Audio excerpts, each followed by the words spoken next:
Give us a second.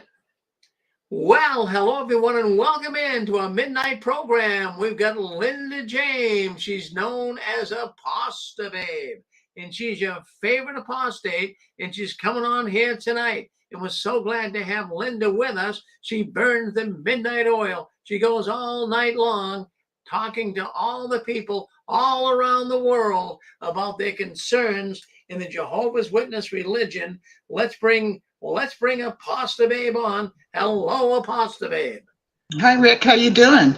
I'm doing good tonight. Boy, we had a good audience today, so plenty of people. I saw you protesting last Sunday. You and your crew there. You guys looked great. Well, I'll tell you what, we had a blast. We had a real blast. The signs were amazing. Well, I'm telling you, we were getting the witnesses. They seemed to be on our side. It was amazing. I saw that. All the PMOs, they're beeping the horn. They're taking pictures of us. They're waving. We were like rock stars out there. It was unbelievable.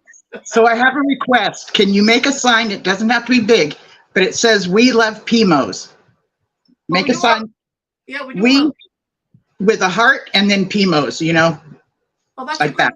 That's a good sign. In fact, the next protest, I'll make a sign up that says that. We do love people. Excellent. Yeah, that'll be great. I'm going to get me a coffee cup that says it. And matter of fact, there's something called the Urban Dictionary. So it has kind of like more modern words or else slang words. And you can look up PIMO, P-I-M-O. And it gives a little bit of a definition. So that's called the Urban Dictionary. Yeah. Well, there you go. Well, you sound all excited tonight. You're ready to roll. So I'm going to step out of the scene. I'll let you do your program, but I'm here if you need me. Thank you, Linda. Thank you, Rick. Hi, everyone. This is Apostate Babe Linda James, your favorite apostate. I'm going to tell you this every single week. It is July the 15th, 2023. And I told you guys last week that I would do some homework and have some things to tell you about from when I went to the ICSA convention or program over. I did it remotely, and I have been doing some homework. And I have a learning disability, so it takes me a while to take it in. But once I've got it, I've got it. So I've done some homework on this one gal named Erica, and a group that she was associated with in South Africa.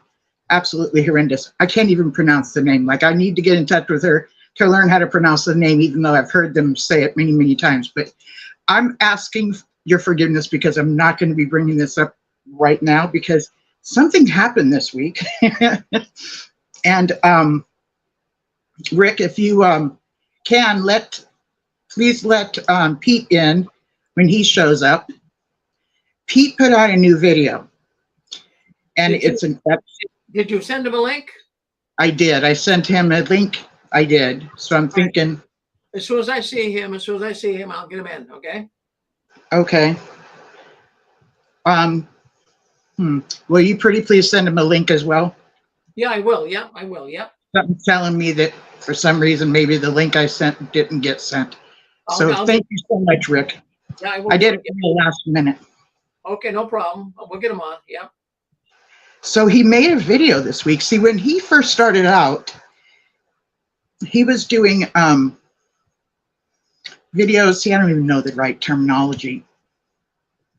Where he would view a video, a music video, and then give you his opinion on it. I don't know what that's called, but he was very good at it. And then he got into doing videos for to educate those that might be looking into. In other words, his channel is called XJW Curious, and I've had him on here quite a few times. He's a friend of mine, you know, off of the screen when you see us, and you know, he's been very encouraging to me, and I would like to think he thinks the same about me.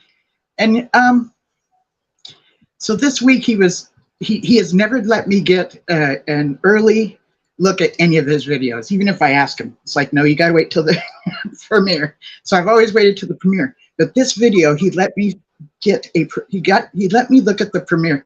I sound all da da da da because I was so excited. But it was so amazing. because this artist and the lyrics to the song that he reviewed really, really you could find similarities to us growing up in the organization and Christianity too, mainstream Christianity. I'm not wanting to talk a whole lot about it until he gets on here, but and I was going to have things set up to where I could play little pieces of the video, but I didn't do that.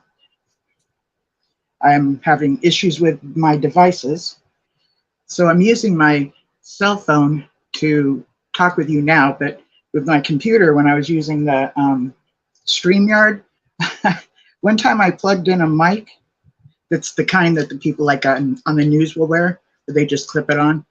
Ever since I did that,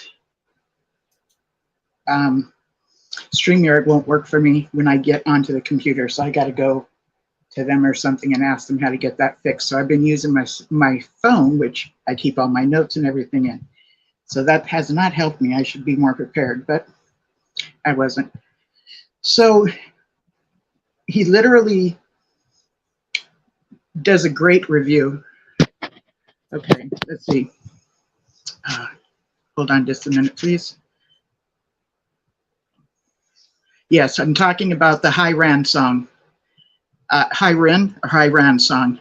Brad just asked me if that was the song I was talking about. It's I didn't know who this artist was. I'd never heard of him and anything about this guy. And Pete literally does one of the best reviews he ever has done before. I mean, one of the best reviews I've ever seen. Talking about High Ran song, Pete is asking for the link. Okay, Pete is asking for the link, Rick. Yeah, I just sent him a link. I'll cool. send him a link. Yep. All righty then. Yeah, something must have happened when I quickly sent him the link. So I'm not always listening to music, and when I do, usually, you know, I'm choosing something to set a mood. I used to listen to music more often than not. Usually I'm doing listening to educational stuff and historical stuff, which I really dig. I will I have coloring books for adults, adult coloring books. To me, when I take in things to learn, I do much better when I'm actually doodling on something, or if I'm doing something with my hands and focusing on it, I actually receive information better than if I'm looking at the person giving it, or, you know, maybe watching the video. Sometimes you have to watch the video for the content, but if it's like a podcast, I don't have to. Speaking of podcasts, the ICSA, International Cultic Association, Studies Association, Mike from the podcast called Shunned, which you can find on YouTube, Shunned, on the very first day, he actually gave a talk at the ICSA convention, and I was just so proud of him. That is on his channel, so you can go and watch it when you go to the channel called Shunned and see him giving a talk at the ICSA convention a couple of weeks back.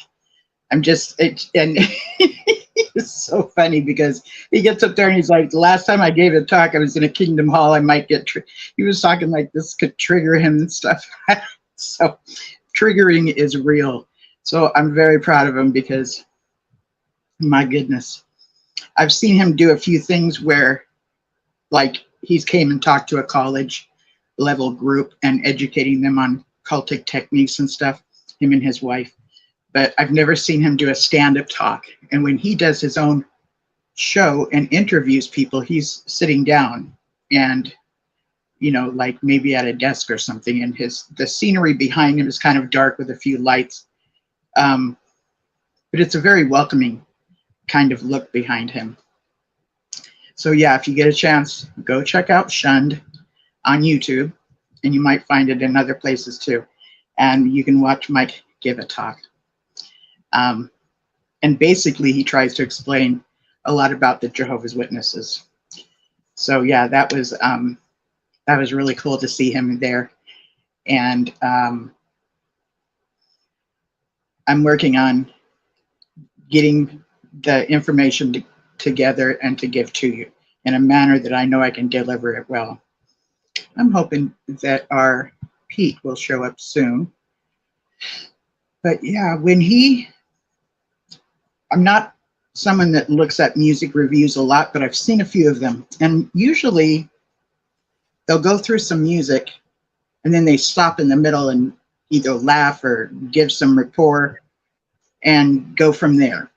But what Pete did was he first played the video all the way through, okay? No interruptions. And then he gave his review talking about the camera angle and how the video was put together, things that he noticed and he has an eye for. He praised the singer for just the dynamics of his vocals and everything. And then he goes on to talking about how we can really relate it to the organization. And I just was so excited when I got a chance to see that. And he calls me this week and he's like, I got 70 new subscribers. He was blown away. He didn't even see this coming, you know. But yeah. Well, we're trying to get Pete on.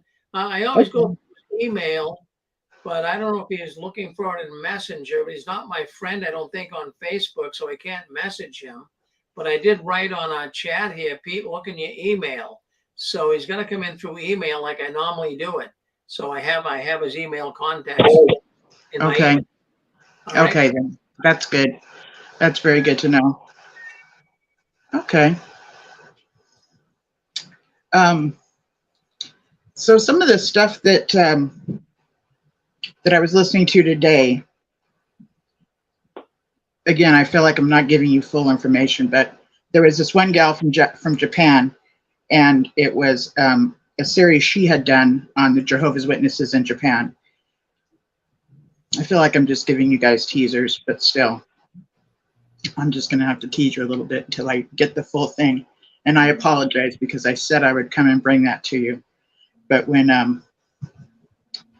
the week ended and I knew I wasn't prepared, even before that, I was listening to Pete's video and I'm just like, you've got to be on the show this weekend. You've got to be on the show.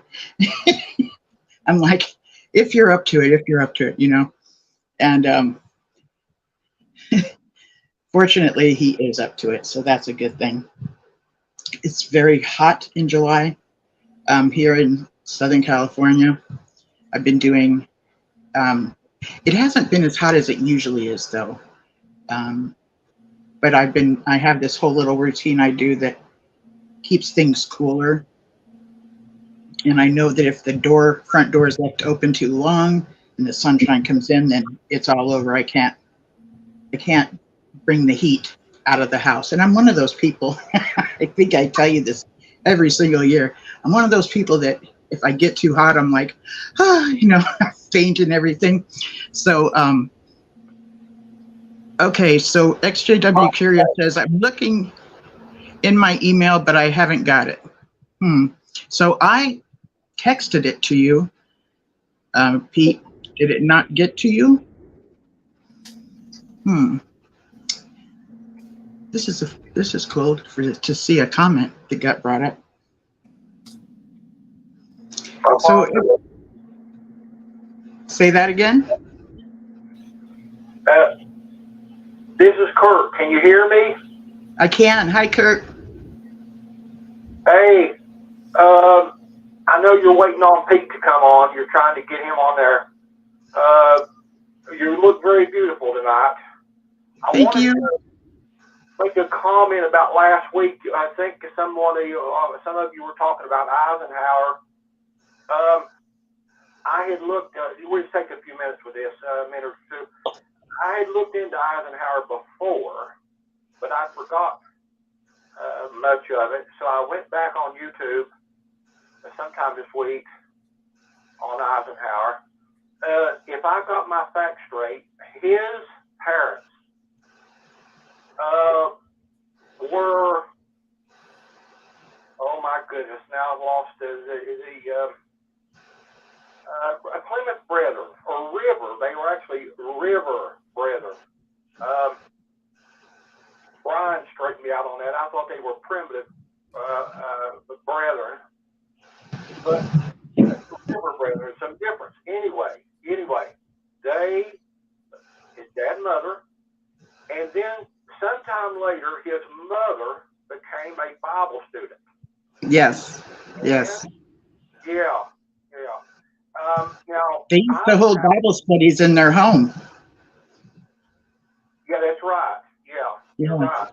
And then sometime, I don't know very much about the details really, but Eisenhower later became a Presbyterian, I think. Anyway, I thought I'd bring that up.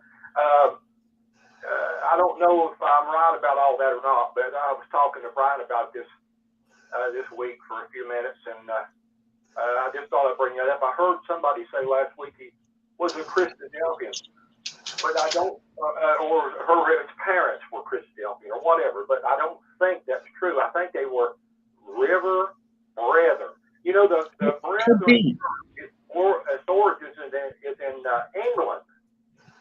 Is in England. That J.N. Darby, he was of the Plymouth Brethren back in the 1830s, 1840s.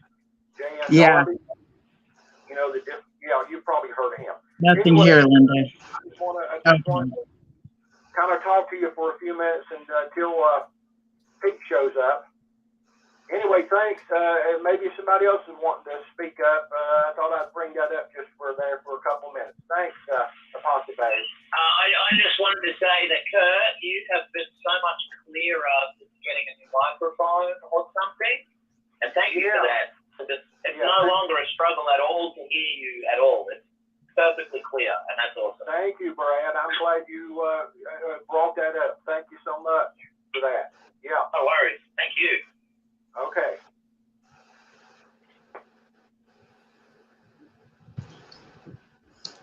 So I get a text from Pete saying, "Nothing here, Linda." And I'm like, since it was a copy and paste, I decided to copy and paste it into the little message, because I have one of those phones where I set it up to where a little portion will open up and I can kind of quickly reply. So I copied and pasted the link, and all it's doing is circling. It's not even sending to you. I'm not sure, Linda, what the problem is. I cannot connect with him on Facebook Messenger. I never have done that. I cannot do it. I type his XJW Curious. Nothing comes up on Messenger. He's got to come in through email. That's how we always do it. Yeah. Can you look up Peter Carbell, Carbeil? Hold on one second. I mean, I don't know. You know, I can only go with what I know. Hold on one second here. All right. I think the reason I'm asking. What is it, Peter? Yeah, Peter, Yeah. and last name Corbeil. All right.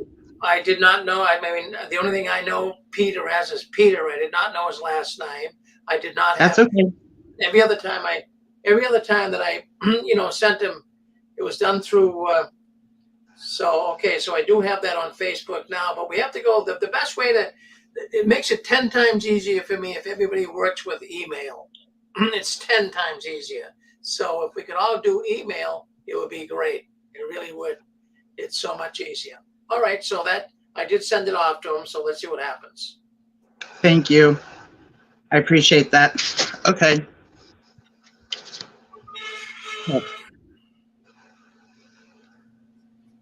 Okay.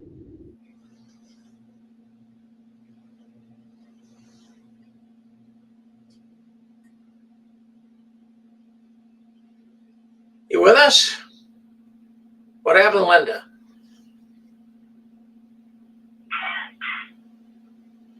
Not sure what happened, Linda. She's not here with us, folks. I'm not sure. But I got lost. Hey, good. Okay, I'm back here. Sorry, guys, I disappeared for a minute, and I don't know why. Okay, so hopefully Pete will get the link through Messenger, Facebook Messenger. And I tried to send it to him again, and it just kept circling, you know, circling. But yeah, Kurt brought up something really cool. Eisenhower grew up under parents that one of them was, you know, under the Bible Students International Association, and his father was either one of the two that he mentioned. So back then, when Russell first started off, it wasn't mandatory that you only be the religion that they are at the time. He welcomed all religions to come and have Bible discussions. And they did. They'd just kind of kick it, you know, they'd talk and bring up different subjects. And that's how things were when he first got started. It was interesting to hear Fritz in the show before this one say that he was one of the first ones, as far as I believe Christianity, to bring about Zionism, which is nothing. I have never thought of that, you know, never thought of it at all. So Pete is here.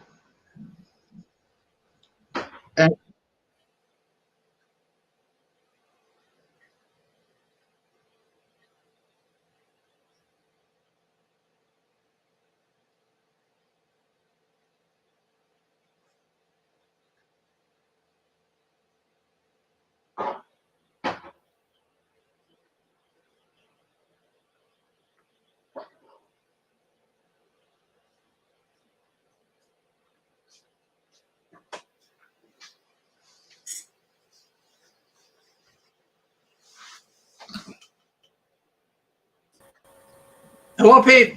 There we go. Yeah, there we go. What happened? You didn't get your email, no? I have no idea. I don't know if it was the right email. I have several email accounts. All right. So I didn't really. I only know you as Pete and X Curious, but I wasn't sure of your last name, so I didn't know what to look up. So Linda gave me your last name, so I got it through Facebook. So that's good. So we'll bring Linda back on. I'm gonna just add Linda. Hello, Linda. Hi, Rick. So anyways, I got lost again. Okay, so we got Pete on with us, but I just wanted to ask you. I want you to come on tomorrow to Anne-Marie's program. You don't have to be a full-fledged Bible-thumping Christian or anything. I just want you to tell the audience about your spiritual journey when you left the Watchtower. Okay, if you read my whole reply and you're good with that, then I will do it. Then. No, we have. You don't have to be a Christian person. We just want to hear what you have to say. So come on tomorrow, Wednesday, 2:00. Okay, good. So we got Pete on with you now. So take it away. Okay, that'll be nice to talk with Anne-Marie tomorrow. Okay, so I'll be giving my testimony tomorrow. She loves you. She wants to hear it. Thank you. She's good people, yeah. Pete, yay, you're here. You're here. Hey, Linda, how you doing? Good. I'm so glad you made it here. I've been talking to here. Thank you. I was talking to the audience about what you released this week as far as a video and what it all meant, meaning it has a really good message that we can compare to when we had our time in the Watchtower, but also even with Christianity, mainstream Christianity. And tell me about how you came across wanting to make this video, what it was like for you, and then releasing it, and then the surprising, feedback that you've been getting. It's just been amazing.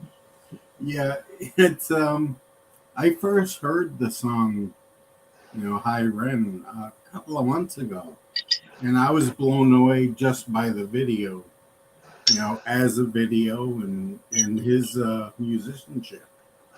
And I shared that on my Facebook back then.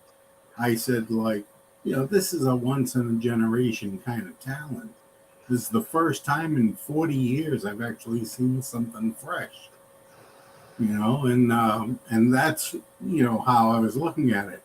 And so a few days ago, I was down the YouTube rabbit hole, and the notification, for the video popped up in my suggested video. So I watched it again, and it's kind of like all of a sudden I was starting to pay more attention to the lyrics, and it's like, oh my God, this is like, this, and so I sat there. I probably watched it maybe a dozen times right in a row. And each time I listened to it, I was picking up something a little different every time. Pick up a snippet of lyric here and a snippet of lyric there. So, I got the lyrics of the song and started to like really analyze it. And it's like, this is like so appropriate for especially the XJW community, because, it all dovetails so well. And it's like, how can I get this into a video for the channel? And I didn't want to just like make a video where I said, so I saw this music video and it's, and then tried to like just explain it, So what I decided to do is just, I'm going to show the music video.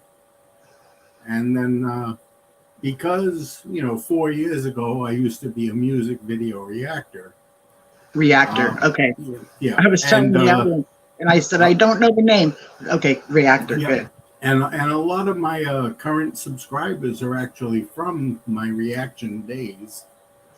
So I said, maybe I'll do it as a, reaction format.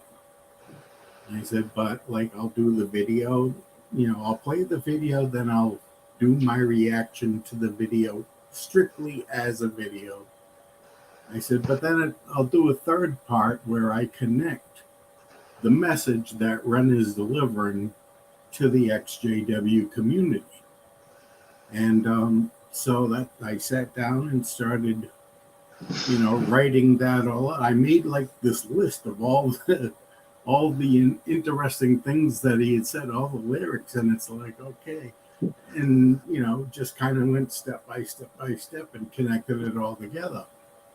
And then, when I was editing the video, I decided to put Ren's actual lyrics on the screen so that people could really understand what he was saying. I'm really glad you did that, because he sings kind of fast. Yeah, there are points where his delivery is so quick, Mm-hmm. Yeah, so, when you're trying to get a message across, you do everything you can to make the communication as smooth as possible. So yeah, that's how it came about. And when I got done finally doing all the editing, because while you're editing the video, you're just kind of absorbed in the technical parts. I should splice here, or I should not. Cut that part out. Do the. So you're just focused on, this technical stuff, and then at the end, bring it all the way back to the beginning, and I hit play and sit back and just watch, and I was just like, wow. I think I did pretty good with this one. And he said, I got to share this one with Linda, see what she thinks. And so I sent it to you. It's like, hey, you got to check this out. I was so stoked. I was so blown away. And I kept messaging you as I was watching the video. Yeah, I know. It's like, I sent you the link, and like not 5 minutes later, I'm getting text, and you're like doing the lyrics. I was singing with him. And I'm like, oh no, this is going to be a long. But it was, every few minutes you would drop another text, and it's, I'm like, oh, she's that far into the video. Yeah, yeah. So everyone, I really want to encourage you to go to his channel, which is XJW Curious, and take a look at this video and see how he delivered it and shared it, and see what you think, and leave a reply, and let him know what you got out of it too, whether you're receiving the same thing as he was or not, because I think every time you watch something, maybe a movie, you get a little something out of it each time. So I kept telling Pete, where's his amp? Where's the amp for the guitar?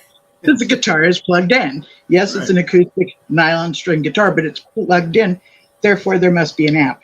And he gave me some answer, and I just had to tell myself, okay, so that I could be. He's just wearing a wireless transmitter. Okay. So I was like, it's a little tiny pack about that big that you wear right on your hip. So it's wireless, we don't have to see the amp in the video. Right. Okay, now I'm getting it. Okay. See, I'm wanting to see the amp itself, but I don't have to see that. So can you, because we don't have the video to show, can you give us a little bit of some of the points from this video that you watched from him that did relate to ex-Jehovah's Witnesses and Jehovah's Witnesses, but even those that are in mainstream Christianity, Do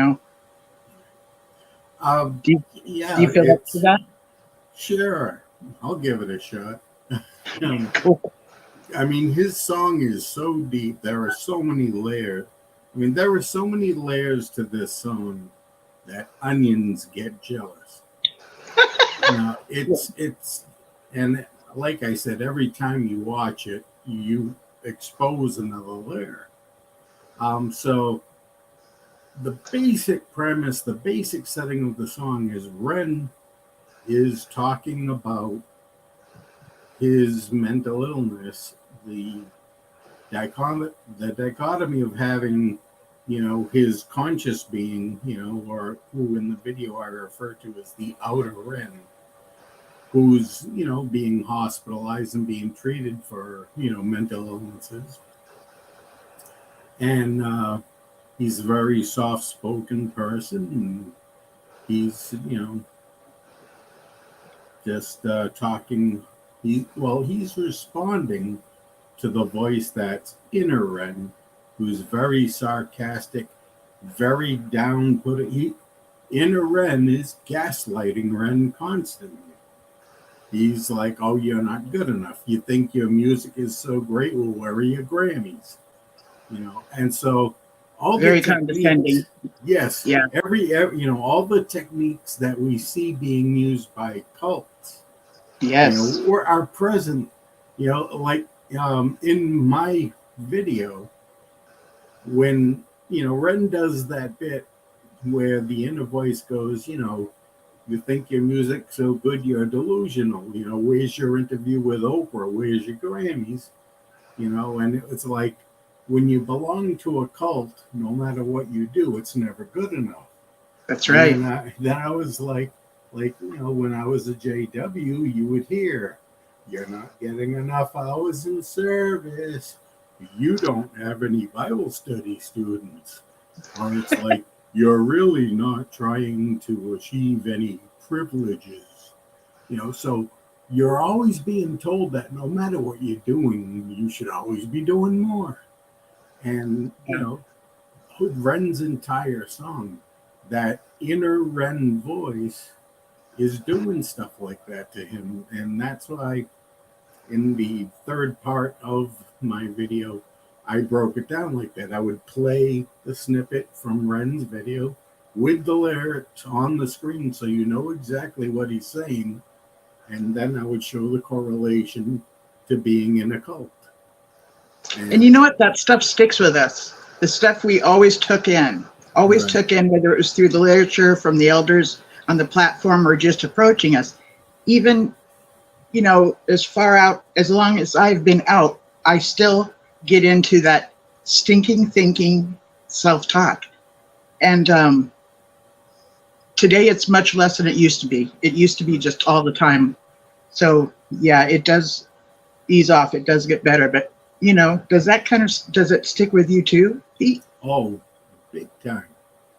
Yeah. Even though I left, you know, like I got this fellowship, and I was at that point I was just glad to be out. But you know, I saw how it was affecting my mother, you know, and so to make her happy and for no other reason, I went back and I got reinstated. Mm-hmm. And at the meeting that they announced my reinstatement was the last meeting I ever attended. As my mother and I were coming home from the meeting, I looked at her, I said, I'm reinstated. She says, I know, I'm so happy. I said, I got that label lifted off of me. She's like, yes, I'm so proud. I said, this is the last time I'm ever going to set foot in that building. My goodness. She says, I don't care how old I would have been. My mama would have knocked that demon right out of me. Okay? Man, I was like, how brave.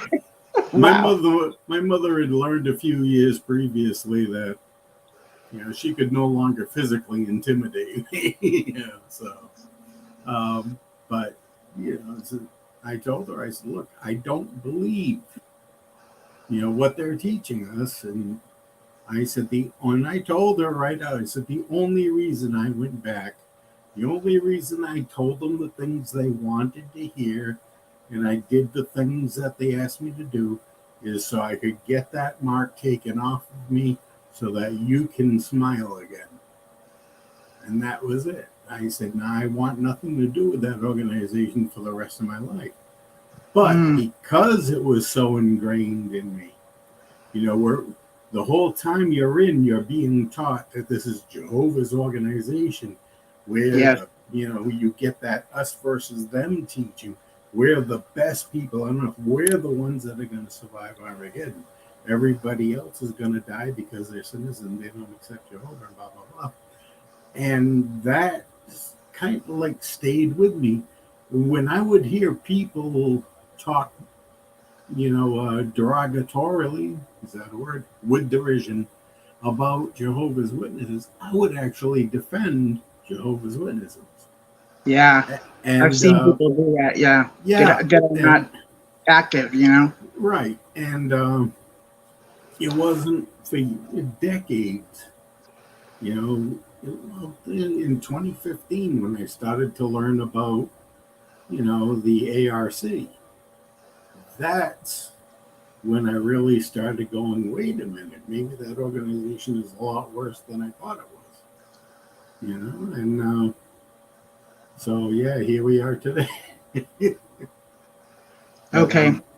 I'm glad. I mean, I'm not glad to hear it, but it's good to know I'm not the only one that struggles with this stinking thinking, sometimes intrusive thoughts. I just, everything they teach us, you know, it's like a nail. And they sit there, and that organization is like a hammer. And they just keep pounding it and pounding it and pounding it and pounding it in India. So which is what the word inculcate means, literally pounding it into your brain. Exactly. Yeah, so we're watching him go through that whole, you know, stuff we deal with still today. And yet there's also a part of us that has healed, and we want to fight back and say, no, that's not the case. I have my reasons, and I will be, you know, this, or I will be that. Like, there's a part of us that believes in ourselves today, which it used to be we didn't have any of that. We didn't have any courage. It was considered prideful, you know. Exactly. So please go on and talk about the video. Well, there were a couple of really poignant moments in the video. There was one where Ren's inner voice is talking to him and, you know, says to Ren, you know, you think you can just, you know, cut me out? You think you just leave me behind? It's like, no, you and I, we're one person.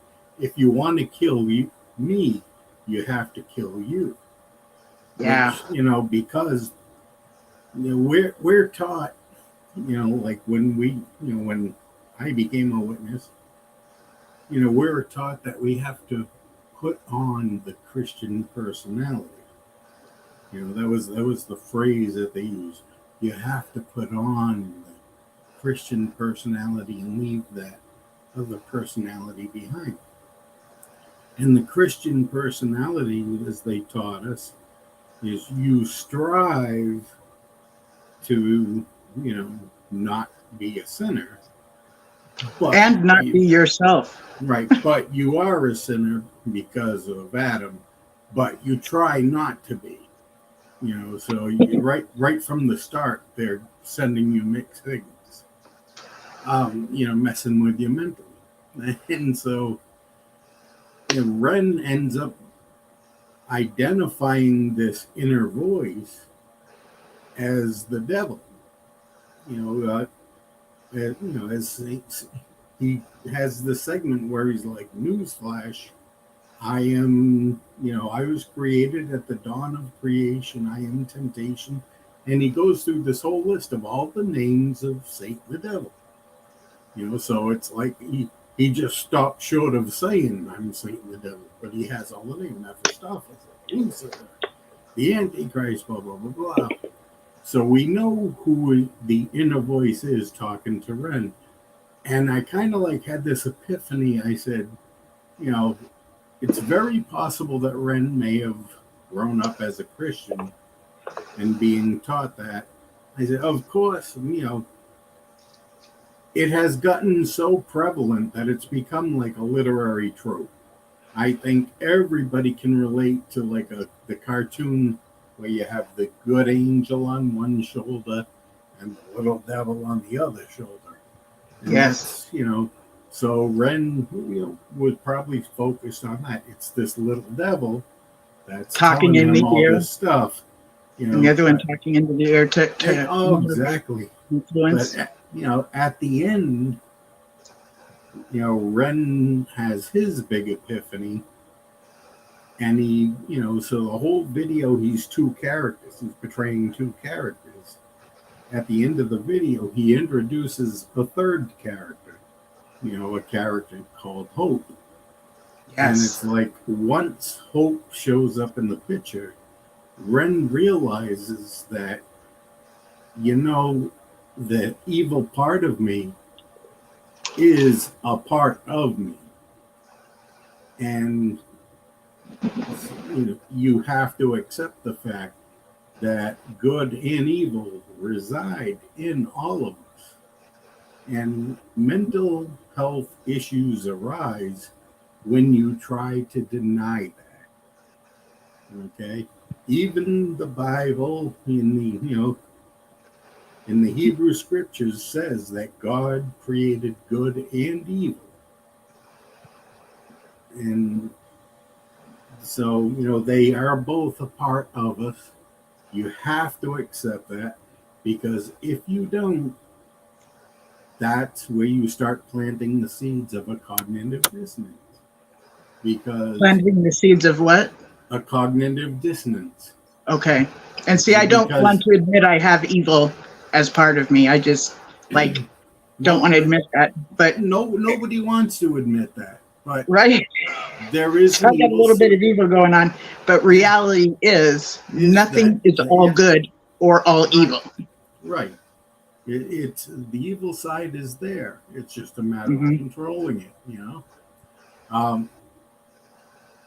So when Ren has this epiphany, he realizes that he has to accept this evil part, but you just learn to live with it, learn to cope with it.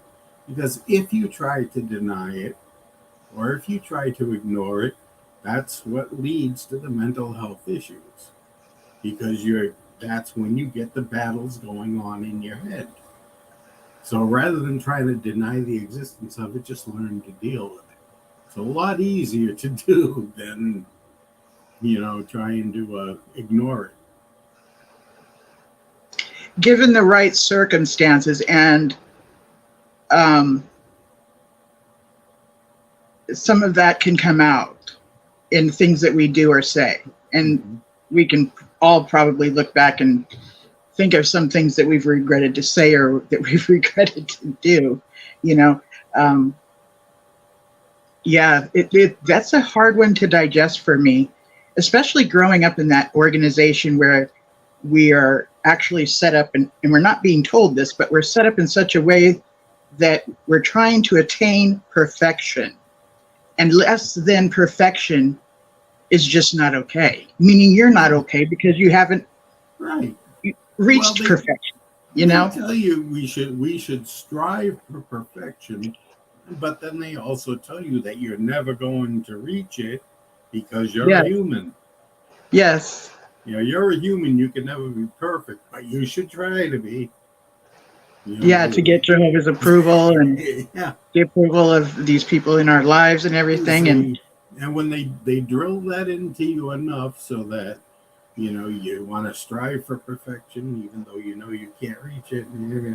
So what do? They say, you know, if you follow all of our rules and you do all the things we ask you to do, you might be able to survive Armageddon. Right. And then you'll live in a perfect world.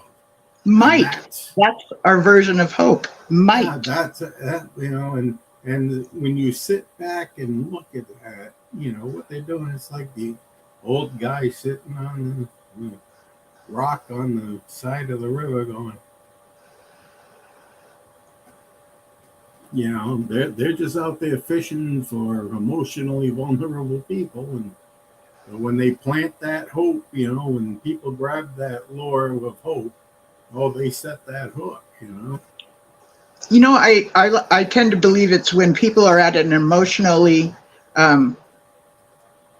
vulnerable time in their lives that they're more susceptible to being allured and being, you know, drawn into the organization. Usually it's during a time of like in between relationships, in between schools, like maybe high school and college, if you move from one location to another, in between jobs, when you don't feel sturdy on your feet. There's a time when when the message like this would come through, and it just seems like the right thing to do to grasp onto it. I mean, I can look at things and how it's presented, because I used to present it all the time at the doors, right? Like since I was walking, I was knocking on doors and sharing the Watchtower's version of the gospel. But I can see now why my mother was so attracted to the organization. It presented such wholesome families, you know, and her parents were divorced when she was little, and that was a time when hardly anybody divorced. But yeah, so I can see why, with the childhood she had, it almost groomed her to be part of a group like this. Right. When I got to be in my stage as a teenager where I was actually starting to question everything, I started, you know, talking to some of the other witnesses. And the first question I would ask is, how did you get the truth? You know, and some of them were born in. So we go, like my parents were witnesses and I was born. Okay. Some would talk about, you know, when they were first contacted, either out in service, or a lot of it was people who, I had a friend or a relative who was a witness and they talked to me about it. But I noticed that almost unanimously, people who came in as adults, you know, and decided to come in, all were contacted at a point where they're going through some kind of emotional crisis. Yeah. You know, oh, my mother died and I was a mess, and my cousin who's a witness came in, you know, and once I learned of the hope of the resurrection, you know, I wanted more. Or you know, another guy that I had talked to, I had lost my wife and kids left me. I lost my job. and I was really feeling hopeless. And then this guy knocks on the door and says, you know, there's a perfect world that's going to happen. And, blah, blah, blah. And I wanted to hear more. You know, this world sucks. Tell me about that world. So I noticed that, you know, the more witnesses that I talked to at the time, that, you know, their stories were all stories of finding the truth at a time in their life when they were, you know, desperate and lost. And everybody has had a loved one who has died. Yeah. So that message that we were trained, you know, to give at the door applies to everyone. You're going to be able to see your dead relatives again. The scriptures prove it. You know, the scriptures confirm it. And it's like, really, you know? Yeah, well, you know, I still talk with one of the JW kid. Well, he's not a kid anymore. He's in his 50s. But when, you know, one of the kids that was in the congregation, you know, back when I was part of it. And, you know, he said that to me one day. He's like, Pete, why don't you come back? And I'm like, dude, no, that's not going to happen. I said, I've learned too much to ever go back. I said, if I went back, I would be a hypocrite. You know, and no. He's like, but don't you want to see your mother in the resurrection? And there it is. Dude. There it is. My mother and I lived about 100 yards apart. I would find excuses not to go over her house. I said, so if I wasn't in a rush to see her in life, stayed to get the smile back on her face. Yeah, you know. Oh, I know. Once I got that smile on her face, that's all good. Okay, I'm going over here now. And being an adult. Yeah, you know. Right? I've heard there's this thing called women. I really want to check them out. They have these really cool looking soft parts that I want to explore. Yeah, that's yep, being an adult. That's it right there. So yeah, I mean, you know, but you know, when somebody, you know, when a Jehovah's Witness comes up to you, you already know what they're gonna say. You already know all their lines. So I just would come up with what I figure would be the most objectionable answer that they could, you know, get. So it's like, but don't you want to see your mother? Oh, no. She was a bitch. I wish. See, this is banter. I've never learned banter, and I've always wanted to. And I should try it on a Jehovah's Witness and see how well I do. Are you kidding me? Don't you want to live forever? Hell, I'm waiting for this life to get over. Oh, my God. How boring would be living forever? That would be awful.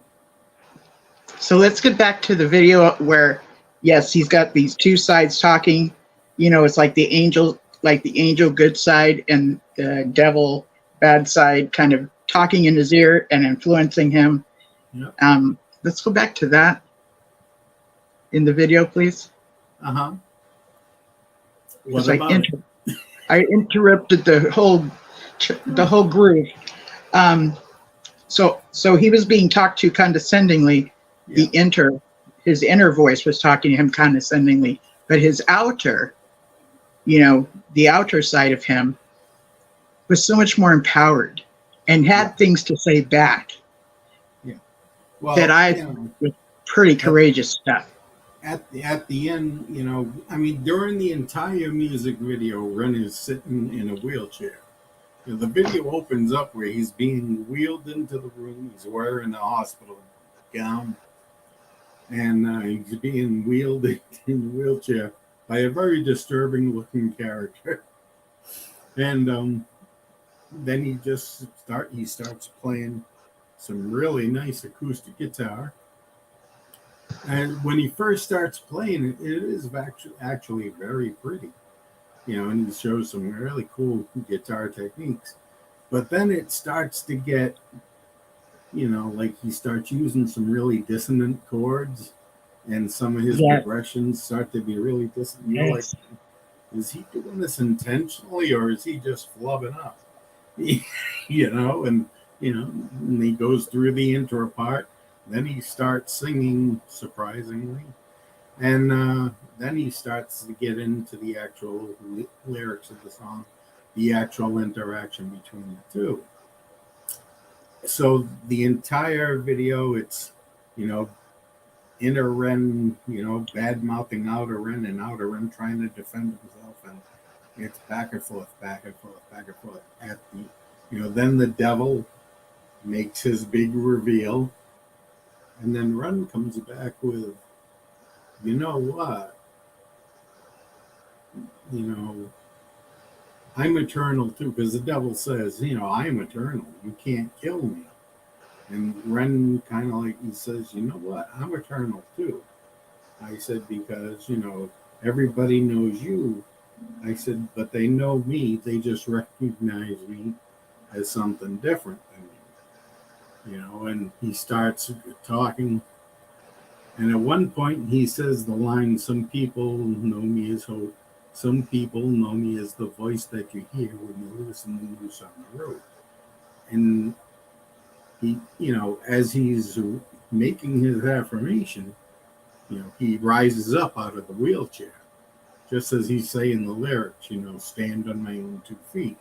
And like, that's just, that imagery with that lyric is just such a powerful moment. And this is when you realize that there is this third character. And so when he's, identifies himself as hope, and he starts saying that, look, I know you exist, and I know that you're a part of me, but you're not going to control me. Okay? I have the strength to stand on my own 2 feet, and it's, my responsibility to try to make other weak people have that strength. And just like the message that he delivers, he does it.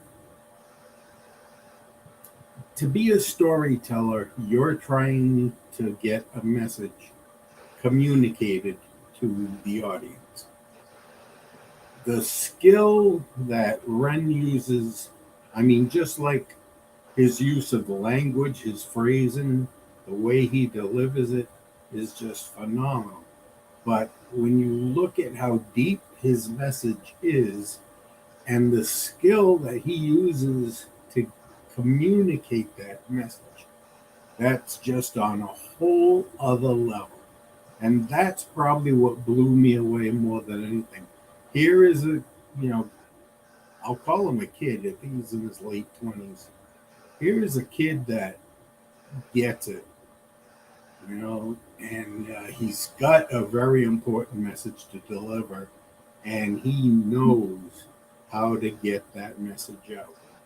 Now, he released that video, I think, in December, so it's only 7 months out, and it's got over 40 million views. And he doesn't have a record company. He doesn't have a record what? Company. Okay. Right? He is 100%, independent. Oh, so he's self-produced. Yes, he's self-produced. He doesn't have, Sony Records is not, funding his videos. Okay. Everything he does is self-produced. And it's just astounding. It really is astounding. I think he's one of those people that, I don't know if you're familiar with this term, but considered an old soul, meaning wise beyond their years. Absolutely. Yeah, yeah. Well, I said earlier that, Ren was the first really fresh thing I've seen in music in 40 years. Now, when, and it's funny because he's primarily doing like a rap during the song, set to the guitar, which, rap is mostly drums and synthesized beats. but he's actually just doing it's just him and his guitar. But he's, you know, talking in a rap, you know, cadence. But at the end, he actually sings. And you go, wow, the guy actually has vocal chops, you know? And Yeah. I haven't seen anybody that, you know, can perform vocally. Now, the higher end video, you know, as we see it on YouTube, was done in one take. You know, That's what you were saying. Yeah, Yeah. that's like turn the cameras on. There are 3 cameras, you know, mounted on tripods. Okay, you turn the cameras on. You play it live. And, you know, some people say, well, it's lip sync. No, because, you know, if you're a vocalist, you recognize the physical signs of when he's actually legitimately singing. And he's doing that. And I'm like, holy crap, he's performing this live. And, you know, the only editing occurs after they shut the cameras off. And then somebody takes the, you know, the memory from this camera and this camera and this camera, puts it into a software program, and then just splices.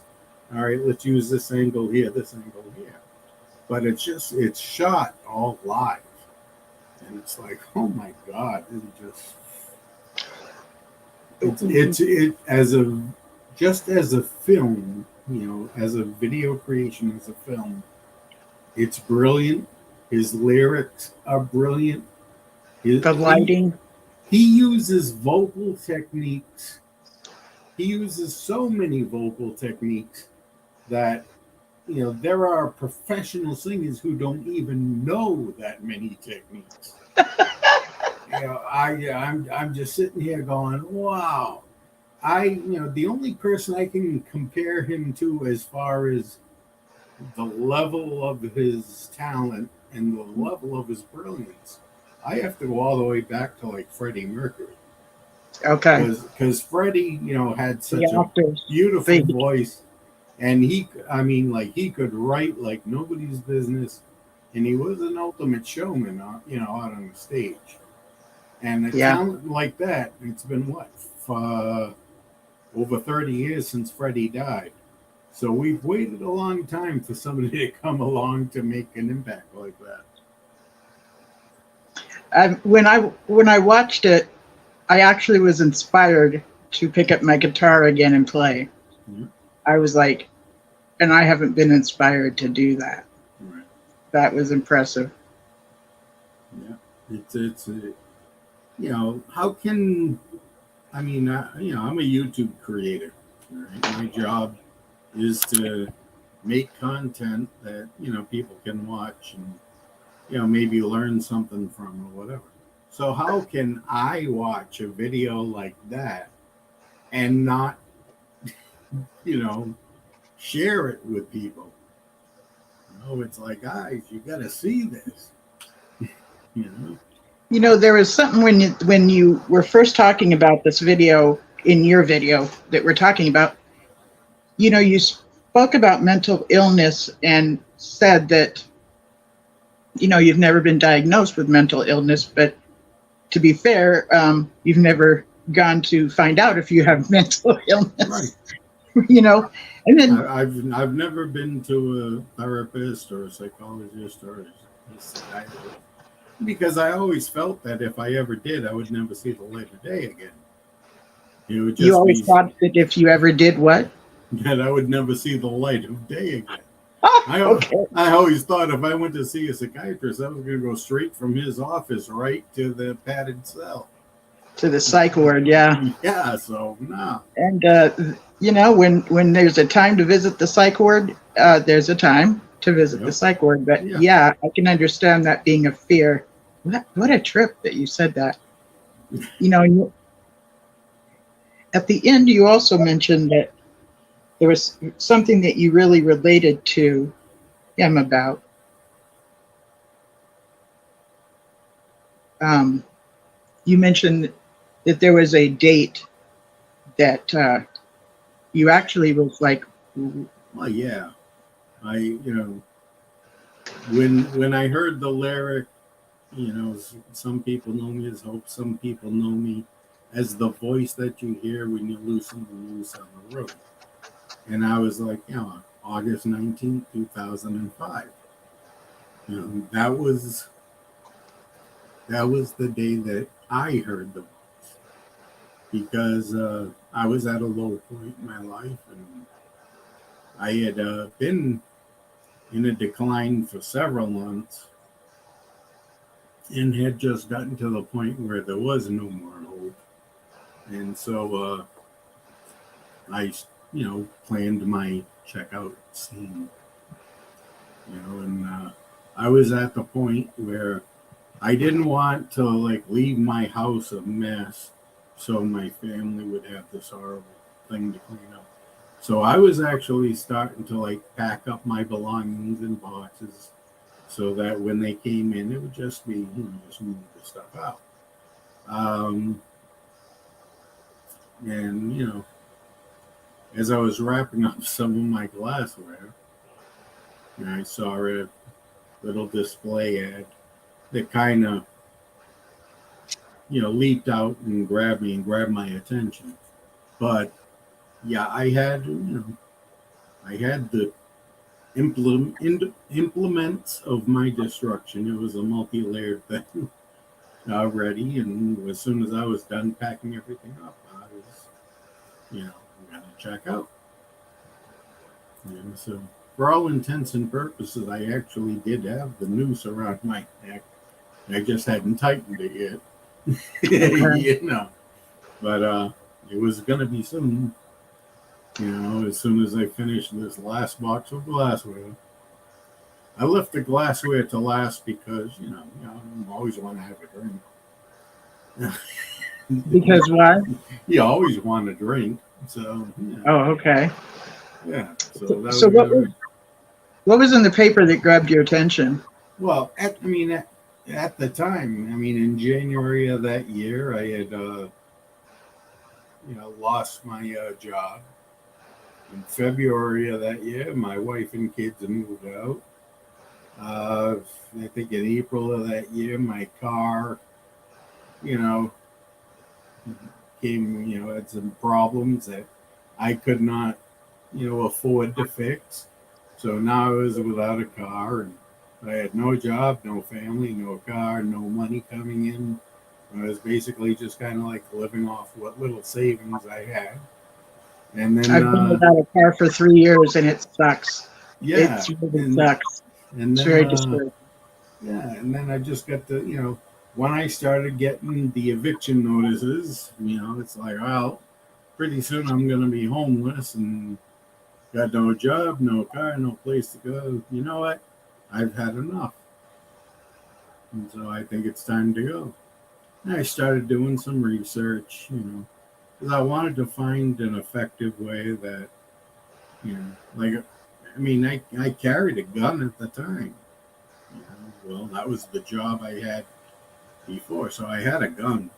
It's it would have been very easy to just put the thing in my mouth and eat a bullet. But I knew from my past experience that things never quite go the way I plan. Oh my God. You know what? One of my dear friends, as you're mentioning this, we were in high school together.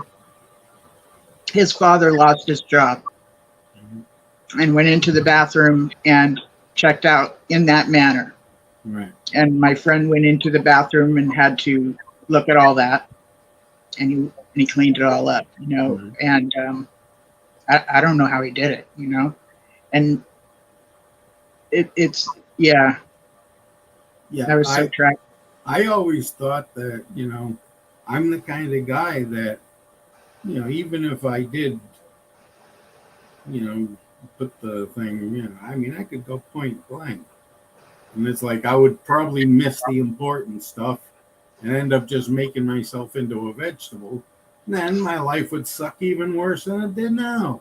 So I didn't want to risk that. I wanted a 100% foolproof, that. And I didn't want it to be when you see people hang themselves, say, in a TV show or in a movie, there's all that thrashing about and stuff like that. Yeah, I didn't want, and even like there were times where just playing and put a plastic bag over my head, but your instinct is to claw or to fight and do what you have to do to get your air. So I didn't want to go through that. So I decided to do like a two-prong thing. I was gonna take an overdose of pills, have the bag over my head, tighten the noose, so that I would be suffocating, but while I was suffocating, the overdose would make me lethargic enough that I wouldn't be able to fight. See, so that way I have all the bases covered. This is why psychiatrists or psychologists will ask, do you have a plan? Yeah. Of suicide. Do you have a plan? Because of this, what he is talking about right now. Right. Well, I did, a couple of years after that, I was on a phone conversation with my ex-wife, and she didn't like some of the things I was saying. So about half hour later, I get a knock on the door, and it's the police doing a wellness check. And I said, no, I'm fine. I was just talking with my ex-wife. And it's like, well, you have to come with us. I'm like, no, I don't think I have to. And they said, well, yeah, you do, because you can either walk out to the car or we can drag you out to the car. And I said, well, I don't respond well to being dragged, so okay, I'll walk. And I went to the hospital, and they put me in the crisis room, took my, shoelaces and my belt, and so I'm sitting there, and in comes the crisis worker, and he says, how long have you been suicidal? I said, I'm not suicidal. He's like, well, I got it. I said, yeah, I know. I said, you won't say it, but it was my ex-wife. I said, I told my ex-wife that I don't have a will to live. And he said, well, that's suicidal. I said, no, it isn't. Having a will to live is totally different than suicidal. He says, well, what's the difference? I said, suicidal means that you want to do something to intentionally harm yourself. I said, not having a will to live means if your doctor tells you you have a terminal illness and your survival depends on your will to live, well, then I'm a goner, because I'm not going to put up a fight. I said, if, I get a terminal illness, fine, tell me how long I got. And, I'll live out my time, and that's that. But I'm not going to do anything extraordinary to try to prolong my life or anything like that. I said, so yeah, I don't have a will to live, but I would never do anything to intentionally harm myself. I'm too narcissistic for that. I'm too narcissistic. And the crisis worker just looked at me and says, well, if you can make that differentiation, then there is really nothing wrong with you. So they gave me my shoelaces and my belt back and let me go along my way. Wow. Wow. Back to the newspaper. What was it that you saw in the newspaper? This is a trip. I'm too narcissistic. Well, the newspaper article, all right, because mind you, my mindset was I need to have a job because I got no money. I need money to fix my car because I got no wheels. And cars, very, very important to me. I mean, my first memories are being around race cars. I learned how to drive a car when I was 10. So cars very important to me. To not have one that didn't work is unfathomable for me. Right. So the ad was for a school bus company that transports special needs kids. And the thing that caught my eye was that you get to take, you have personal use of the vehicle. And I'm like, well, gee, there's a job, so it's a paycheck. And I get a car that I can bring home and use, so that's a vehicle. Maybe I should check this out. This could be an answer, to at least some of my issues. I mean, it's not going to make my wife and kids come back, but maybe I'll meet a new one. Okay, so I went and applied for the job, and I got the job, and over the next few weeks, as I was bringing home a paycheck, I was able to start unpacking those boxes and put my stuff back where it belonged. Wow. As you're packing up, Yeah. you found that. That's amazing. It's pretty cool. I'm really glad you found that ad, because you might not have been here, and I'm glad you're here. Well, I'm glad to be here. And even if you are too narcissistic, I'm still glad you're my friend. Well, that might have been a little bit of an exaggeration just to make my point, but then again, maybe not. Maybe not, yeah. You gotta be, you gotta be really down, really depressed, and have a very excessive level of low self-esteem to do something like that. So, if I didn't tell the therapist that I was a narcissist,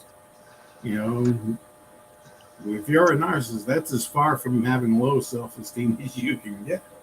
So I was just, going to the extreme there. And it worked. He let me out. So just That's like cool. when I got reinstated by the elders, I just told them what they wanted to hear. Tell what they want to hear. Tell them what they want to hear, and then just go along with your life.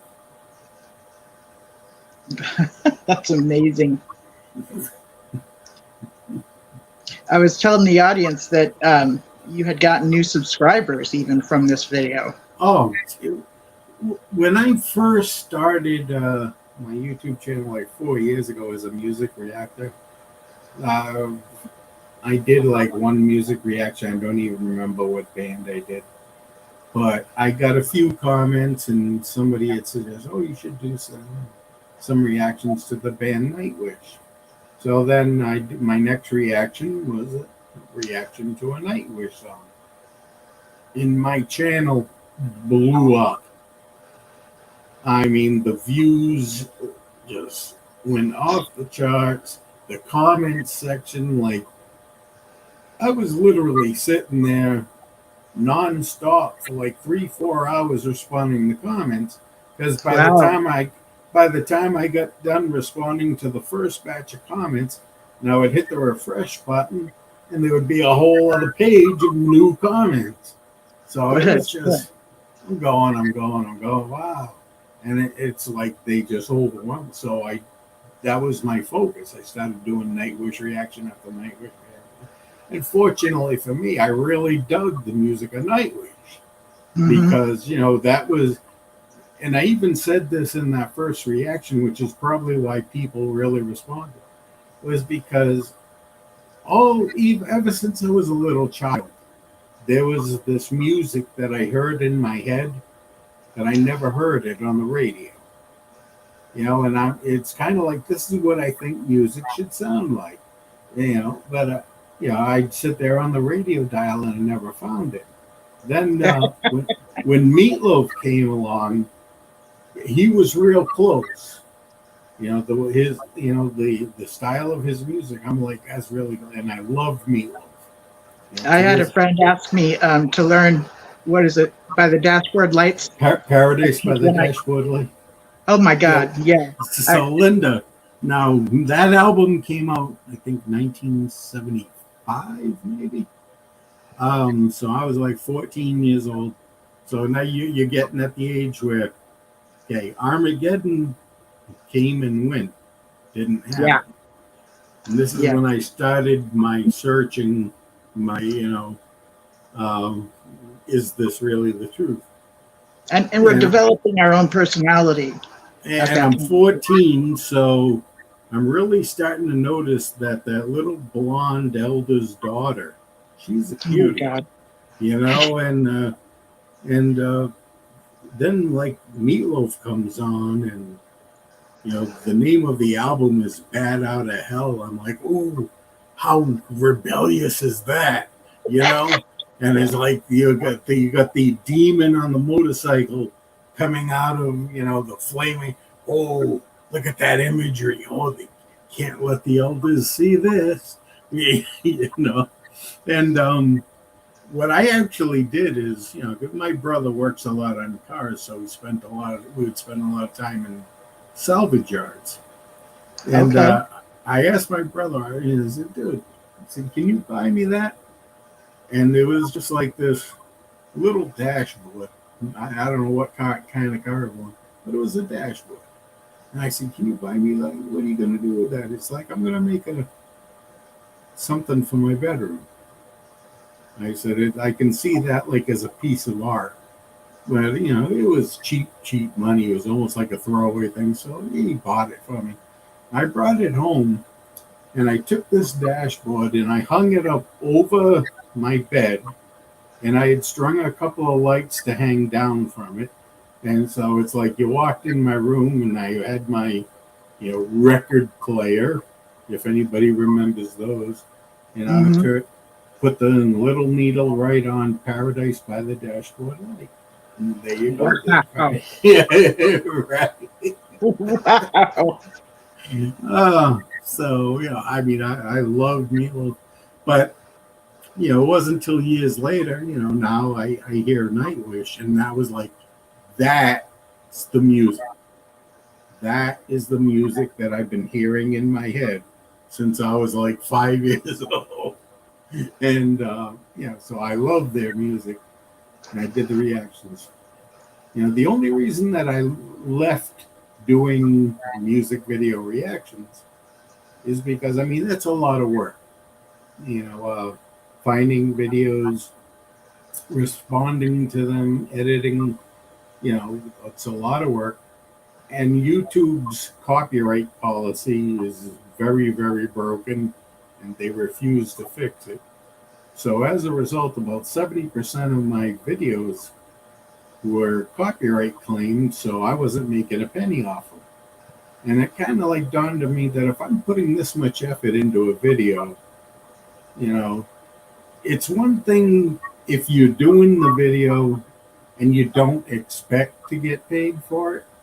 Yeah. But if they start paying you to do something, and then all of a sudden they say, oh, but for this one, you can't have it. That, it kind of irritated me a little the first couple of times it happened. When it got to be 70% of my videos, I was like, what the hell? You got used to that, little bread and butter. Yeah. So I said, what? I now would be getting like aggravated, like physically aggravated about it. And of course, in my condition, I try to avoid unnecessary stress as much as possible. So I just walked away from the channel for a while. Then what got you to want to make videos for, the XJW community or for Jehovah's Witness? How did you get there? I came across a Lloyd Evans video that was talking about ARC.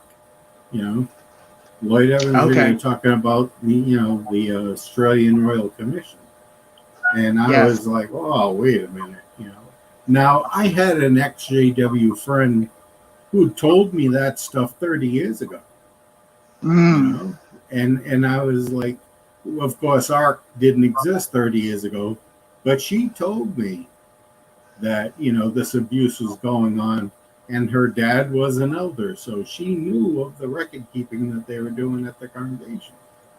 Wow. And so I was kind of shut that. That was at the stage where I was still defending. I'm like, no, you're crazy. They're a fucked up group of people, but they're not like, I said, they might be like this, but they're not like that. Yeah, like you're just manifesting your daddy issues by saying these bad things about them. So your daddy I dismissed it. Excuse Right? it away. But it wasn't until I saw like a Lloyd Evans video about it, and I went, "Holy crap, she was right." Okay, so you got introduced to the Australian Royal Commission through one of his videos. Did you ever get a chance to watch the Australian Royal Commission? Well, throughout? never sat down and watched the whole thing, but like if I was researching one of my, like I saw, the Jeffrey Jackson testimony. Wasn't that? Yeah. Yeah. Well, do you guys see yourself as Jehovah's representatives? Yeah. That would be it would be presumptuous of us to say that. Wait, what? Yeah. I think everybody was just so shocked after he said that. We didn't hear what he said after that. And what he said after that was a really unique winding road that pretty much put him on par with any of the rank and file Jehovah's Witnesses. Yep. Meaning we can be a representative as well, the members. Right. And so it was still deceptive and trickery. Yeah. Well, Linda, it was theocratic warfare. Thank you. Yes. You can lie if it's theocratic warfare. I think the best testimony of theocratic warfare was when there was a gal from the Australian Royal Commission who got up and asked somebody, "Have you heard of this word?" And he's like, "No, I've never heard of theocratic warfare. What is it?" And she quotes the the year and the article that this that says what it is.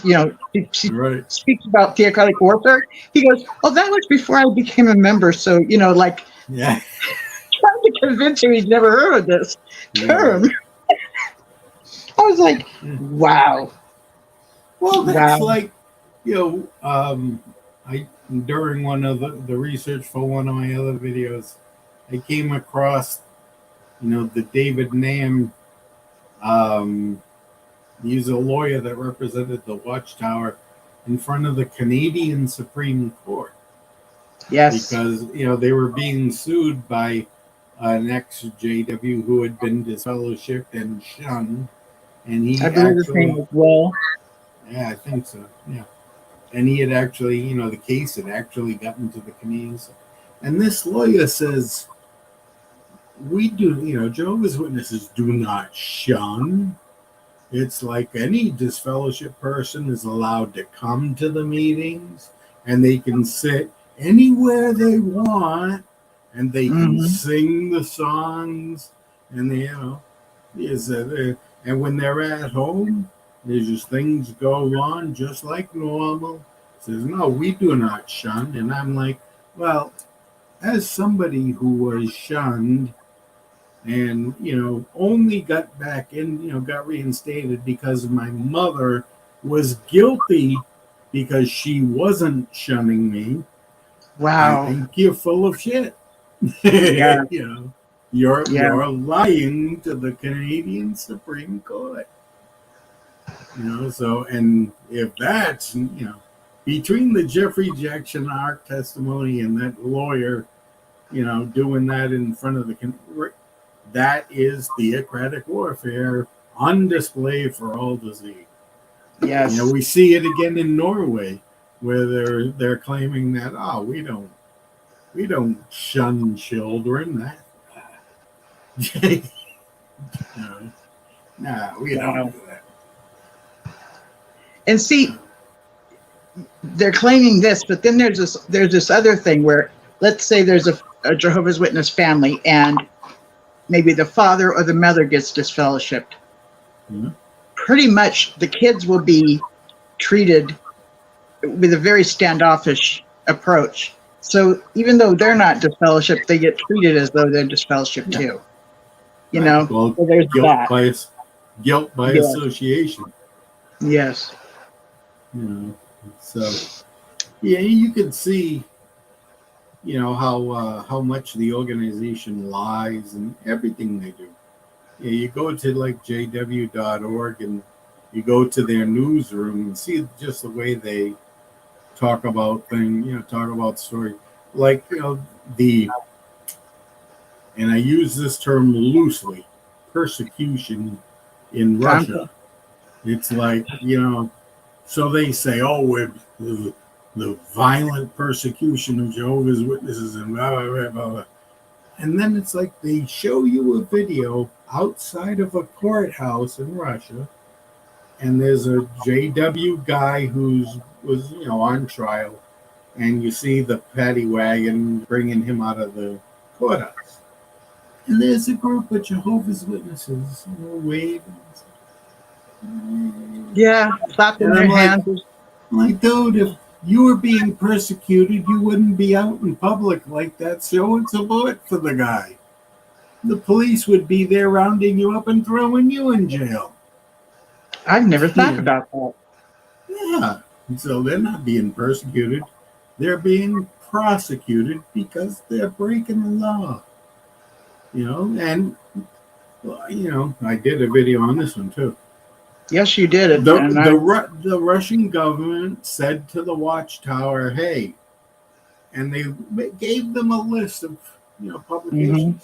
This Watchtower, this book, these things are extremist material. We don't which made it on the list of extremist stuff, which is a big long list that's right. We from don't all want these you different We sources. don't want you to distribute these. And the Watchtower went, no, we're going to distribute them. And it's like, well, that's against the law. If you distribute these, you're going to face legal action. And Watchtower is like, we don't care because we're the governing body. We're in Warwick, New York. You can't touch us. We don't care what you do to the rank and file. And so as witnesses started getting arrested for, distributing extremist material, the governing body starts using that, oh, we're being persecuted. No, you're being arrested for breaking the law. A law which you were warned in advance, and you could have avoided all this just by not distributing a small section of your literature. So, yeah, those witnesses are being, arrested and sentenced and everything because of the stubbornness of the governing body. That's right. They use that whole mentality of we're going to follow God's laws above man's laws. Right. And so this takes precedence. And that's what the rank and file is told. So that's why they do what they do. And it is instructions. It's definitely instructions, but then they get the consequences for it. The governing body doesn't until they start taking their property. That's when they start getting serious. But this is not the first time Russia has taken their property. Back when it was the USSR, they did take their property, and they ended up getting it back with compensation. So I expect that to happen again. I believe next month, this is what I heard, and if I'm correct, I believe next month on JW Broadcast, they'll be interviewing Christian. What is his name? He was like the poster boy of the ones that were put in prison. The tall gentleman. They used his image a lot. Yes. Yeah. I believe they'll be interviewing him next month. So we're in the month of July, so it should be in August. They'll be interviewing him next month because they have to send him the script this month so he can memorize it. Okay. Yeah, that's very much the case. Yeah, this is these are the questions we're going to ask, and these are the answers you're going to give. Yep, that really is how it goes down. I have a playlist called something to the effect of JW.org is still part of the wild beast. And it's a bunch of different videos that I made. And at the end, you'll be hearing Philip Brumley speaking to the government through the European government requesting help because they're being, persecuted. The Russian members are being persecuted. So we're not supposed to be approaching the government and do anything with them, but they can. Right. They can. You know, when it serves them, they can. Yep. Well, I mean, look what they did in Norway. When Norway said, "Hey, we're not going to give you any more public funding," and then they run right to the courts. Did somebody just chime in? Who's there? Yeah, Apostate. Hi, Kurt. Hey, hope I'm not interrupting you guys. I've been listening to you. I wanted to tell Pete I subscribed to his YouTube channel about 45 minutes ago. Probably watched some of his videos this week. You know, I wanted to get your all's opinion about this. I was just thinking about the assemblies. It was mentioned earlier on JW World News. At the assemblies, and then JP was talking about it 3 or 4 weeks ago, the security. I can understand it, I guess, but I find it a little bit uncomfortable, a little bit weird, a little strange, maybe. Do you all remember, did they have that kind of security before the shooting in Germany? And I remember years ago at circuit district assemblies, they would just have the brothers point out where they wanted you to park, and Right. that's about it. You know, but today, obviously, it's been a pretty good change, pretty big change. And I also wondered about other groups like the Mormons. There's a lot of ex-Mormons when they have gatherings. Now, on the BYU campus, I guess all campuses have got security. But other than that, and when they have gatherings, I just wondered. I've never heard anything about security at any other gatherings. But maybe I'm wrong about it. But it might narrow down just to the Watchtower. You know, having these brothers, of course, they're unarmed, obviously, but where they're sort of watching everybody, so I don't know. What do you all think about that? What do you think, Linda? I do think that they are using security to be tighter than they used to be, because today or this summer, if you show up at an assembly without a name tag, that shows up as almost a red flag. So to those doing security, to question those that show up without a badge. And I don't think it was that way before. What people don't realize is when the organization sets up a deal with some kind of an arena or, location, when they're renting it out, they do kind of this bargaining thing, like getting rid of the janitors and whoever else is what usually comes with the deal. So they get rid of all of that, and they do kind of this negotiating thing to maybe get a cheaper price. But what comes with that is that they're using all of the members to take this place.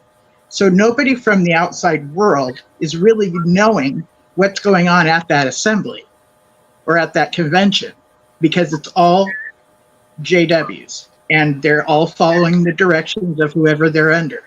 There's I can't think of who it was. I think it was Bergman, who was a therapist and spoke of a time at a convention one time that some of the babies were dying from heat because the women put a blanket over their bassinet. And he wanted it to be made as an announcement for the mothers not to do this. And they literally told him, no, we're not going to do that, And so people, if there's if you have to go to the, say that again? That's true. 2 infants died. Yes. Hi. Hey. Yeah. Go ahead. The thing that concerned me when they were talking about the security, I can see where it would be good security, but what if they had a fire in a theater? How would the people get out? Yeah, see, they do a bit of training, and I would assume, I don't know, that would have been part of the training, but I don't know. Know that for sure because they're all amateurs and I wouldn't trust them as far as I could throw them. Well, Right? I don't think they have to worry about that because, they have Jehovah's blessing upon them, so nothing bad is going to happen when they're gathered together.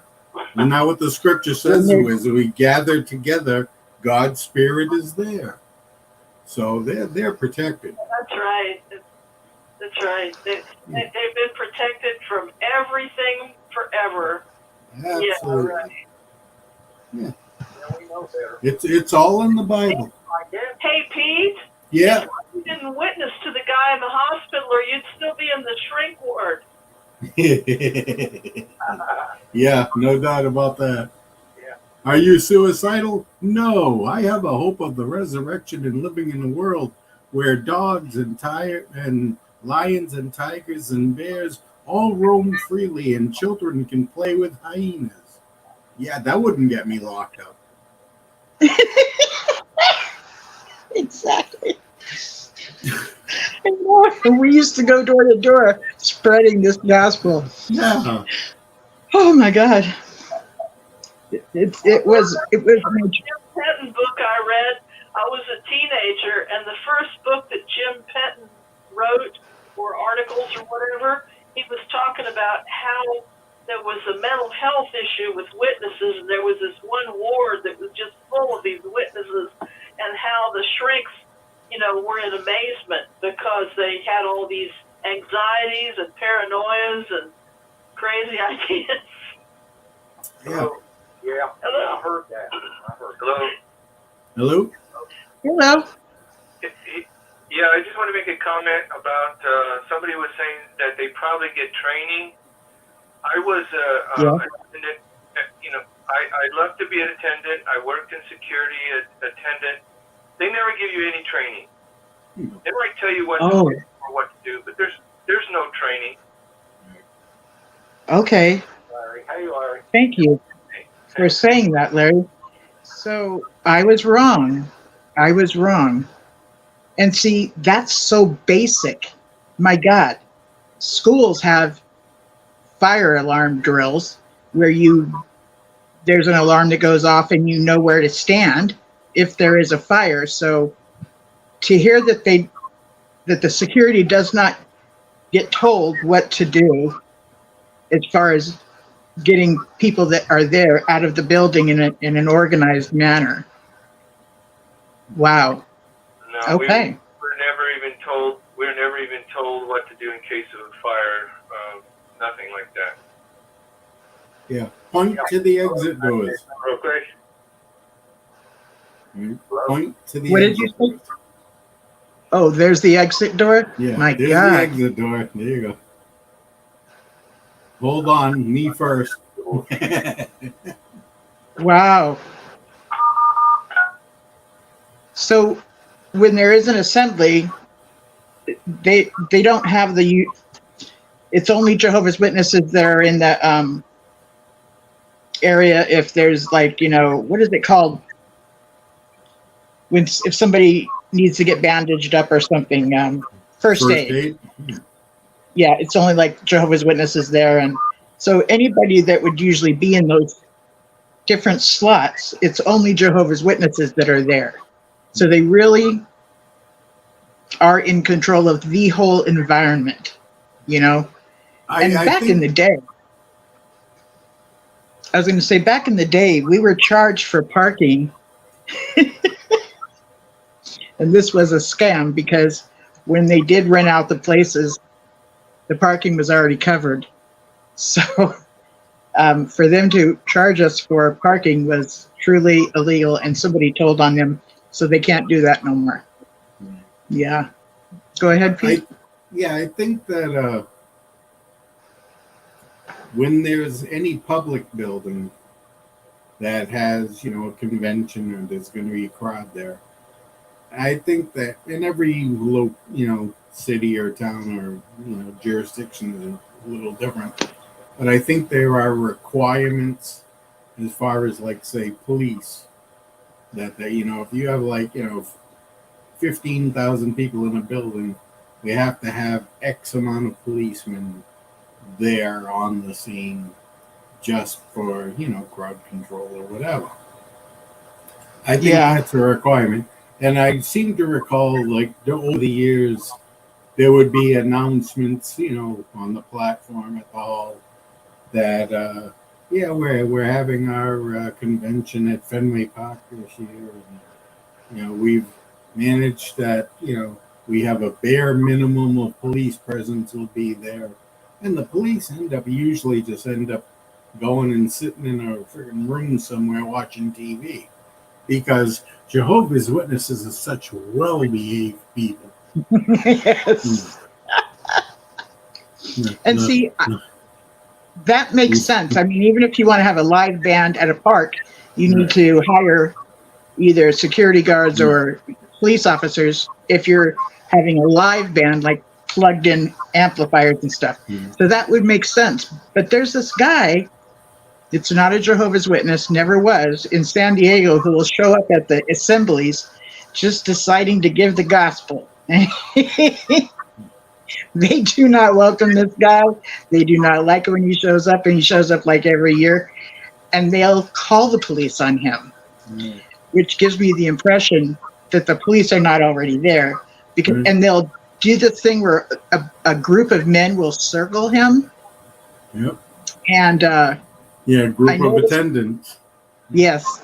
And I noticed a couple of them will be waving for the police officer to come over here, So that tells me that there's not police officers on location, but maybe they are on location, and just that. Well, they're in the building. They're not concerned with what's going on in the parking lot. Jurisdiction. Okay. That's besides, they're watching a ball game on TV. I want to be disturbed. Could be, yeah. So they would be on call if they are there. Okay. Right. Yeah. Has anybody watched the new drama on the exercise patients convention? The drama. Which drama? I started watching it the other day. I watched, I don't know, 5 or 10 minutes of it or something. I'm going to get back to it. But I wondered if anybody else had watched that drama. I haven't. Would this be the drama of a family deciding to leave home and heading to the location that the organization recommended?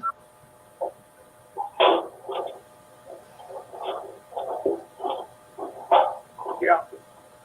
I couldn't hear you clearly. Okay. Can you tell me a little bit about the video you watched? Well, was it about Africa? Yeah, about Africa. You got it. Yeah, and they had a donation box. They had a donation box at a refugee camp. It was disgusting. Yes, that's it, Eric. I was completely horrified by it. I'm like, oh my God, these people literally have nothing and they lost everything, and you want them to give you money to billionaires. Yeah. You don't get lower than that, Kurt. Oh, I know it. I hear you. But like I mentioned, I found it on, I can't remember who had it, XJW site. But they had it, I think, in full, the whole drama. But if I understood, but I watched about 5 or 10 minutes. So I said, well, I'll get back to this later. But like Eric said, I don't know what the drama is all about. Probably some kind of problem, maybe in Africa with I don't know, local Kingdom Hall, or maybe more than that. I'm just gonna have to watch it. I just thought maybe. Well, to let you know, the gist of the story is that the brother and his family didn't listen to the governing body's direction, and they almost got in like big trouble. Like they almost got like overrun by rebels in their country, whatever country it is. And the moral of the story was like, because the other witnesses listened, and in the long run, he ended up waking up, supposedly, through their version of waking up. And he went to the camp where they told him to go, and everything was fine, and they were saved. But they always give you the best scenario of their situations. Like when that Sonia Erickson was disfellowshipped, and she was calling her parents, and they're like, I didn't even want my daughter, or I didn't want to give my daughter or our daughter the second, because then she would want to come back to Jehovah. But she was like, that's just a situation where her daughter maybe was just lonely, right? But why don't you give the realistic situation where someone's like dying in the hospital and you won't pick up? No, they won't do that, because that makes them look too bad. You know what I mean, my brother? That's a good point. That's a good point. That brother you're talking about in that drama, I think he was a carpenter. Had a wife and a couple of kids, 2 or 3 kids, and his brother wanted him to make some kind of big move or something. Anyway, that's where I quit on it. And I'm going to get back and watch the rest of it maybe this week. Thank you for that, Eric. JW Thoughts has done a series on it, and from what I've gathered so far, there's a base family that are Jehovah's Witnesses, and within that base family, the husband has a brother who's kind of maybe a non-Jehovah's Witness believer, or he might have been raised around it, but he's not really convinced to follow the organization. And he has a job with the government, and was persuading his brother, the Jehovah's Witness one, to get a job in that category, and that he was trying to encourage his Jehovah's Witness brother to do that. And you see kind of the conflict there, and he was going to set it up to where it won't even look like he's working for the government. But yeah, you're right, Eric. There was at this kind of like a FEMA camp, location, where there was a donation box. Now, let me just say something about this donation box. Yes, you're right. That's like the leadership saying, even though you haven't got anything, we still want more from you. But there's another side that I'm looking at. Can you imagine being at this FEMA camp, or where everybody's left their homes and they're just barely surviving in these refugee camps or whatever, and this group of people are collecting donations only for their own group? Really? This is the kind of stuff that the Watchtower will encourage, that basically gets their members a butt kicking, okay? This is the kind of stuff that they don't realize how socially unacceptable that kind of behavior is. It really is just like, it's kind of stuff will piss people off. Infuriating, Linda. What? It's infuriating. I was saying it's infuriating. Yeah. Can you imagine yourself, It's so bad. It's so bad that they even have the shape of a hand, that's their icon, with a coin on it. Now, there's a new elders letter out there where they don't want coins anymore. They only want dollars. So I don't even get it. There's a coin, but we don't want coins no more. Just the cold hard cash. Yes. That's funny. I remember when I was a little kid, the church, my mother and I were Catholic before we got into JWs. And I remember that our priest one time said that he wanted everyone to use silent change in the collection plate. Silent change in the collection box. Meaning he wanted paper money.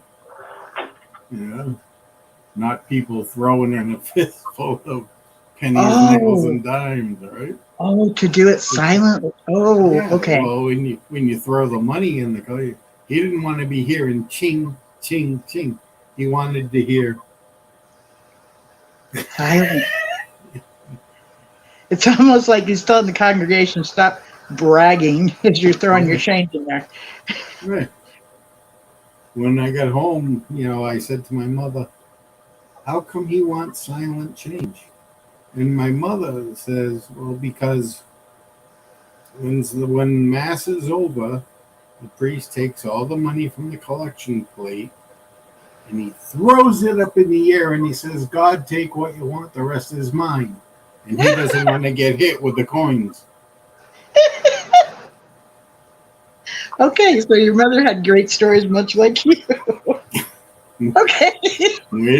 She was the number one influence in my life.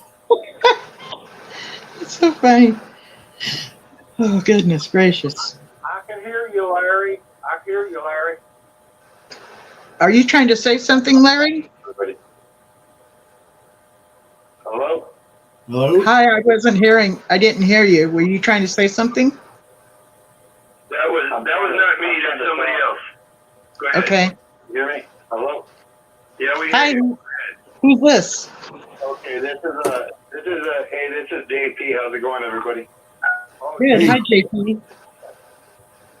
I'm having a hard time hearing you guys on my phone, but I could kind of hear myself. So what I wanted to say, I couldn't hear Pete. I'm sorry about that. I know he's talking too. But a few people have called in, like, about the convention and stuff. And I reported on Rick, like, about Long Beach, about the low attendance a couple months ago. And I was thinking about going back maybe next month. And last month I went in a suit and tie looking like a witness. And this month, or maybe like next month, I was thinking about going back and reporting again, seeing what was going on. But I was going to go in plain clothes, just regular plain clothes, and seeing what the attendants would tell me. The guys with the orange lanyards and the name tags. Yeah. I'm going to tell them that I was just an active person, and I'm trying to go to the convention and see how they react to that. But after seeing how I think Norman was his name, how they reacted to him, and I don't know if I'm wrong, but didn't they say that there was, like, when he walked out the door, there was a sheriff to meet him with an elder, and they were questioning him, and then once he said he had an invitation or something, then the elder kind of backed off the sheriff? I mean, and they had medals. I'm not familiar with this story. And have that was very surprising. But I'm kind of, I mean, what do you guys think? When I go back next month to the convention undercover for Sixth Screen, should I just go back in a suit or regular clothes? Because, I mean, I didn't see anything like that in Long Beach. I mean, they really were questioning me and stuff like that, but it was nothing like Norman where he got met with a sheriff or something like that asking him. What do you guys think? I'm not familiar with that story, and don't the Jehovah's Witnesses give out flyers to the neighborhood to advertise this convention coming up, as in giving out invitations? And if so, you showing up like a layperson would seem appropriate, you know? That's what he was saying, Linda, was next year he was going to print that out and bring it with him just to make sure that he didn't get messed with. So, because you're right, they do advertise it on their website, and they do publicly do it. Like even Rick he was reading a letter for somebody else, maybe on Sixth Screens. I don't know if it was Rick, but somebody was reading an invitation that they had gotten. And how are they going to treat people like this or be so suspicious to people going there? That means, to me, that tells me nobody from the public is going there.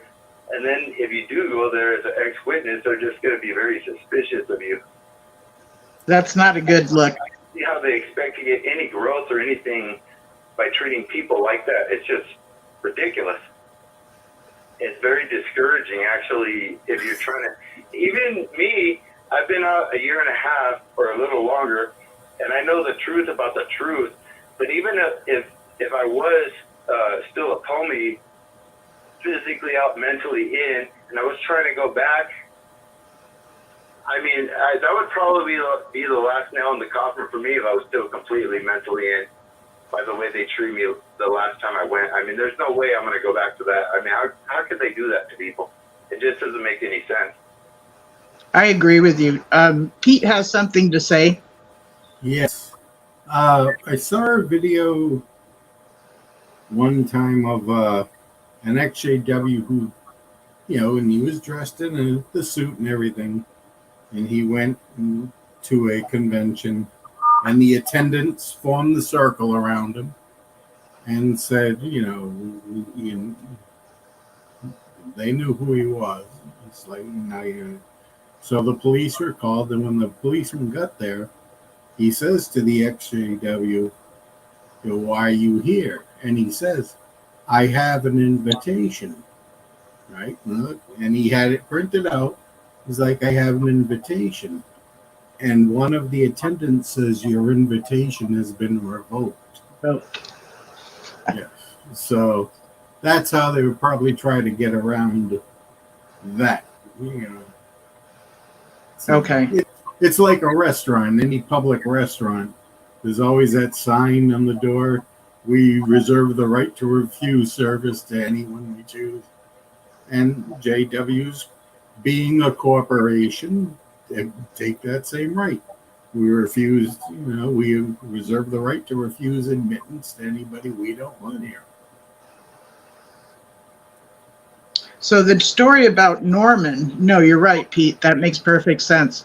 So the story about Norman, was that having to do with Rick's last weekend when he visited and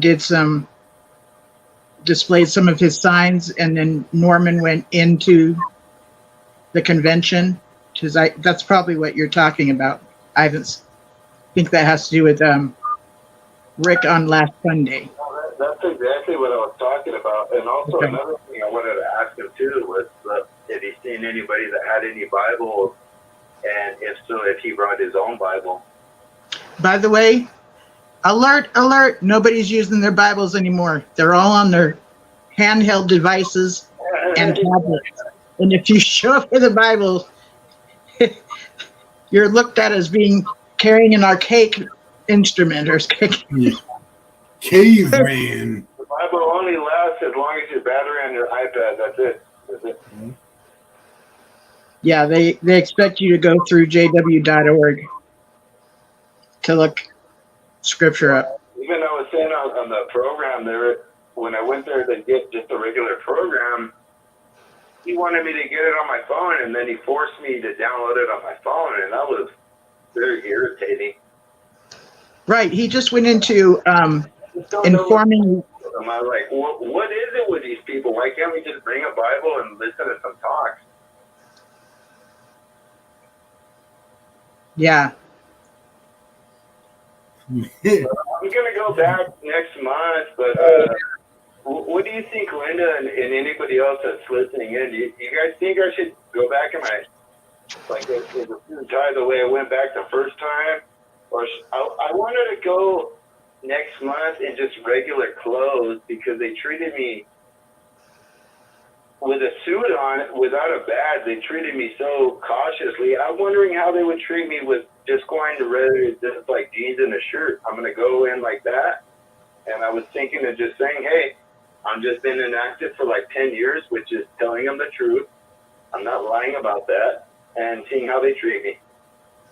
You could do that. Well, I believe I would do. But I was like, after Norman said about the cops and that, I was like, man, I don't want to put myself in that. That's kind of ridiculous.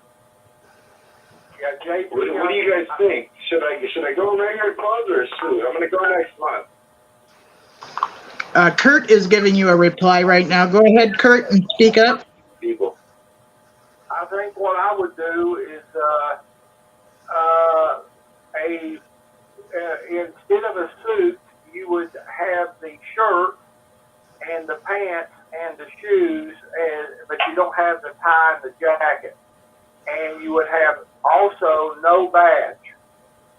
And see what happens. Yeah, because what happened, Kurt, the first time before, I had the same attire you said, but I had a tie. I had a tie on, but no badge. And with no badge, there was a big red flag on me. So I'm hearing what you're saying. If I don't wear no ties, I'll be even a bigger redder flag. And if I don't, if I were just to wear jeans and a button-up shirt, man, I wonder what they would do. Hey, Eric. I really wondered. What's up? Hi, Eric. Hey, man. Hey, Linda. I wish I could come with you, right? And either we're just going like with regular clothes with my big old beard. Oh my God. When I come down, dude, I'll buy you a flight. So I'm challenging you. Eric would not be able to blend in.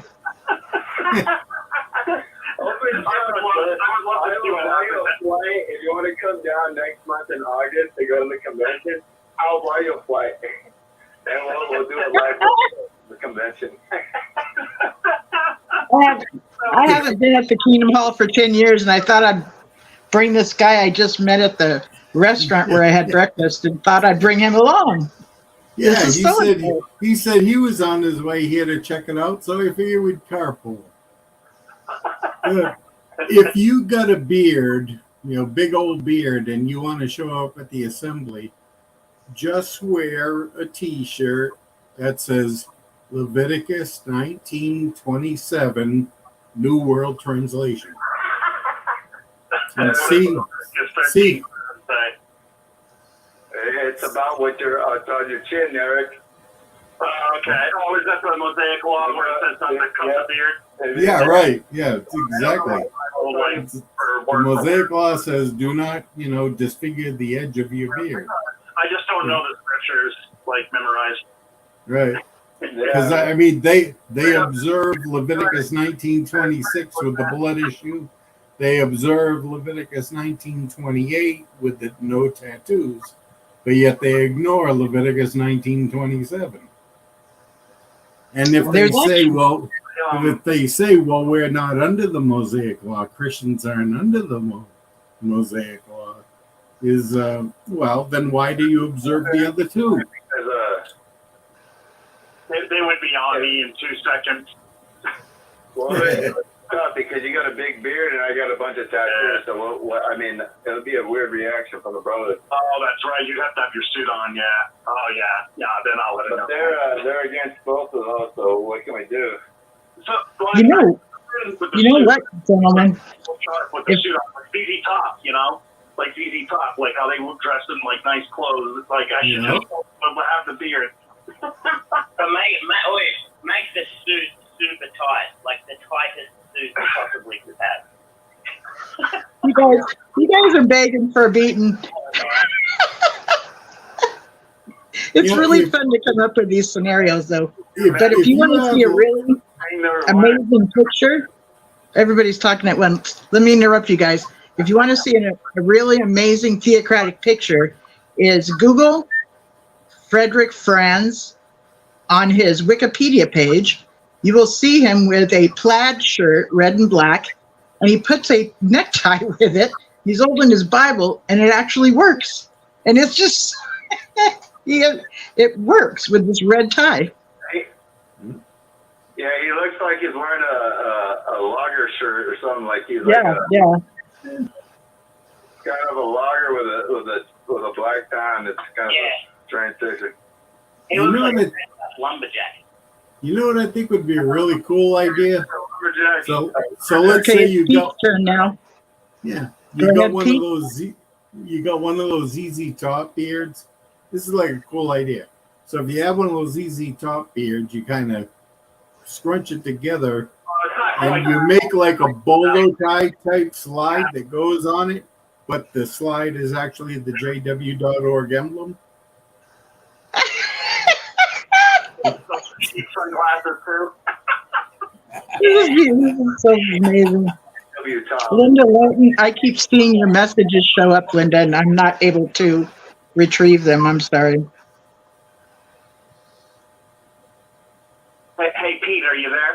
Yep. Oh, you were talking about Leviticus, about the beard. Even though I didn't know the scripture, like we were, I crashed a Jehovah's Witness card, because I usually do, and I put stickers up all over where they anti-Jehovah's Witness stickers where they set up their cards. They tear them down, but I have 500 of them in the beginning, and I still have hundreds. So they're fighting a losing battle. But I was talking to these sisters, right, and I said, do you allow beards? And they said yes. And I'm like, you got to be shitting me, because when I was a Jehovah's Witness, I shaved in the morning, and because I was busy at work, so that when I came home from painting cars, I could just shower and not even eat and just go to the meeting and do the microphones. And I got counseled for having a shadow, you know? So when they told me, yeah, you can have a beard, I'm like, bullshit. And I told them that's not true. And they're like, well, I know this guy in Florida who has one. And I'm like, man, they really lie. But so then they said, I said in the Mosaic Law, it says to not trim your beard. And the sister said, yes, you're right, but we don't follow the Mosaic Law. And then I said to her very quickly, then two things have to happen right now that I can think of. And I said, one, get rid of the 2-witness rule, and 2, I can get tattoos. And she went, and I said, you can't cherry pick, honey. And she huffed and puffed and got all upset because I made too much sense. That's a good reply to her. Watchtower law. Yeah. There's actually scripture that says that God has tattooed your name within the palm of his hands. And that's supposed to be a kind of a intimacy of you being always on his mind, you know, kind of along the lines of he knows every hair that's on your head kind of thing. Have we lost Pete? Maybe so. What I hear, what's weird is when you read those old laws and rules, is that there's punishment for certain things, like you would get stoned to death or that, but is there a punishment written in those laws for having a beard or getting tattoos? Because some of them, if you would cheat on your wife or do something like that, or bow down to a false image or something, you'd be taken in front of the assembly and stoned to death. But I recall reading those laws in Leviticus, I think it is, or maybe Deuteronomy, but but was there a punishment for those laws if you violated that, having a beard or tattoos or something? I don't recall reading that. Yeah, I'm not You're supposed to have a beard. You were not supposed to trim it. Yeah, Exactly. Was that young man going to be at Long Beach? Yes. That is, JP, are you talking about Long Beach? Well, I can't resist. I have to say it. Tell them you just got off your fishing boat and you got 11 other pals down there. oh yeah. So that's a good one, Pix. Hey, Pixie, do you think I should go in a suit again, or should I just go in regular street clothes and just say that I'm just inactive and I was just going to check out the convention trying to get a first? I would go in your beach attire, California style, and shoes. yeah, and just walk in there like Jesus. Yeah, walk in there like Jesus and tell them that you're just interested to hear what's going on and that you have a boat there at Long Beach and you're just passing by. See what happens. There you go. Report back to us. Yeah, that's what I think I was going to do, because I wore a suit last time and I told them all that. And even when I told them, I don't have my badge, it's in the car, they're like, oh, what hall are you in? And then I told them my farm hall, and then they're asking me people, giving me names. Oh, do you know brother so-and-so, or, the Stevens or the Jones family, all this. And I was like, no, but I know this family. And he was like, oh, okay, I know them. They're here today. He's good to go. I'd walk in flip-flops and see if they throw you out. Would they throw Jesus out? I'd have flip-flops and the beach attire there for Long Beach. I would. I'd love to see how that goes. On the beards back in the Old Testament. Oh, just wait a few weeks, Pixie. I'm going to be reporting with that in my, yeah, and I'm if going you to be could wearing do a Hawaiian you shirt could and do a little There's beard. too many people talking all at the same time. Take turns. So I just got a message from Pete, and he said my internet just cut out. Oh, no. I hope Pete gets back on soon. So I'm just going to reply to him, okay. Testament. He might be back or might not. On that. Yeah, I think you're right, Pixie. I'm going to do that. Hey, Kurt, what do you think? I should just go in regular street clothes? Yeah, I'm thinking about the suit, maybe white shirt, like I mentioned, and dress pants to go with it, and the shoes to go with it, and no tie, no badge. That's what I. He already did the suit. I want to see if they throw Jesus out. I really do. I want to. Yeah, I mean, the only thing I'm going to be missing is just a tie. What you're saying to go. So I'm thinking the full, like Pixie said, at least like at the minimum, just like jeans and a shirt. Yeah. Just comfortable and just. They ask me, I go in and I say, hey brother, I'm just I've been inactive. My family's coming to come to the convention. What are you going to do? Oh no, I wouldn't say you'd been inactive. I'd say I want to listen to your. I want to listen to your talk. Study. I want to listen to your talk. I wouldn't mention study or inactive or anything. Tell me, guys, what I should do. I want you guys to help me. You should smoke some tobacco too. Tell me twice. So I'm going to regular. Okay, too many people talking at once. Can we give Brad a turn? I'd go in like Jesus. Go in like Jesus. And if they ask you, stuff, say, well, I want to be in my Father's house. I want to hear what you're reading from the scripture. I mean, really play it up and see if they would throw Jesus out. So what's my? And if they ask you where you live, if they ask you where you live, you tell them you live on a boat at Long Beach. Because I had. So did I find it? So Pixie, did I find this convention from an invitation, or did I just see a lot of people going into the port from the?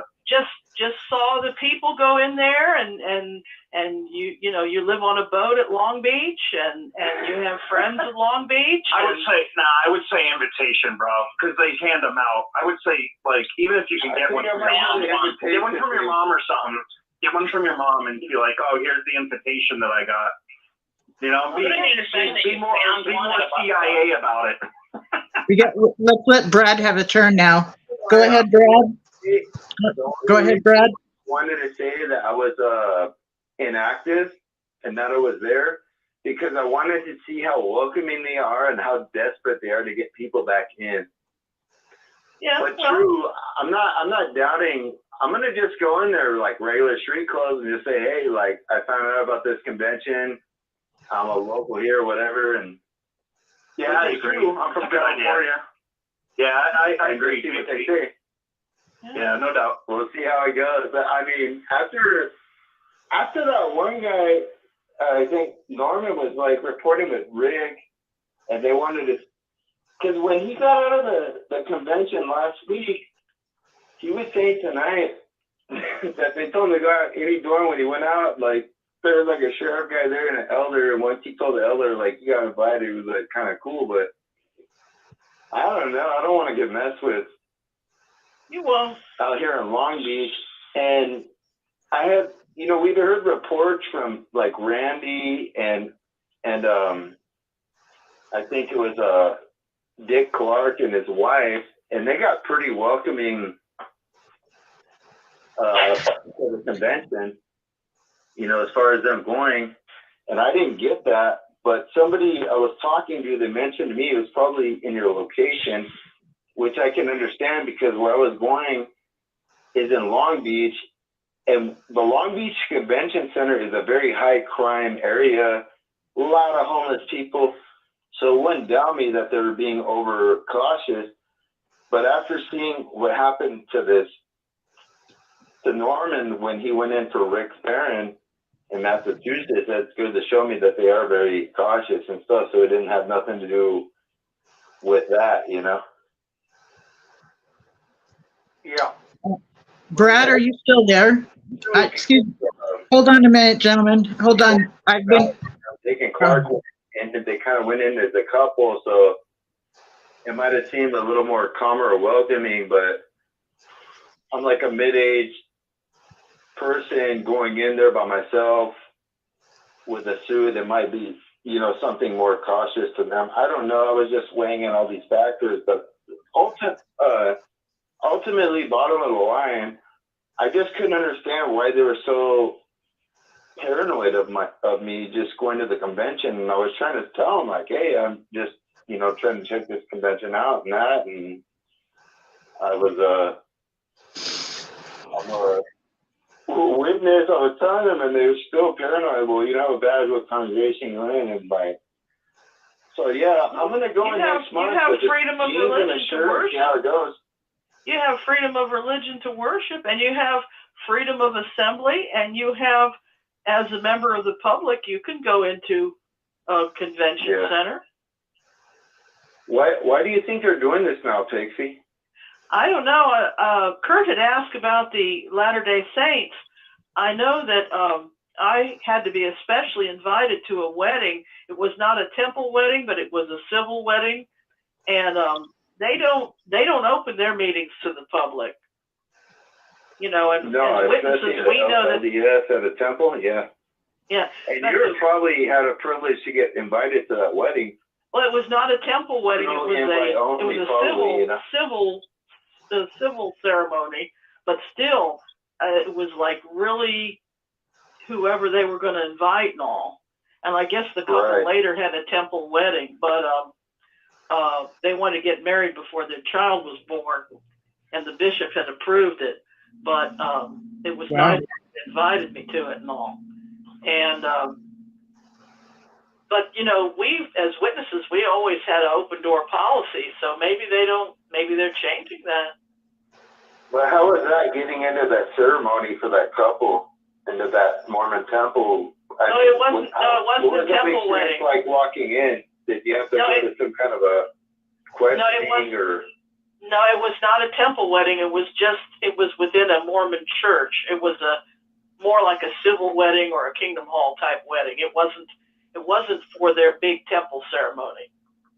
But even though it wasn't, walk in with no problem then? Even though it wasn't, the bishop had to approve me attending. Really? And what did that consist of? I don't know, but I got to be there, and I got to help the bride out and everything because we knew each other pretty well.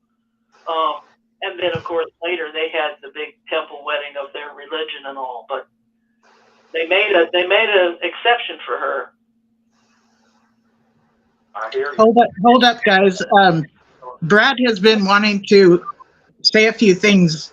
So can we let Brad come in and say a few things? Brad, are you still there from Australia? I think you wanted to share something. I am. Hi. I was wondering why you couldn't just say that you found an invitation to the memorial at a bus stop. Yeah, because that's where I find them all the time. And you know, like if it was you and I wanted to see how they reacted to me, I would probably say something like, I was at a bus stop and I picked up this brochure and I've recently lost someone in my life and it seemed to answer those questions pretty quickly for me, and that's why I'm here. And you watch the love bombing start. You're talking to me, Brad? Yeah. Oh, yeah. I was thinking that too, just saying that I just got an invitation and like, that was it. Yeah. And I also. I mean, because really, how could they turn you down for just getting an invitation? Exactly, they can't. And that's really, if you turn up in plain clothes saying that you found an invitation, that's one of their wet dreams. Like, that's exactly what they want. When I was a witness, it was like if somebody said, came up and said, oh, I've lost somebody and, you know, I want to know about the Bible. That's like the words that you wait for. Holy crap, I've got everything for you right here. I've got all your answers. That's what they're waiting for. You'll get love songs like nothing else, I reckon, if you came and did that. And that would be cool. Or you could try wearing a Spider-Man costume. That would also be awesome.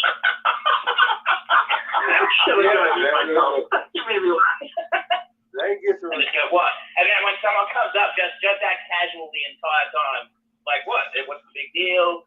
Oh, sorry. And then take your mask off. Sorry about that. I left my mask on. Well, you know what I was gonna do? I was gonna wear Indiana Jones costume. I was gonna wear an Indiana Jones costume and say that I was looking for Russell's lost pyramid at his grave. Oh my goodness. You could be Indiana Jones, and I'll be like the God of War guy, you know, like a skinny anorexic version.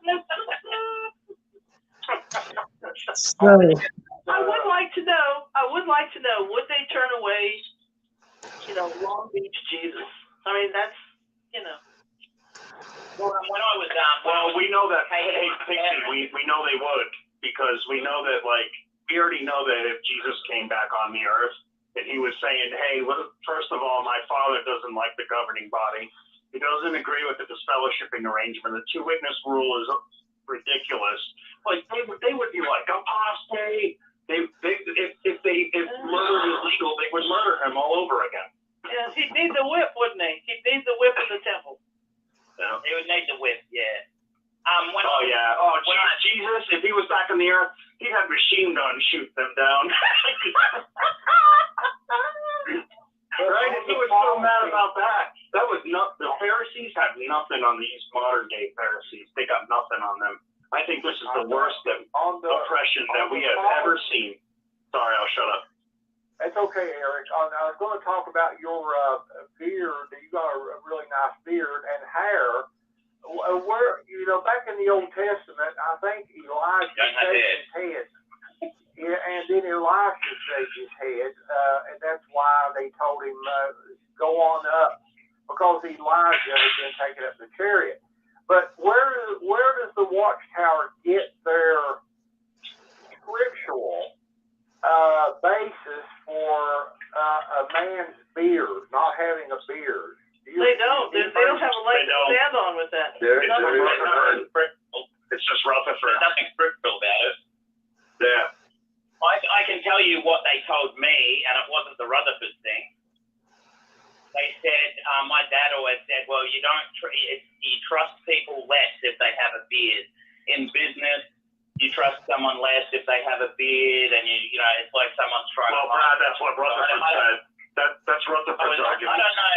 Yeah, Rutherford said we're businessmen and we need to have beards to be respectable in the community. It's basically the same thing. Well, I don't know how business got done in the 70s when literally every guy had a beard. Well, that's true. Yeah, you're right. Like everyone had a beard. Like BGs, right? Yeah. Yeah. 70s was like What I would recommend personally to you all, and as a big help to all you guys, if you have any questions about beards, just go to jw.org and type in beards, and you'll get all your answers. Yeah, I hear you. Yeah, There you go. But yes, that's good, JP. But we cannot figure out scripturally, where they have a foundation for that. They don't. That's why. JW.org will give you all the answers. You don't have to consult the only thing that I've ever heard is Jehovah God is leading you there, and JW.org. Just go to JW.org and type in beards, and you will shave your beard off if you want to get saved at Armageddon. No way. That's why I have a mustache and not a beard, because I am very scared. I don't have a beard. I literally cannot grow one. Well, I have a beard because I'm a hemophiliac, and they made me shave my whole life, and I'm a bleeder. And I'm like, screw that. You can't grow a beard? Brad, you can't grow a beard? Sorry. No, I would have a Father Time beard if I could, but I can only, for some reason, my face only grows Mexican, as in small mustache,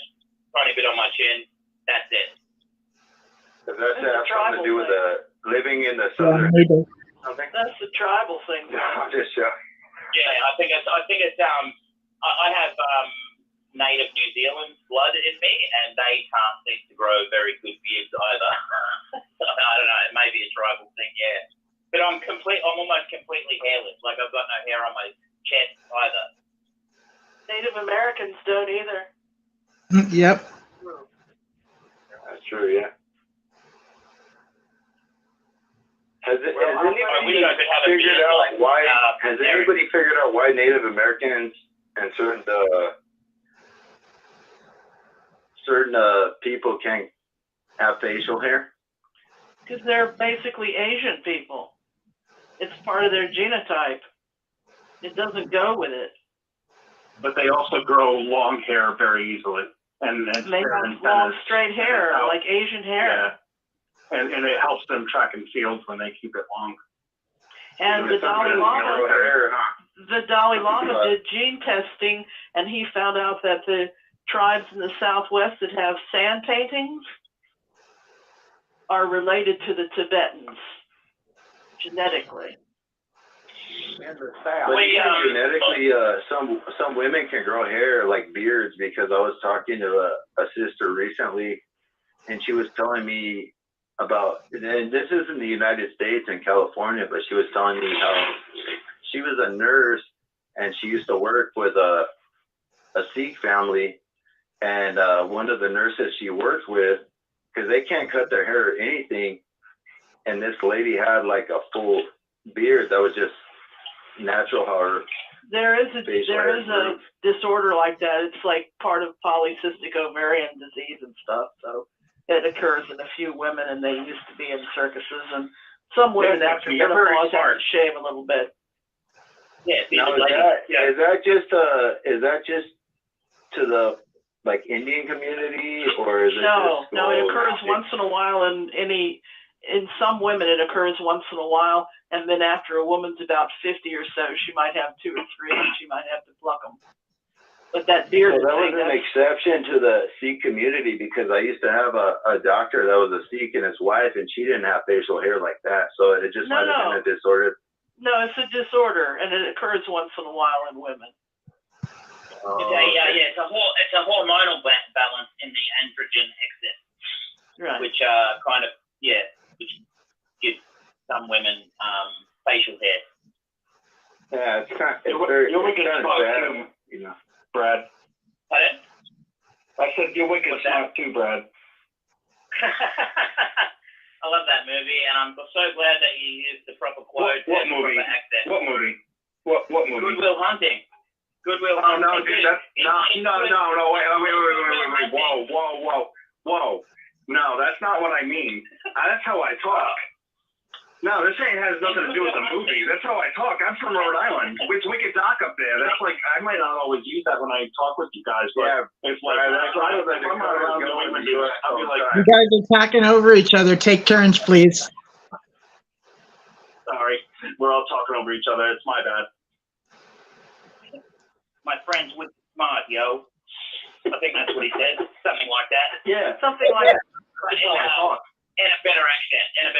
It's authentic.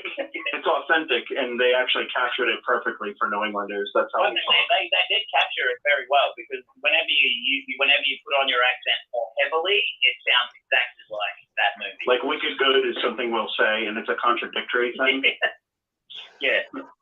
Well, I do the same, as you pointed out. I say, Go ahead, Kurt. Talking about the Northeast, I know Rhode Island's a pretty good distance from Vermont, but my goodness, Vermont just about, I don't know all the details. 4 hours. A lot of 4 hours? A lot of flooding in Vermont. I haven't watched anything a couple of days, but I guess all of you are aware that Vermont, I don't know how much of the state was affected, but whatever was affected was really devastated by flooding in Vermont. So I tell you, this climate stuff, it's just every day. It finally rained here. It's felt like 110 for 2 weeks in my air conditioner. I have to get a whole new unit, so I've been camping at home. I hear you. Are you on the East Coast, Pixie? I am in Virginia, and it has been brutal. It was 110 out here in California today in Palmdale, and it was brutal. Oh, yeah. And it's supposed to get a little hotter tomorrow and cool down a little next week, maybe get down to 100. But, I mean, tomorrow, it might get up to like 110, 114. I don't know what's causing it, but I'll tell you what. Those fires in California and Canada. Oh, yeah, yeah. I was talking about climate change in general. I don't know what's causing it. I suspect it has something to do with pollution. Well, my conspiracy side of me tells me that it has something to do with HAART, HART, and might, but it also, the fires in and Canada all the chemtrails, and the volcanoes this last year, and the fires. Yeah. And you know what is funny is that they talk about carbon emissions. Take turns, you guys. Take turns. I was saying take turns, please. Brad, it's supposed to be winter time over there, right? Are you speaking to Brad? Yes, I'm here. Yes, sorry, just unmuting and stuff. Yep, it sure is winter time here, and it's cold. That's what I thought, because according to my astronomy class, it should be winter time over there. Yeah, and it's cold as at the moment. And we got winter pretty early this year. But well, yeah, you need to tell us about that, bro. It's 110 over here. Give us a little encouragement. Well, it's nowhere near that here. It's about, I work on a different system than you guys, but it's about 22 degrees Celsius. That would be refreshing right now. I would love it, yes, Brad. It would be. I'm going to take the next 24-hour flight to Sydney, and you can pick me up at the airport, okay? Yeah, well, let's go to Melbourne, because it's a lot cooler down in Melbourne at the moment. Let's do it, brother. I would love that. I'm saving up my pennies and my quarters. I'm going to do it, dude. About 72 degrees here. Oh, that's the way perfect. You look at it. Yeah, it's a good temp. It's a good temp. That's Fahrenheit? Well, yeah, of course, because if not, you'd be burning your ass off like that. Okay. Yeah. I'm looking forward to your visit, Brad. I'm looking so forward to your visit in the next 4 years. I priced out law school here, and it's $63,000. Whoa. It's not too far off that here, but I'm getting a lot of help from the government instead. All right. I'm not paying anywhere near that. I think the government is paying a fair bit, but I'm not paying anywhere close because I'm a mature age student, and over here they like adults doing university because statistically you're going to pass, whereas if you know what you want to do, if you like just out of school, quite often you won't pass or you'll defer or you'll drop out. But statistically, adult students usually finish, so they provide as much help as possible for that, which is awesome. Well, I wish I could find something like that here. I'm so envious of your excellence. Well, thank you. Hey, Brad, I was going to ask you, what focus of law are you going to go into in your studies once you do the basic, your basic classes? Are you going to go into any kind of certain aspect of like law or something like criminal or tax law or something like that? No, I want to go. Well, the whole reason that I want to do it is to help people that have been sexually abused within the Jehovah's Witness organization. So, oh wow, I'm not 100% sure what law that is because I'm right at the start and I'm only learning, the real start stuff. Basically, at the moment, I'm not even good enough to be a legal secretary. But as I get further on, I will be pursuing that. I'll be going down that line, whatever that is. Over here, that would be family law, but any Juris Doctor, anyone with a law degree, that if they can practice in Washington, D.C., New York, and California, they could take a case like that. But if you go on to international law, then you could have your whip out for for big corporations. Well, that's basically what I want to do. I want to do international family law, I guess. I'm not 100%. Yeah. I do want to be able to focus elsewhere, not just Australia. But that's the aim anyway. Yeah. Yeah, keep us posted on that, bro, because I'm really happy you're pursuing that, and I'm really I got your back on that, and you know. Yeah, thank you. Thanks, man. It was after seeing the Royal Australian Commission, pretty much, and then once I looked up that I could actually do the course. Once I did that, I was just like, okay, that's what I want to do. I always wanted to be a lawyer. I argued. My parents would say that I was a lawyer from when I was born because I've just argued my entire life. Well, also you're a little bit flamboyant and very verbal, so you should have no problem. Yeah, I think so too. I think the better compliment for Brad is that you retain knowledge very well, and you have no problem spitting the facts back, and you're confident, and it can overwhelm people, in a good way.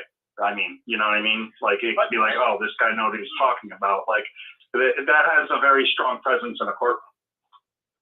But in saying all of that, the best part about it to me is that I was able to make a decision to do something that I wanted to do and then actually do it. I can't reiterate that enough, how good that felt to sit there clicking on my screen. Yes, I will be doing this, signing the paperwork and everything like that, and knowing that I was doing something that I've always wanted to do my whole life, but couldn't ever do it while I was in the org or anything like that. And finding that little piece of myself that feels like me, you know what I mean? And Sure. So if anybody out there is even considering doing something like that, I'd say go for it because it feels great. Yeah. It does. It feels good to pursue your dream. That's great advice, Brad. Really great advice tonight, and I'm really happy for you and proud you're pursuing this next chapter in your life, and you're gonna succeed. Like even you said, like a few episodes ago, you're reassured. Like you gave no doubt what you're gonna do. So I have complete confidence in you, brother, and I know you're gonna go far with that. Oh, thanks, man. I really appreciate that. I appreciate all of your compliments. You're all very nice. And to be honest, you guys are more excited than the people in my life here. So you will definitely all know the outcome. Good. Yeah. Man, you hang in there. We're so proud of you. I mean that. Thanks for that. On Fritz Meyer's program, he was talking early in the program about a man that helped Franz when Franz got sick. If I understood him right, he was going to save that information for Kim and Mikey. But did I understand that correctly? He's going to be on Kim and Mikey with that information, which I never watched Kim and Mikey for years and years and years. Never watched anything. But this guy that took care of Franz, what's the deal with him? Do you all know? It was my understanding that there was a gentleman with an exotic name, and I'm not sure if he was East Indian or what he was, but he had a very different name. I guess he was a witness helper of some sort to the governing body, which we call it now. It wasn't clear in Fritz's book whether the guy had the credentials or not, but then Freddie would get a dream or something, and this guy would say what the dream was. He was kind of stage managing the whole thing, and it reminded me of when, in history, Woodrow Wilson had a stroke, and his wife went to the door of their home and told the press what Woodrow Wilson said, and the man was nearly in a coma for a month before he died. So in effect, Mrs. Wilson was running the nation. Oh, I hear you. Yeah. So this is kind of like, well, did Freddie say that, or did this exotic man say it? You know, and it. Yeah. Fritz would have to explain more about that and where this man came from and what his pedigree is or was. But Franz was always seen as kind of an oracle. I hear you. That's a lot of information, Pixie. I knew you would know a lot more than I did. I don't know everything, but I know a lot of witness stuff, I guess. Yeah. Well, if you see Fred Franz compared to Raymond Franz, I mean, you wouldn't even know they're related. They're so two different characters. Yeah. Because Fred Franz is kind of an enigma almost. He's a very strange man, and and Raymond Franz was a very down-to-earth man, very kind and loving person. Franz was a good Christian man in every way. Oh, yeah, Pixie. How can we say? Yeah, like you say, JP, they're like you say, JP. They're from what I could always tell, their personalities was a lot different. Amen. But I think a lot of people did see Freddie as an oracle. They did see him as he would come out of that room and pronounce something, and what he said kind of went. Yeah. And they almost saw him to have a kind of mystery around him or something. And that may or may not be true, but that's the way it was presented to the believers. And it was like that, and I could see some sort of Raymond Franz, even though he came all out on the governing body, he kind of does give a little cover to his uncle on some aspects of his writing and stuff. Yeah. Oh, yeah. Which you could see it is his uncle, but he never refers to him as an oracle and other stuff. But we do know downright that he was the main one that was coming up for the doctrines from the society from probably the late 60s to the late 80s. And then, but who is equivalent to Fred Franz these days? I mean, is it the nine? I don't know, but not a single one of them. And because Fred Franz was he had almost this persona over him where he was like a brilliant character almost. Well, also too, the Insight book and the reasoning. I don't know how to explain it. The Insight book, they got a lot. You know, I've been to New York a couple times, and it's too much city even for a city girl like me. Manhattan is its own thing. Yeah. And there's a huge public library there that's magnificent. The building itself is magnificent. And the information in that particular branch of the library system has got all kinds of antiquities and rare books and stuff. And that's not counting the Metropolitan Museum of Art, which is a separate thing entirely. So you've got the New York library system at that public library with treasures and wisdom in it. And you've got the Metropolitan Museum of Art with treasures and wisdom and real, like, Egyptian figures and stuff. So when they research something in New York, like all the paganism that's in the Insight book, when they tell you about Canaanites and stuff, all that is very factual. That book had all kinds of things that they really sent like teams of writers out to get. Oh no, don't get me wrong. They published a lot of stuff that were actually legitimate, good stuff that were factual. Right. But then they couldn't live it down. Their books, but they published a lot of bad stuff too. But what happened with that book, it's so factual and so archaeological, or whatever the word would be. It's like they know. Now, are you talking about the Pixie? Are you talking about the Aid to Bible Understanding? The Aid to Bible Understanding and the Insight book. Those books have. You're talking about Aid to Bible Understanding or the Insight books? I think it was the Insight book. It's the one I still have. Okay. But those books, they researched all it. Volume green books or one big blue one? I'm not sure at this hour of the morning. Oh, I okay. just, So there's I one just big know blue that one that's Aid to Bible Understanding, and then the two volume ones are the inside books. the first one they did that had all the paganism in it. Yeah, that would be Aid to Bible Understanding. That's why they don't use it anymore. Exactly, that was my point. It revealed too much about the name of Jehovah. About how, Exactly. I think it even puts the thing about Rasmus Martini. Yeah. And his discovering and his making of Jehovah. So, and that's not in the new Insight on the Scriptures. That's in the Bible. Aid to Bible Understanding. Right. So that's what happens when you have real truth, right?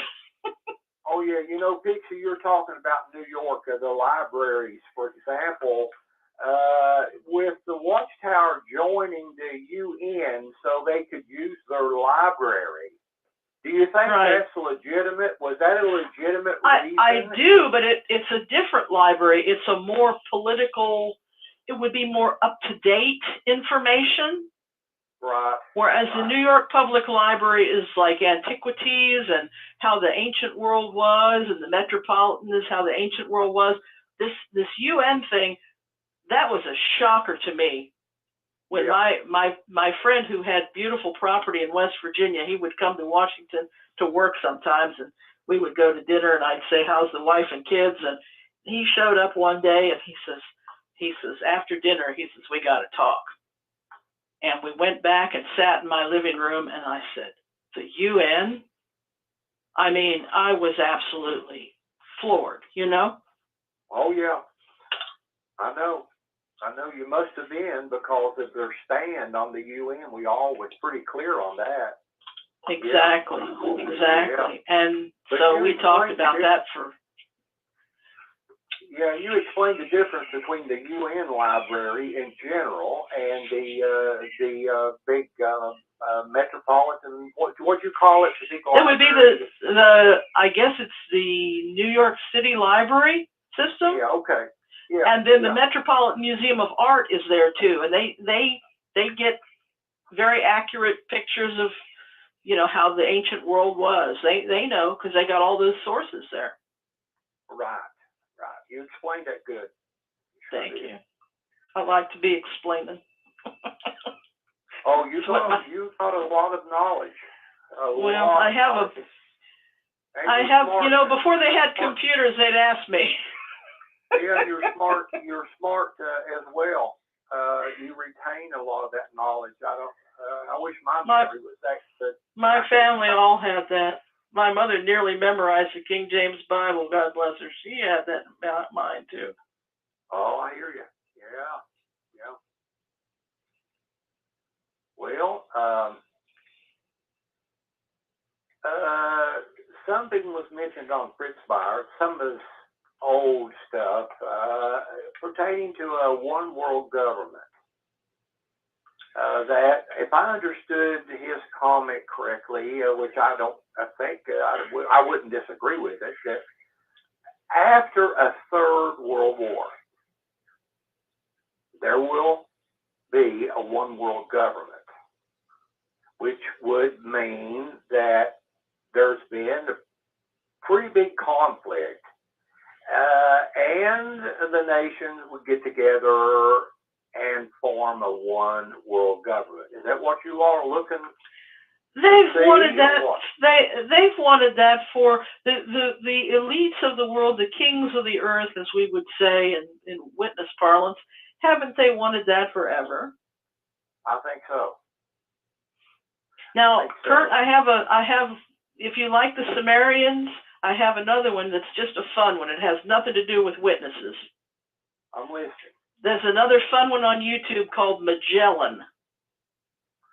Magellan, I've come across Magellan. They are a YouTube channel, correct? Magellan? No, it's about the explorer named Magellan.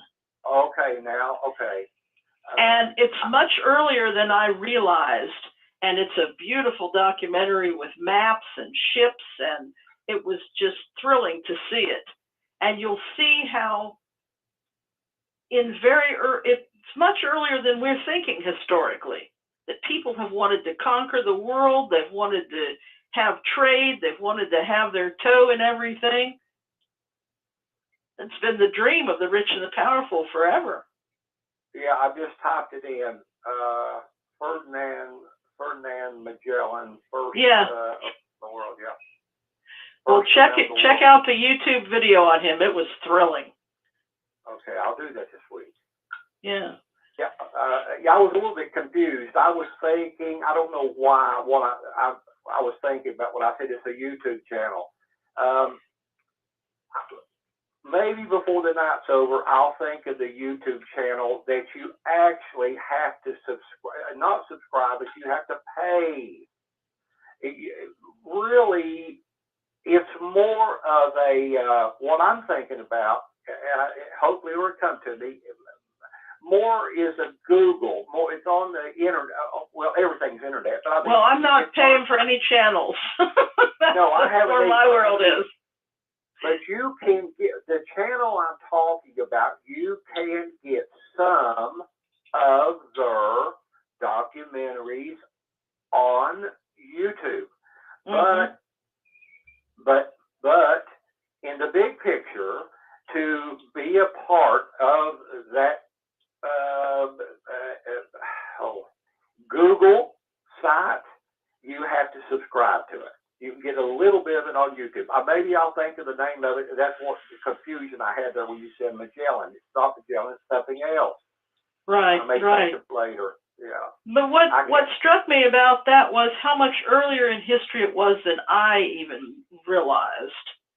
And that the elite kings and queens of the world had access to these ships and money and everything. And, most people on Earth were living in huts, and they had palaces and ships and all kinds of stuff. Oh, yeah. Well, let me give you a good example about history. I don't know much about this, but I come across several videos actually, this past week, where American Indians, mm-hmm. Were supposed to have come out of Africa. They were black.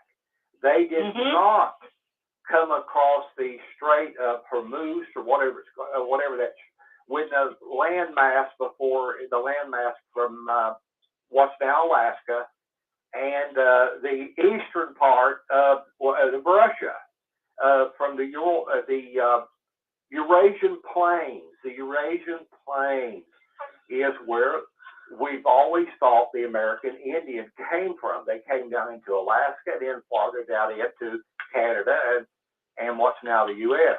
But anyway, the point is that some people argue that the American Indians were Negro. They were black out of Africa. I didn't really bear down. Okay, now here's an example of the use of the word both.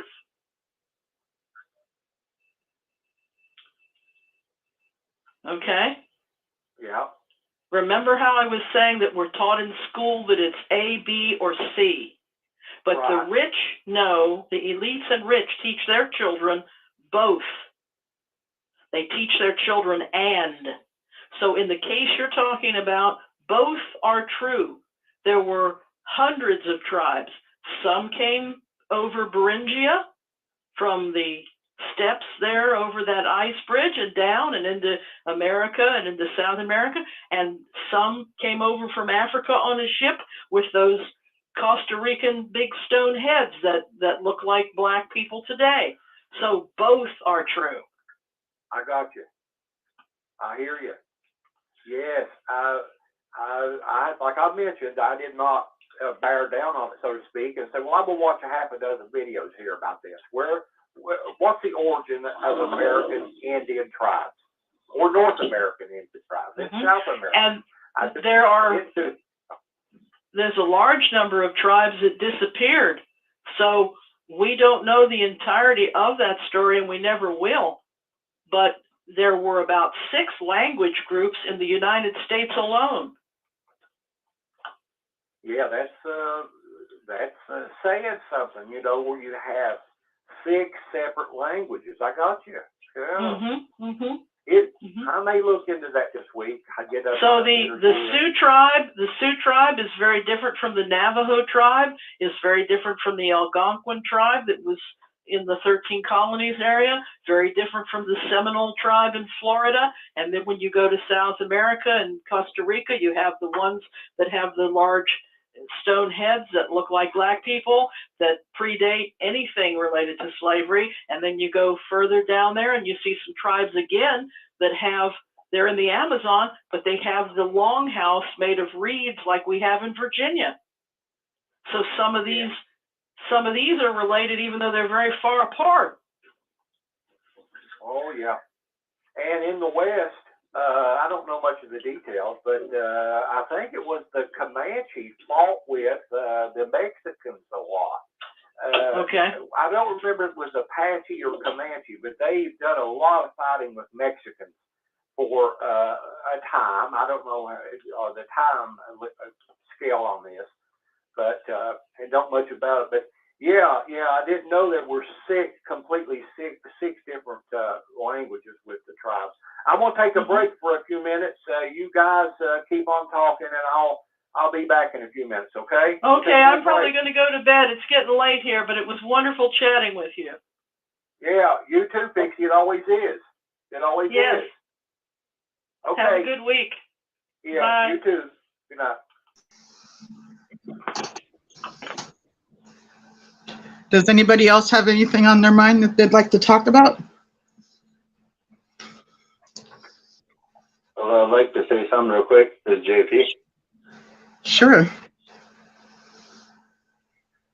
So this last few weeks, there's been a lot of rebuttals for the convention. A lot of different channels cover the different talks that they're showing. And what's funny is, maybe it's not funny, is I have a distant relative that's been in Bethel for years and years and years, and he's actually shown on like one of the Friday talks, and the relation he has with me, I don't want to reveal too much without probably finding myself out, but he's pretty much a cousin's brother-in-law, and cousin and her husband are special pioneers, and they've traveled all around the world for Watchtower. But this one distant relative of mine, before his brother married my cousin, he was a real close. Him and his brother were close friends with my family. So when I was younger, I'm 40 now, but when I was about 13 or so, we went to go visit Brooklyn Bethel. And when he was there. He's in the writing department. So he's and that was back in the mid 90s. But story with him is he had went to Bethel, I think, when he was around 19 years old. And he started off, of course, how they started off at Bethel as a grunt, but he was a pretty talented guy. He knew, I think, at least Spanish and one other language, like Russian. So right away he moved up to the writing department really fast. And when we went to go visit him in Bethel, I got to go in his office in Brooklyn. I have pictures of me sitting there in his office, and it was a big deal.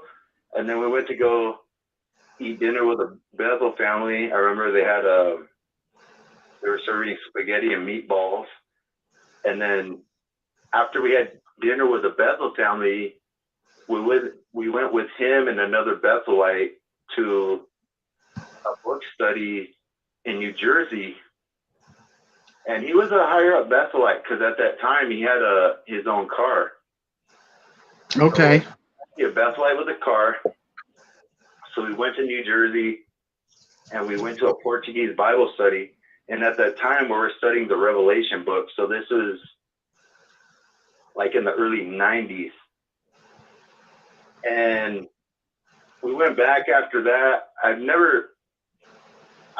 remained in correspondence with him a little bit, very vaguely now and then. He's pretty much kind of like a hermit almost.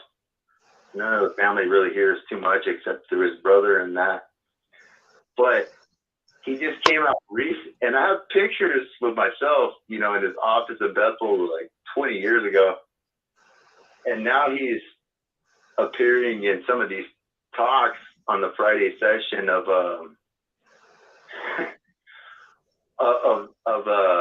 the exercise patience, you know, the stream that jw.org has. So that shows me how much he's moved up in the organization. But even some of my JW family were telling my mother, who's still at JW, like, oh, you know, you have to look out for brother so and so, because which is my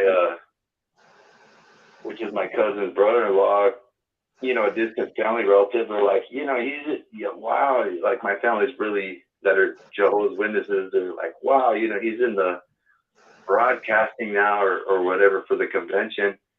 But it's so strange because I just woke up a year and a half ago, and I used to look up so much to this man, and now he's featured in this convention, and I'm seeing all these rebuttals, you know, from different channels of the convention, and they're, you know, critiquing his talk or whatever you call it, and saying stuff about him and stuff. But I don't know. It's just kind of funny. But if anybody wants to know who he is, I think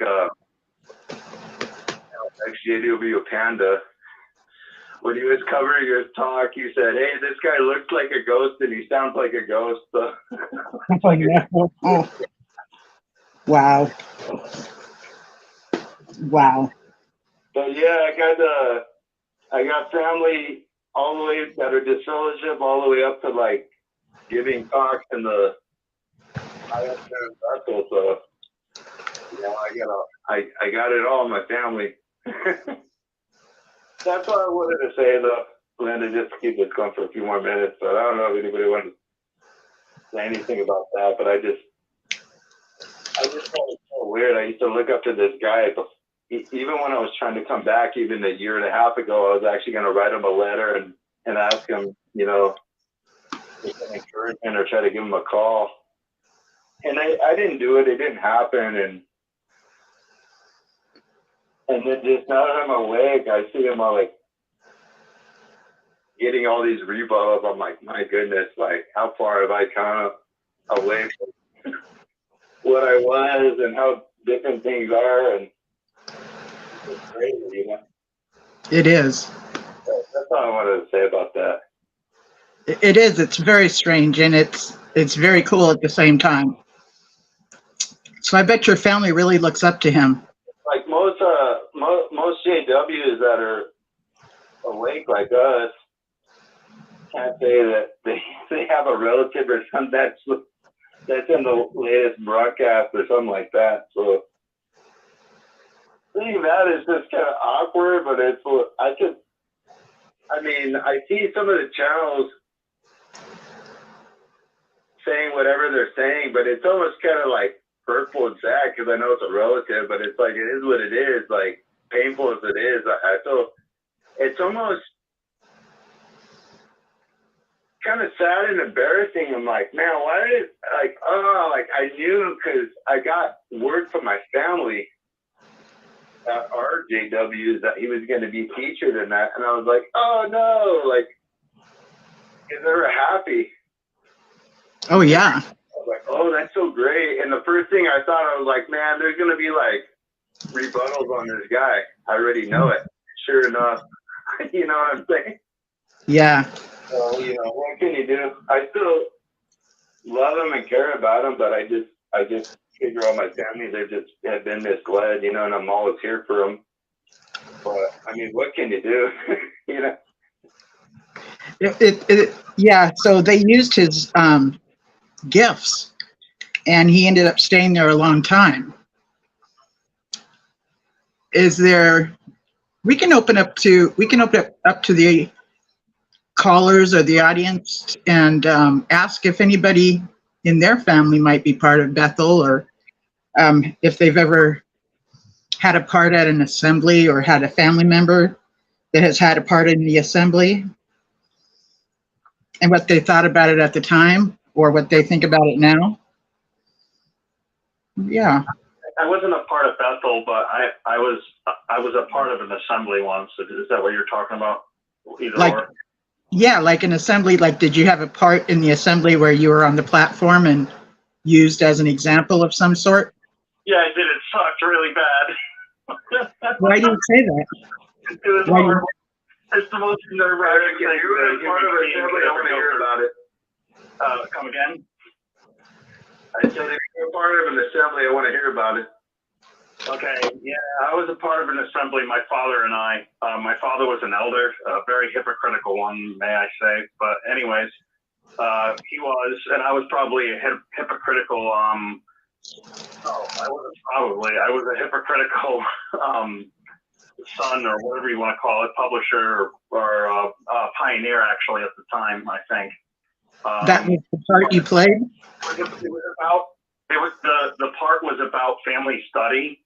And oh my God, you guys, it couldn't be the most hypocritical thing. Okay, this is what family study was like.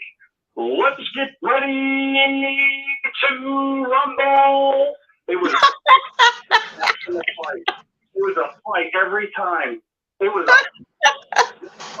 freak the hell out coming home from work and you're forced to do this. Horrible. Oh my goodness. And so we're so super hypocrites for talking about family study, you know.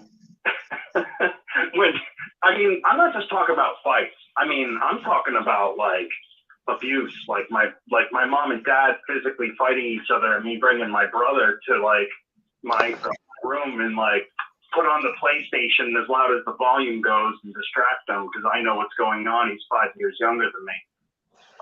You know, and I could read his energy because I've always been an empath, and I knew how disturbed he was over it. But like, it just the family study caused so much problem and so many fights and so much dysfunction in my family. It was really, really horrible. But the Bruce Buffer thing, sorry, I just wanted to make light of it a little bit.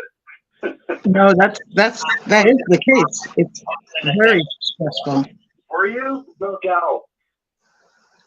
Yeah, my whole family was. I played Samuel, a child version of Samuel. That's cool. And I thought about it the same as I do now. It sucked. There was no bragging. I didn't want to do it. And then afterwards, everybody came up and wanted to talk about it, and it was just horrible. And why didn't you care for it, Brad?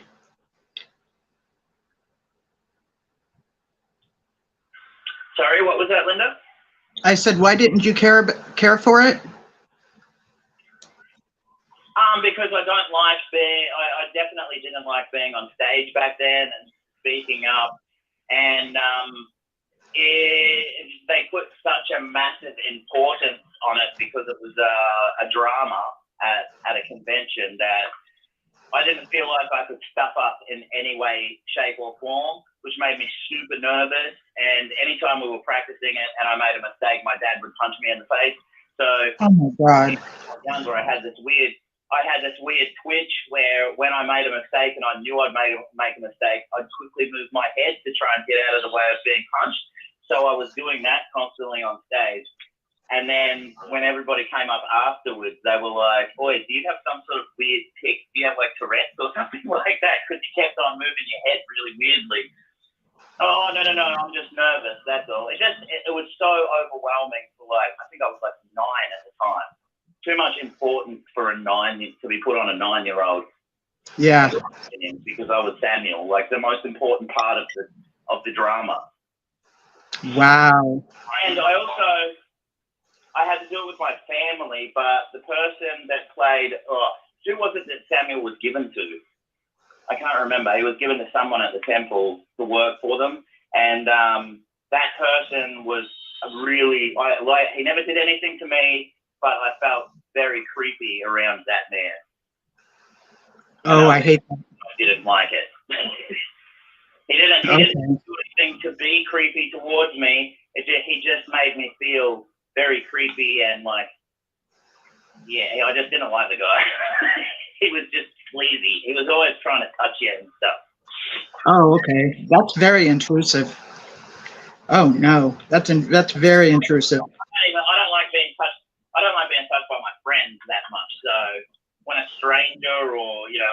adults who you feel like you have to let them at the meetings because, you know, otherwise you're like, oi, don't touch me, you weirdo, and then you get in trouble for that. So Right. a really uncomfortable time. Yeah, one of my son's friends didn't want. I'm a hugger, and I always asked his friends, you know, is it okay if I hug you? And he straight up told me no. And it wasn't for like 6 years after I met him. A certain occasion, I was able to get something for him, and I said, "Do I deserve a hug for that?" And he turned around and came to me and gave me a hug. You don't even know how big of a deal that was. My son actually went to his wedding 2 weeks ago. Out here in California, so I got to see my son for a day, well, an evening, because he crashed here at my place. So he was in the wedding. But yeah, you know, some people do not want to be touched, and it's in the organization, boundaries are crossed all the time. Yeah, I feel the same as your friend. I bet you he considers it the same as me because we don't like doing it. When we do it, it means more to us. It's like a higher thing. So when he finally did hug you, it was a big deal. Yeah, and he could have told me no, and he knew I would be okay with that. But you're right. Yeah, it meant a lot to me, and he was giving me a real thankful hug, and it was genuine, and it was, you know, it wasn't all that long or anything, but just a really quick hug, and he took off, and I was like, yay, that was a big deal to me. Mm-hmm. When JP, forgive me, JP, and my dyslexia.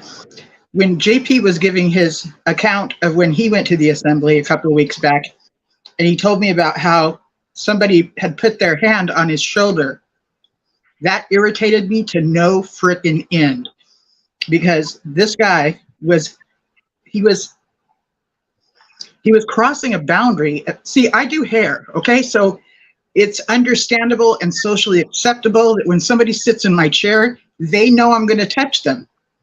That's the thing, okay? That has to do with the industry I'm in. They are mentally prepared for me to touch their shoulders and their hair and their head. And that came pretty natural to me. And like I said, I'm a touchy-feely person, but if I don't ask permission with people, I'm intruding into their, like, there's a bubble that people have around them that you shouldn't enter into. And that guy at the symposium in Long Beach entered into that with JP, and that just irritated me to no end. No end. Yes.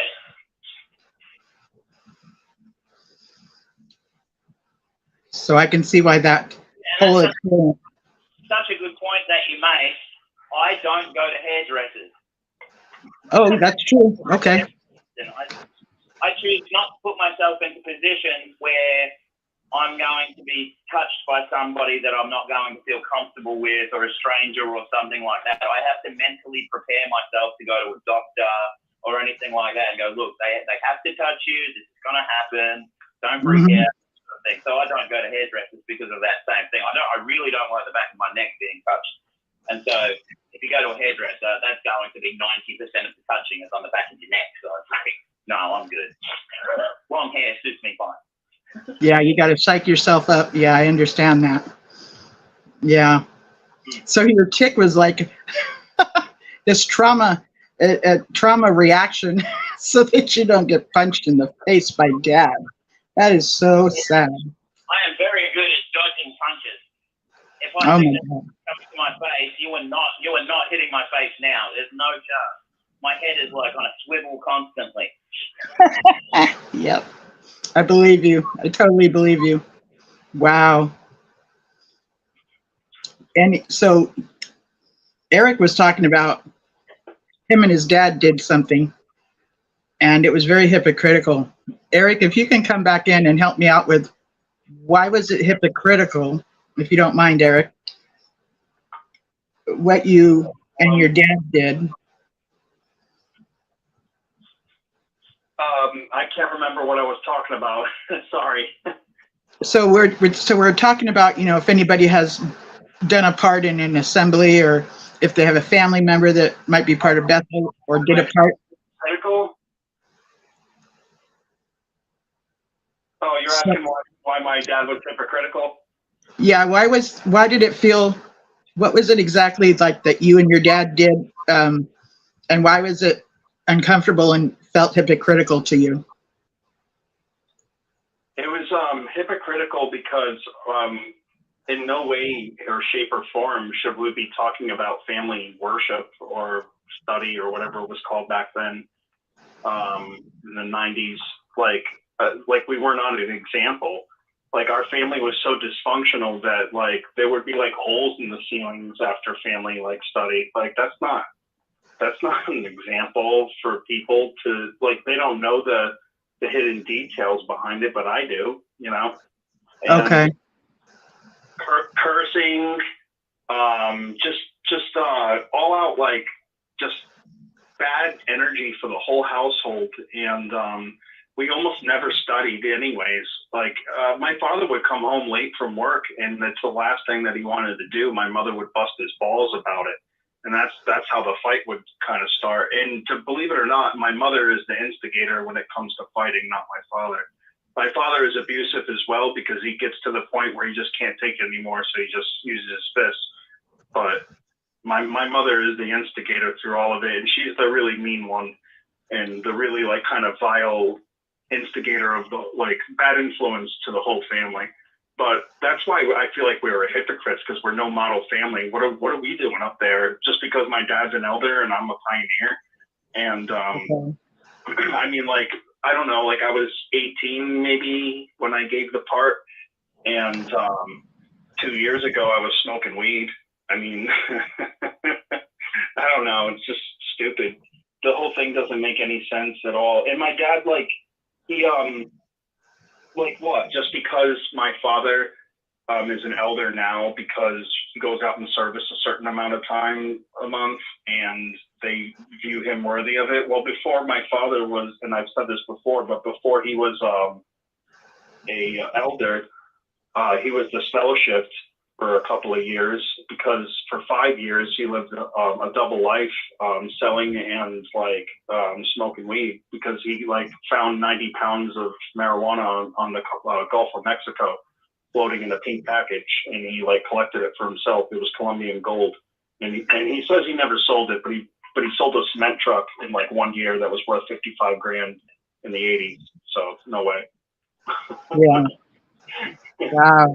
But or paid off his cement truck, I mean. But yeah, so that's how the hypocrisy comes in. And our family is very dysfunctional. They're all very selfish. They make very bad decisions. I can't see, and the reason why I was uncomfortable was because of that, and I knew it, and it didn't feel right. And I didn't like being on stage either, telling my story. It's like, do this, you know, be a good son, basically. But it's like I didn't really want to do it.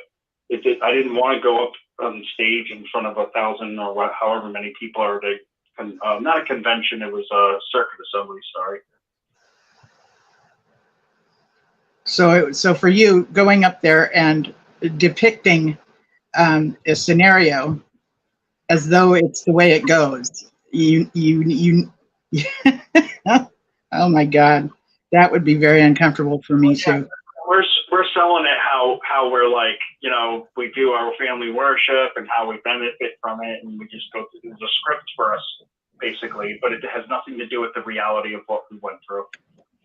Right, and you guys are supposed to be an example, and see, that's, I was calling this this is a form of modeling. So when they bring somebody up on stage like yourself and your father, or usually a young person that's just about leaving high school, you know, they'll talk about how they turned down a scholarship because they're going to be pursuing Christian, you know, interests and stuff like that. So these people are modeling a behavior that the members in the assembly or whatever it's called are supposed to be doing. Like that's the behavior that they want their members to have. Yeah. So is there anybody else who has a story about a part they might have played? Thank you for coming back, Eric. I appreciate that. every time I've heard somebody talk about a part in the assemblies, I'm just going to call it an assembly because I'm old school and that's what we called it back in the day. When I hear these stories, I hear them being like turned on to the idea of, okay, it's going to be on this subject and we just want you to give your testimony.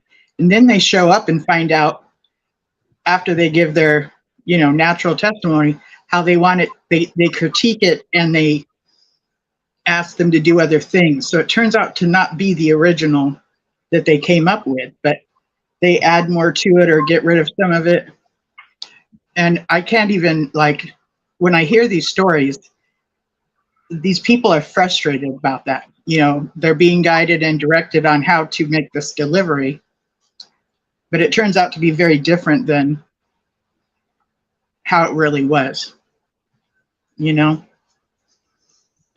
Does anybody have maybe some family members or anybody they know at Bethel or has spent some time in Bethel, or might we have someone who was in Bethel who wants to call in and kind of give an idea of what it was like for them, if they enjoyed it or what it was like for them? I know that Zachary will come on. He's came on quite a few times and has spoken about his experience at Bethel as being a very good one. And I think that's awesome. And I think that it's good to have the good memories of when you were spending time in the org, along with the bad memories. It doesn't have to be all bad, but there are some things that are worth missing, because the organization was a community that we were involved in, and that was our culture of origin.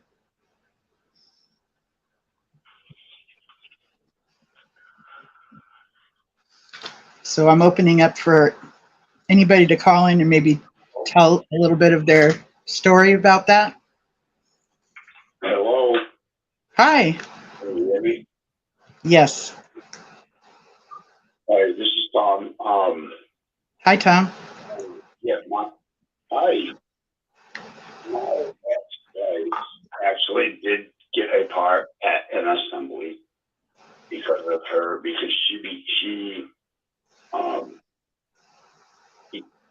became a Jehovah's Witness after you married, and she was pioneering, and she actually happened to find out that one of her great grandfather used to be a witness back in the day, and he was tarred and feathered. Oh, Used to do that. okay. She was able to share her experience of how she became a witness and how she's a pioneer, and she's the most crazy person. I mean, my kids had to escape from her, but she actually she was really good at she did all the right things, and she actually did get a part on the assembly. I remember that, and because she had that history in her family, they really used that as an example, and yeah, it was kind of crazy and kind of hypocritical, just like what Eric and Brad were talking about. It's like, yeah, no, they're not as good people as you think, just because they put the numbers in, they put the numbers in, and that's all they can go by. She's a pioneer, so we're going to use her, and, Okay. Bad person, actually, and the way it goes. And that's my experience. I just wanted to share that a little bit. I was actually pretty proud of her, for getting up there and Europe, and assembly means my wife, but I was trying to become a witness, but I just could never commit, because I always go too deep. I answer questions, and I wasn't the guy that could say, yeah, I'll just let Joe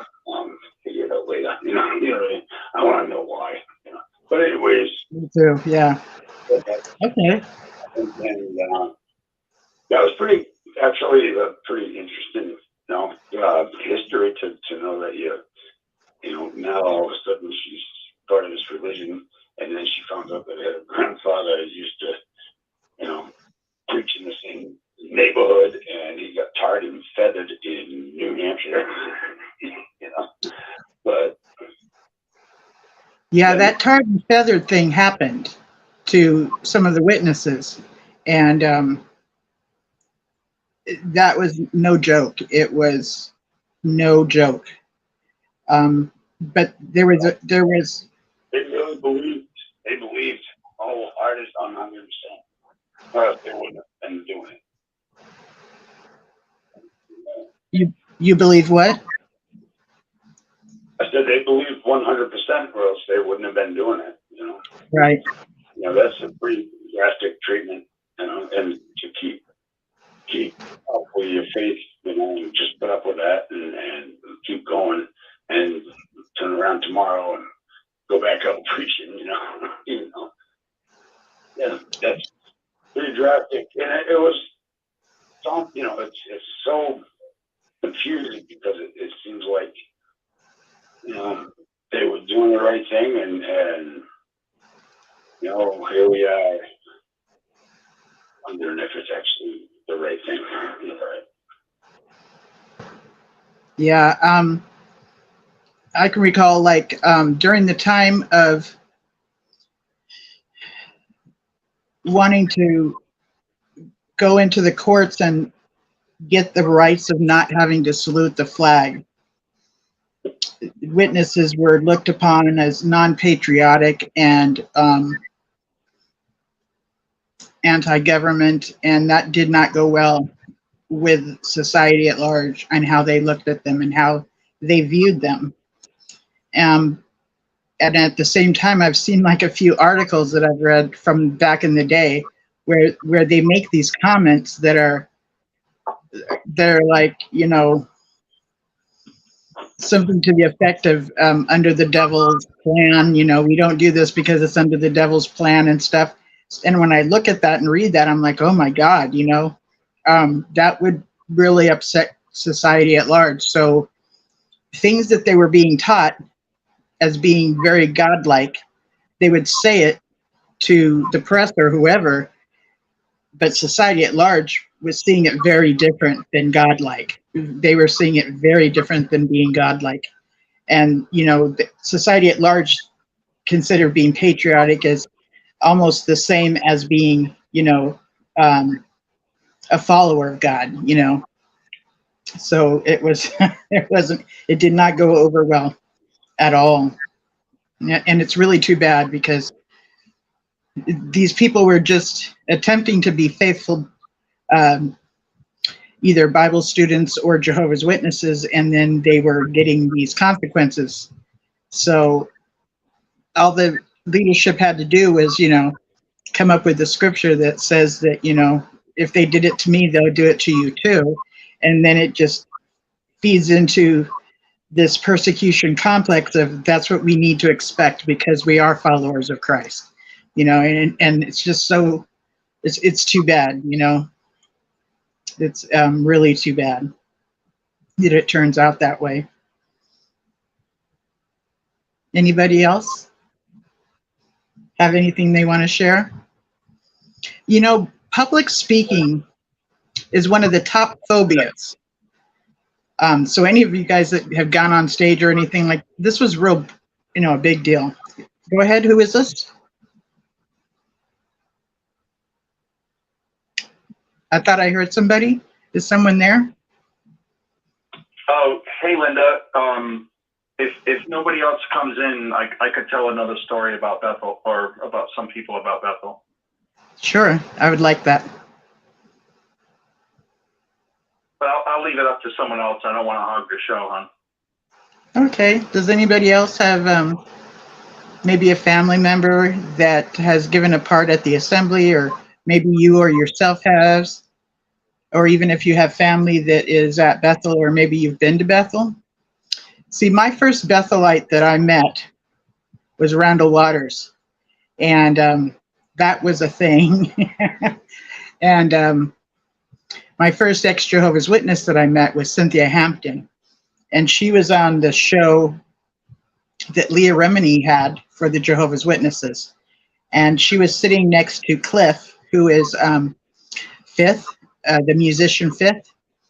She was in a cobalt blue dress, you know, and she told her story on the show, kind of later in the show, about how her husband used to beat her and stuff. And when she went to the elders about it, they just told her to go home and be a better wife. But then later he was smoking, so they told she went and asked the elders if they would disfellowship him for that, and they did. And it was her story that got Leah Remini to say unfrickin' believable. Like, it was just so preposterous, you know? When I first met her, I was in my mid-20s, I think. And she told me about how her husband used to beat on her and everything. But it didn't even faze me. That was what I was used to. That was my norm. Like, I don't see it like I do today. I see it today as being so abusive. And back then I just saw it as, this is what happens in life. You know, when my mother decides I'm bad, I get beat, you know? So the last time she beat on me, I was 25 and pregnant with my second child. And I finally hit her back. Finally hit her back on the side of her arm. And it was pretty lame. I mean, it wasn't with much strength, but I verbally went off on her and told her if she ever touched me again, you know, I would take her down. And she never has touched me again. She's never beat on me since. But it wasn't even for myself that I stood up for myself. My older daughter was coming in the back door, getting ready to see this. So in my head, I needed to do this so that my daughter wouldn't think that my mother was the final authority. See how sick that is? Whoever could beat down whoever is the final authority. Like, this was sick thinking, but that's how my head still was thinking at the time. It's really sad. But yeah. So she was very patient with me. Cynthia Hampton was. She was incredibly patient with me, and just chose to be my friend, you know. And it was Randall Waters who got me in touch with her, and she lived in the next city over from me. And so we would talk a few times a week, and sometimes we would go out and do something. She had me sing at her wedding later on in life, which was really cool. I got to sing at her wedding. That was very, very cool. But yeah, I didn't even know she was going to be on that Leah Remini show. It was when the show came on, when they did a show about the Jehovah's Witnesses, I saw her there. And she's been a guest on like Dr. Phil's show. She was in the audience. There was Tatiana, I believe, and her husband. And Dr. Phil had done a show about that. And she was in the audience as someone who would be called upon to answer a question or two, you know. And when Dr. Phil looked at her and said, you know, what do you think they should do? And she really just said they need to work on being able to communicate. You know, she didn't get doctrinal or anything. She just said, you know, they need to come to a place where they can communicate and be able to do that. What was talked about so much in that program with Dr. Phil was like parental alienation and how wrong that is, which it is wrong. So yeah, so she's also part of a group of women called Apologetics. She does apologetics still with women.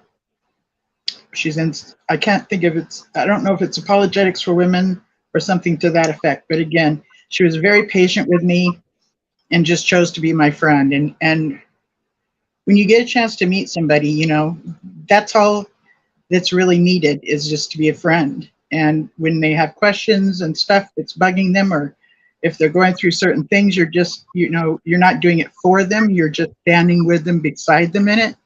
And it's a support that they really could use, and it means a lot, you know, when you can do that. If you find yourself involved in an XJW that, you know, might be toxic for you, you don't need to keep them for a friend. You don't have to keep them for a friend.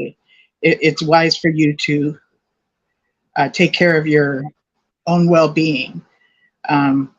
So when you can, you can. And if you can't, that's fine too. So yeah.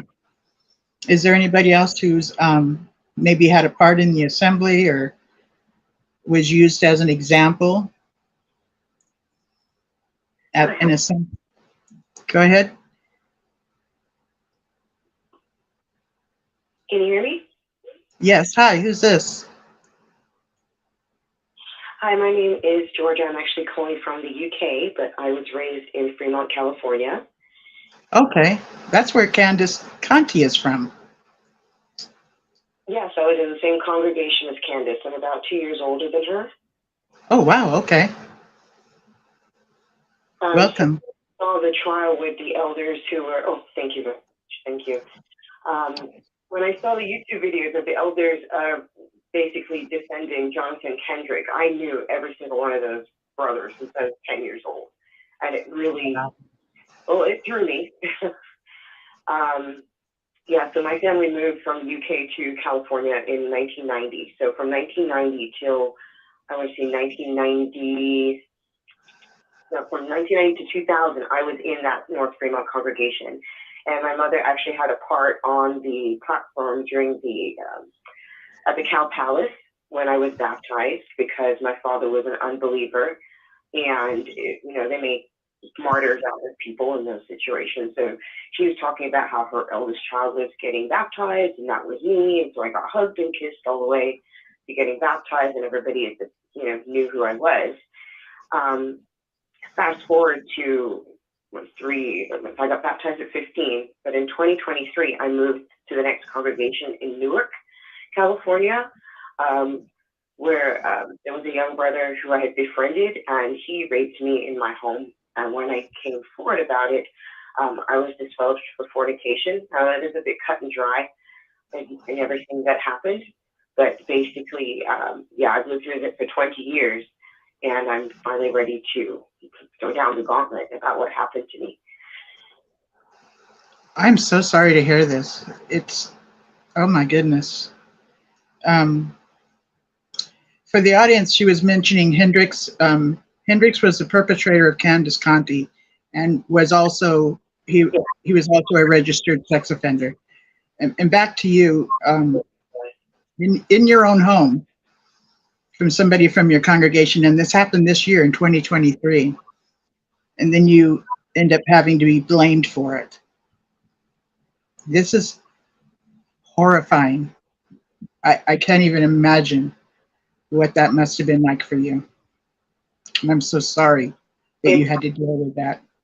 It's been really difficult. I think the toughest part is the family shunning. I mean, I've been in and out of therapy for years. My family still has absolutely nothing to do with me. And it's my mom's side, you know, aunts, cousins, everyone from that side. I've returned to the UK where I'm from. They're all here, and not one of them will speak to me. And this is after 30 years. And I still, yeah, I was actually just thinking about yesterday. I have no family except for a half sister from my father. But yeah, nobody. If something was to happen to me, nobody would really know. And I think it's the shunning. I think that's been more even difficult than the rape itself. I mean, of course, that was traumatic. But just having no family believe you or be on your side really has been the most difficult part of life. You know, I've heard stories about when something like this comes up and the Jehovah's Witness perpetrator ends up being taken to court. If it goes that far, okay, because it usually doesn't.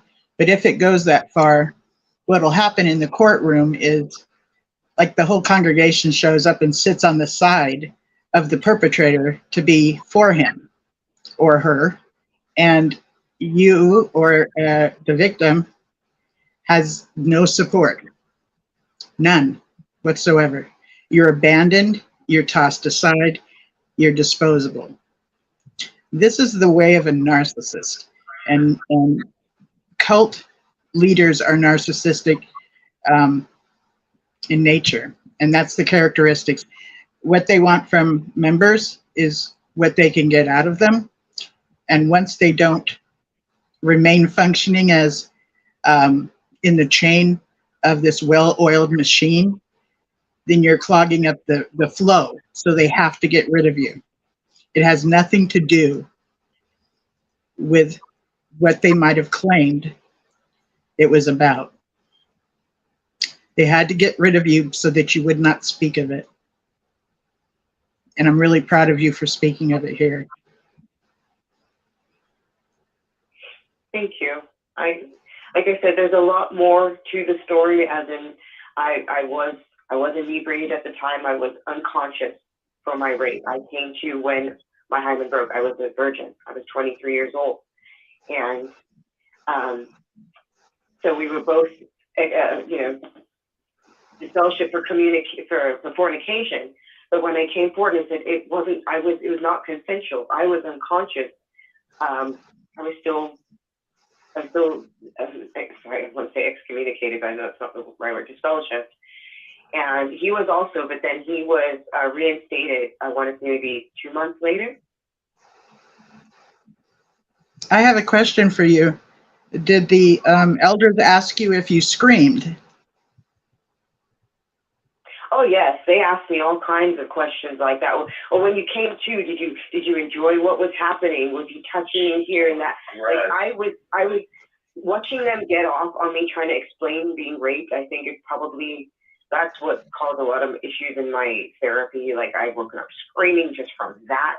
And I remember the day that they told me that I was disfellowshipped, I remember just walking out of that room and just this haze, and I tried to walk in front of a truck immediately. It was. Yes. This is not uncommon, and this messes with someone's head so much because of the indoctrination of, if you are not an active member, you're not in Jehovah God's grace. And when you're disfellowshipped or put on public reproof, you are spiritually dead in the eyes of Jehovah. If Armageddon hit tomorrow, you would not make it. Yeah. And that messes with your head. And the reason I asked you if the elders asked you if you screamed is because the way the elders' book is, or the way they've been taught, and the reason they ask a alleged rape victim if they screamed is because if they didn't scream, they're considered a willing participant in the rape. Exactly. Yeah. And I, as much as I don't want to believe that elders get off on this, you are like the, I don't know, 700th and somebody, stories that I've heard say the very same, I haven't gone through it. I've heard so many stories, it's undeniable that, like you said, it's like they got off on it. And in my head, it's a form of re-traumatizing the alleged victim, Definitely. But it's so horrible that you had to go through that. Question everything. No, I appreciate that, and I appreciate you allowing me to come on and just express it, because, honestly, for 20 years, it happened on the 4th of July. So every 4th of July, I go through extreme just issues, and I don't get away from. It's not just another day of the year. I haven't even been able to hear fireworks without having panic attacks for 20 years, and.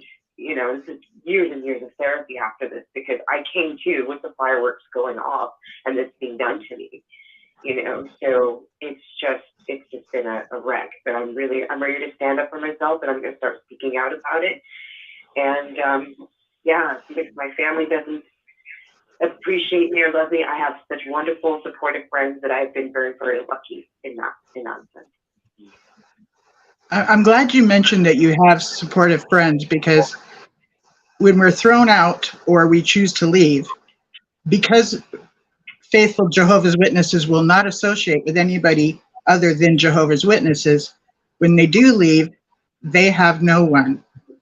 So going out into the society at large, because the Jehovah's Witnesses are a subculture, And when you go out into society at large and try to function, it's very difficult if you don't have friends. And it's also very difficult because we don't quite know most of what's socially appropriate. So we do kind of stupid stuff like I did, but that's normal too. You get a few reactions and you kind of learn.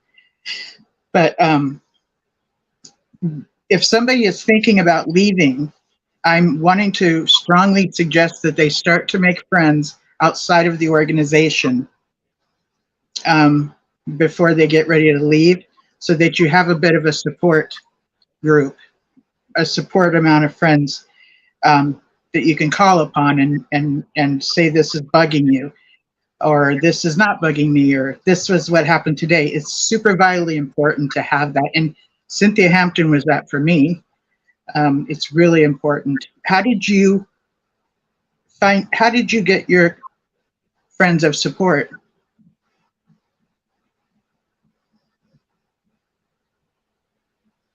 Did you hear me? Are you still there? So I was asking her how she got her, she said she has friends that are very supportive. So there are groups on Facebook,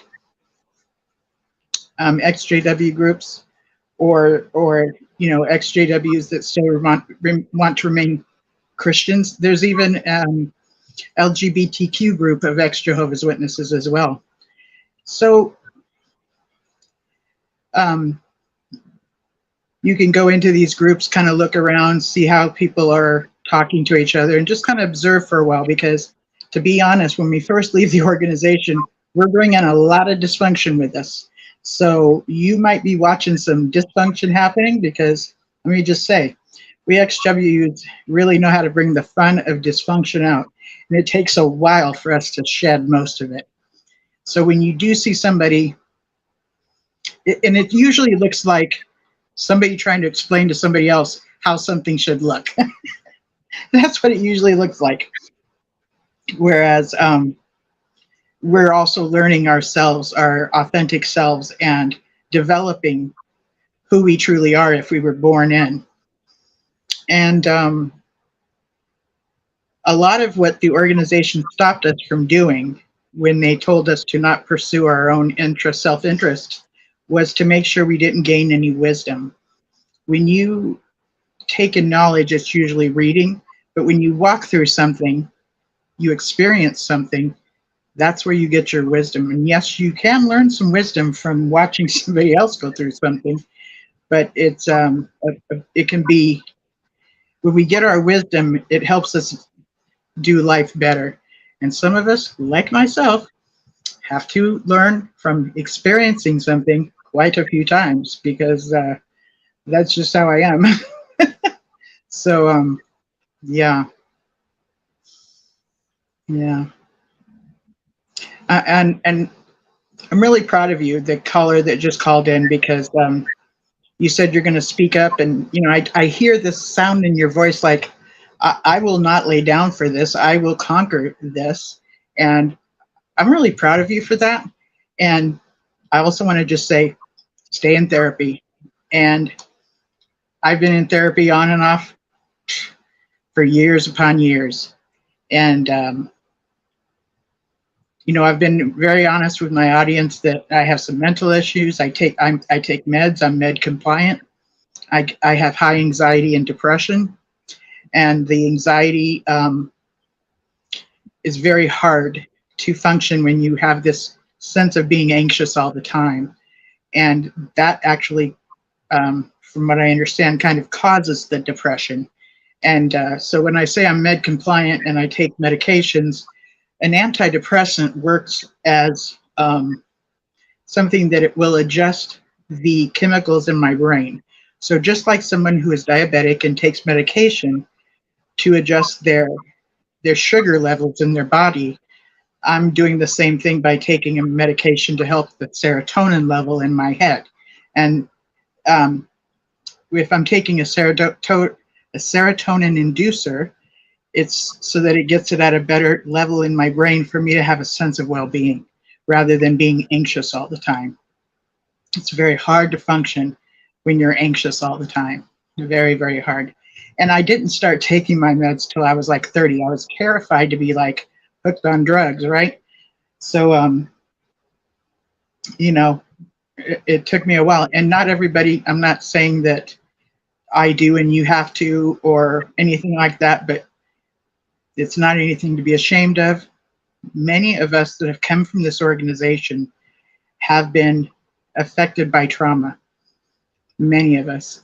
Just reading my book of Bible stories as we were growing up, just listening to the stories on, you know, the platform. And when someone would start a talk that would say, just imagine or picture yourself, that's kind of a form of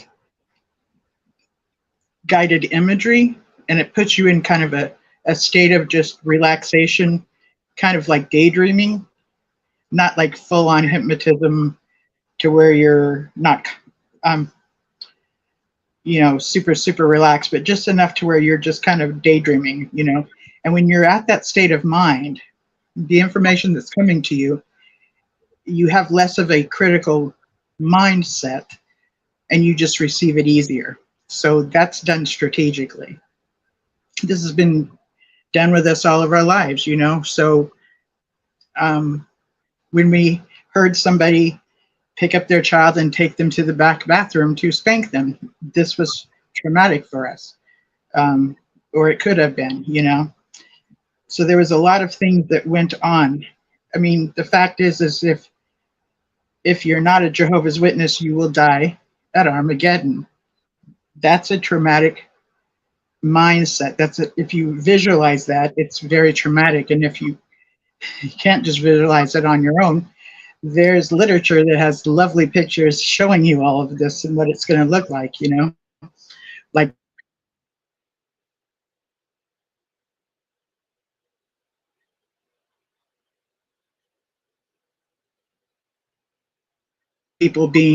different people being dropped into, you know, these huge cracks that have opened up into the earth and stuff like that. So the idea of being destroyed in Armageddon has definitely been shown to us through literature.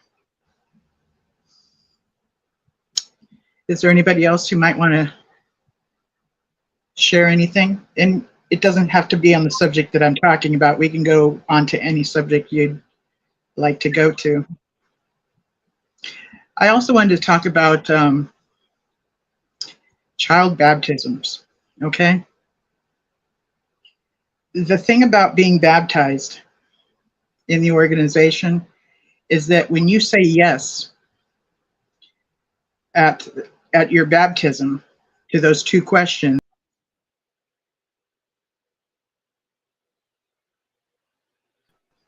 you're actually making a verbal contract with the organization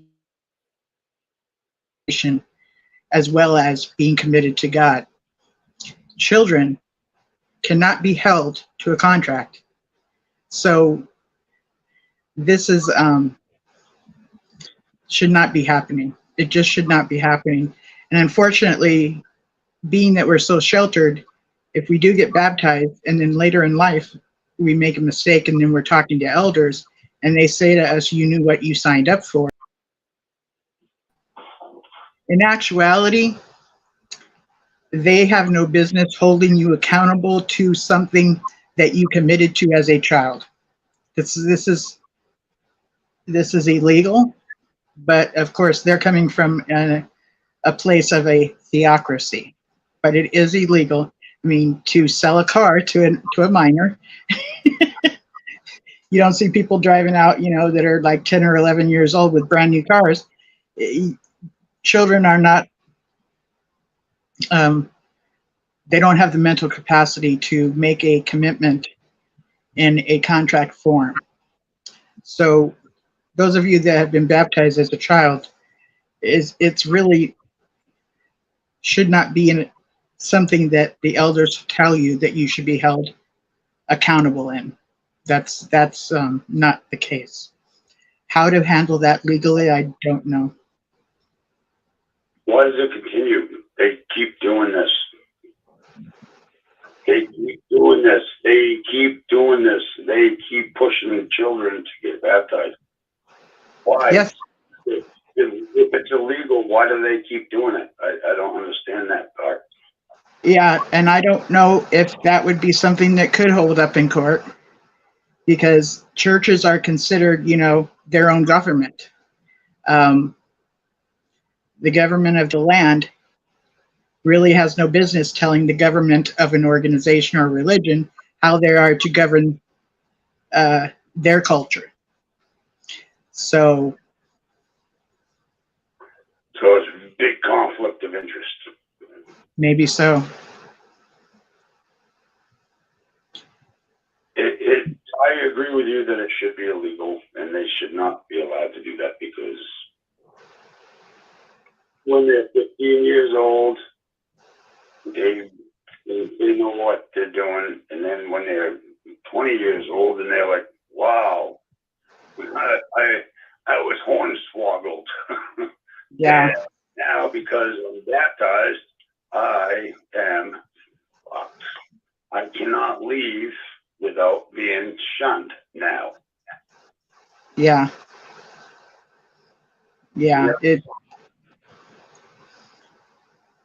It seems like a trick of being, a trick to a journey of being oppressed, and that just isn't right.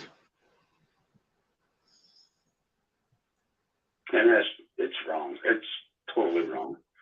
I tried to threaten my ex-wife that if you allowed my kids to get baptized before they were 18, I will take you to court. But I know that I can't. There's nothing I can do about it. But I talked to my daughter, who got baptized when she was 16, and if she knew what she knew when she was 18, she would not have gotten baptized. And she ended up leaving, at 20, because it took that long to find a way to get out. But she got baptized, and against my wishes, it's like they acted like I was Satan, basically putting them to the test, and it was almost like it had the opposite effect. It was like, because you're old, your dad doesn't want you to get baptized, that means Satan doesn't want you to get baptized, so you need to get baptized. Yeah, crap like that. And that's what happened. And cult logic, yeah. If she knew what she knew when she was 18, she wouldn't have gotten baptized. Absolutely. She had to listen to me, but that doesn't matter. She's still being shunned, and it should be illegal. She should not be being shunned, because she was a minor when she took this oath, and that's wrong. And it's going to cause trouble for her for the rest of her life. You know what I mean? She has to deal with this being shunned. And I wish I had to listen to Dad and not done it, but guess what? Dad was on Satan's side, and he was trying to keep me from doing what was right, because that's what they told her. So she ended up getting baptized. And now she wishes she didn't, and ain't nothing she can do about it. She is shunned. Everybody, all her life, she was a witness all her life, brought up in it, and born into it, and she tried to be really good. She tried to pioneer and all that stuff, and guess what? Now she's shunned. And it sucks. It's terrible. Leaving a group like that should never change your life completely forever. Sure, but when you're being shunned by everybody that you knew growing up, it's kind of throws a corkscrew into life. Thankfully she has her dad, but in my family, that aren't witnesses. But she didn't know any of my family before that, because her mother wouldn't let her, because they weren't witnesses. This is parental alienation right there. Not only, so the organization teaches parental alienation with terminology such as fatherless children, you know, like what you said, your father, you know, under the influence of the devil, he says this, it's like the devil saying it. It's like, oh my God, you know, and listen, Jesus didn't get baptized till he was 30, okay? 30. Okay, so this story that the organization tells the kids is that they can't just be on the parents' coattails, that they have a time of being accountable and responsible for themselves. And it's like after 11 or 12 or 13, I'm not real clear. That's crap. That is crap. Follow what, you know, Jesus, if Jesus didn't do it until he was 30, these kids could wait a while, you know? This is not Christ-like behavior. But guess what? At the assembly, Joey, he was 12 and he got baptized, and looked at how great his life is. And that's what they tell you, you know. And they really push the youngins to get baptized at like 12, and they put them on a pedestal, and everybody wants to be put on a pedestal, you know. So. And that's, it's a way of, it's very Pavlovian. So if you're familiar with the Pavlovian dog in psychology, you can manipulate others to act in a certain behavior by the praise that you give them.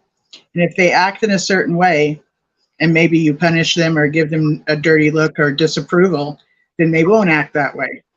But what really works the best is when you pretty much give them the praise and not so much the negative reactions to bad behavior, because they'll want to keep acting in a manner that, you know, I'm talking like a parent and child situation. But this is the same kind of stuff that's done with members of a cult. It's the same kind of stuff, same kind of tactics that are used on members. And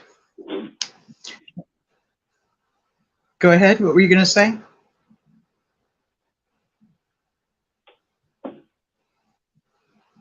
Okay, so also the trauma, there's something called trauma bonding, which makes you actually bond with your perpetrator or those that abuse you, which sounds strange, but it is a thing.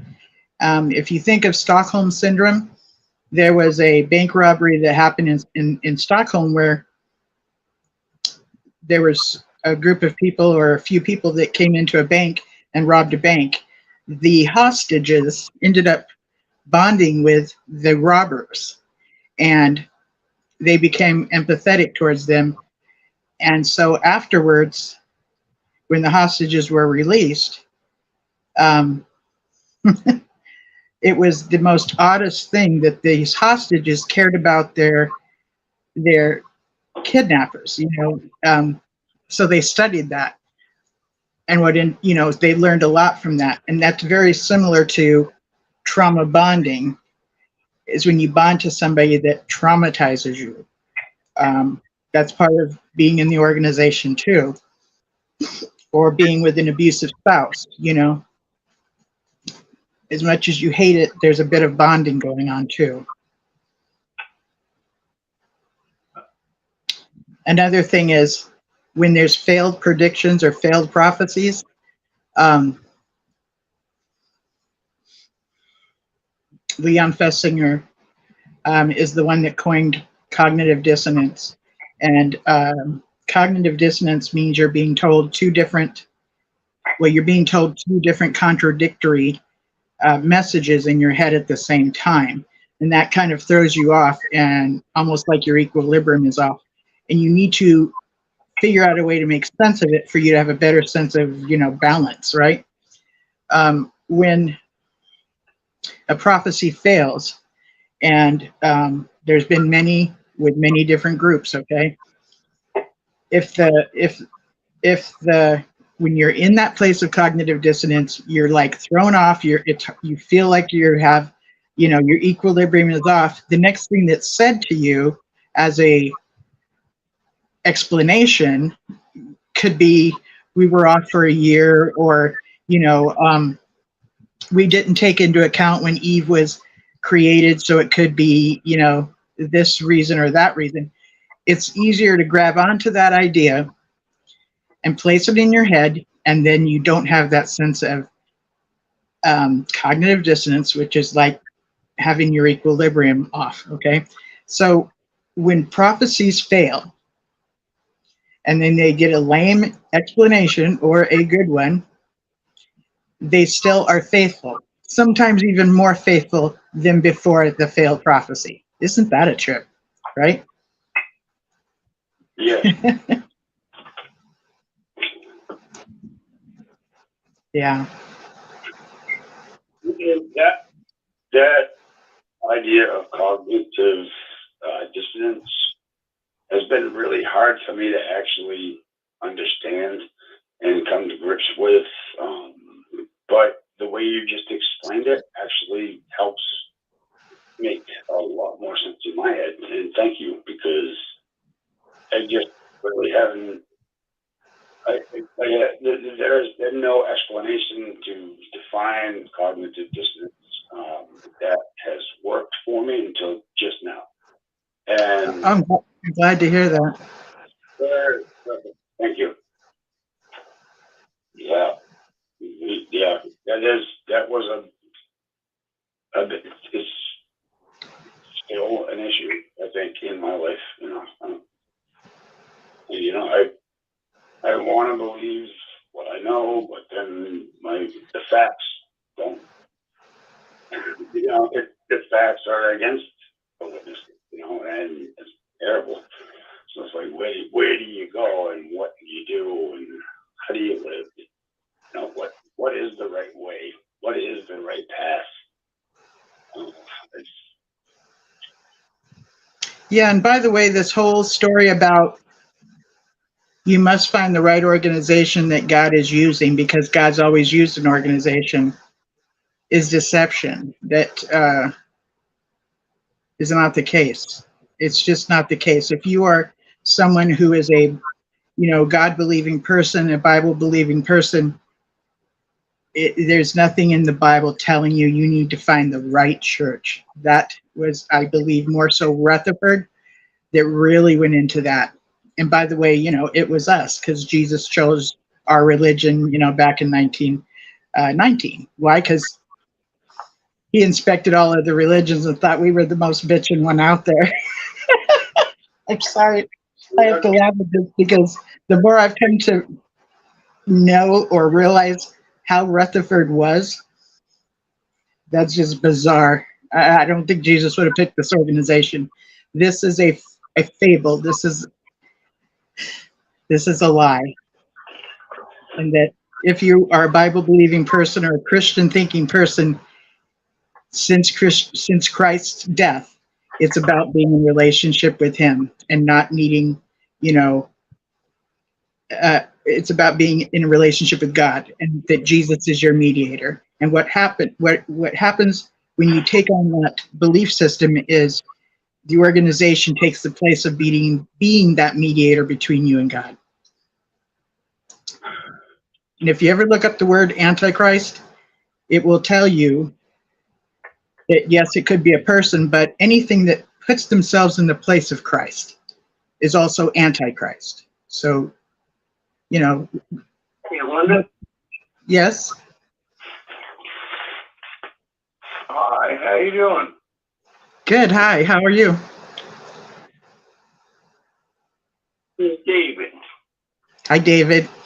I heard you on the last show. I was like, uh-oh. I heard you asking him a question. I'm like, uh-oh. Yeah, they didn't know what the heck to do with me, huh? I was like, I know where he's going. His daddy was military, and you were a military brat. Yes, you were. Damn right. Damn right. I was like, when he said at one point, I needed him to tell me what he went through. So it seems like he might have been in for 4 years or so. And then he got out and everything. But Yeah, we're talking about Fritz. He was on the show ahead of us tonight. that's fine. But What's on your mind? this is going to be kind of comical for you, maybe. Okay. This week, my son found a snake in his yard. Your son found what? My son found a copperhead in his front yard. That's a snake. A snake, right? A real bad snake. He'd kill you. Okay. Okay. So he takes a picture after he kills it and cuts it up a little bit and kills it. Then he's coming back to our house with his kid. And he comes into the house, and he's a good Christian kid. I mean, he's all Christian. He comes up, he looks at me, he looks at his mom, and he says, Dad, I sent the damn snake to Jesus Christ today, and I sent him straight to Jesus Christ and told Jesus Christ to deal with this piece of garbage right in front of his mother. Oh my God, that's funny. What? He says it right in front of his mother. Wow. And I'm sitting here in my lazy boy, listening to him and paying attention to him. And I said, why did you send him to Jesus? He says, he was going to go to snake heaven. He's going to go to snake heaven. I love it. He said that right in front of his mother, a Jehovah's Witness, baptized the whole 9 yards. Yeah. Just like that. And I'm trying to hold back, not laughing my ass off. Oh my God, David. So for the audience, David is an ally. He's married to a Jehovah's Witness, and so as he's telling the story with his son coming in and saying what he's saying in front of his Jehovah's Witness mother and Christian father, this was kind of a cool story. The irony. Wow. Wow. She looked at him like, what in the hell did you say? It's going to snake heaven. She was in shell shock. Poor thing. Get him. About half an hour later, he took his 2 kids home, and he I walked him out to his car with the kids, and his mother stayed in the house. And I looked at him after we got the 2 kids in, and I said, "You're a hell of a son."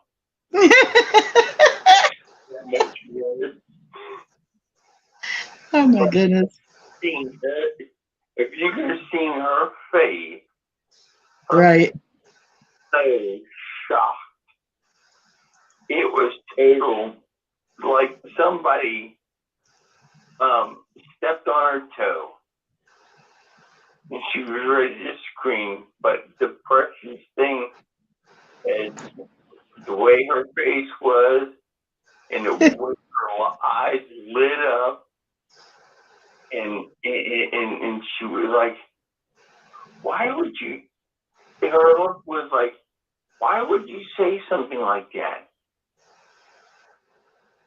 And after he said this and everything, she says, David, how did he go to Jesus when he's a snake? How did he go to Jesus? What? She says, how did you send him to Jesus?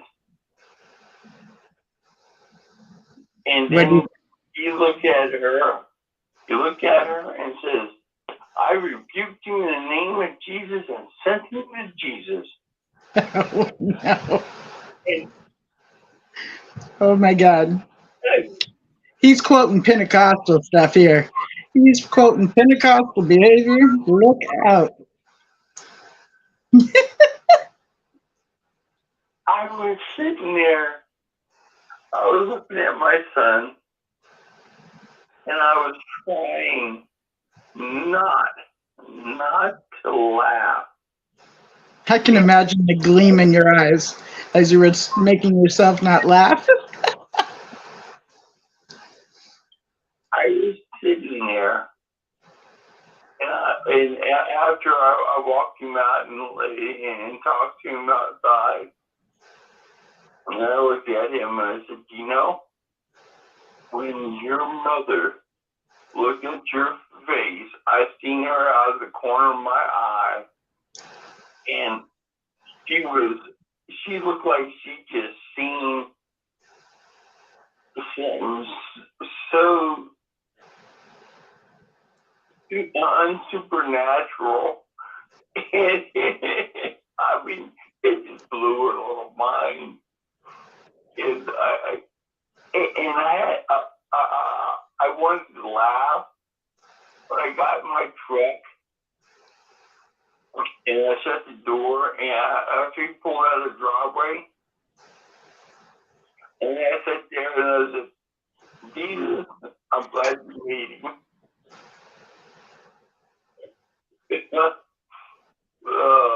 But some of the things that comes out of kids' mouths.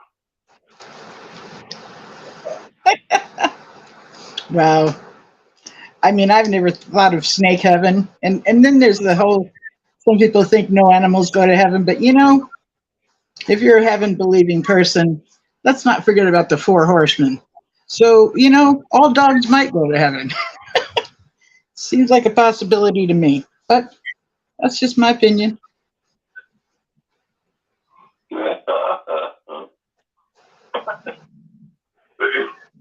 But I just came in from the woods tonight and came Did back. you?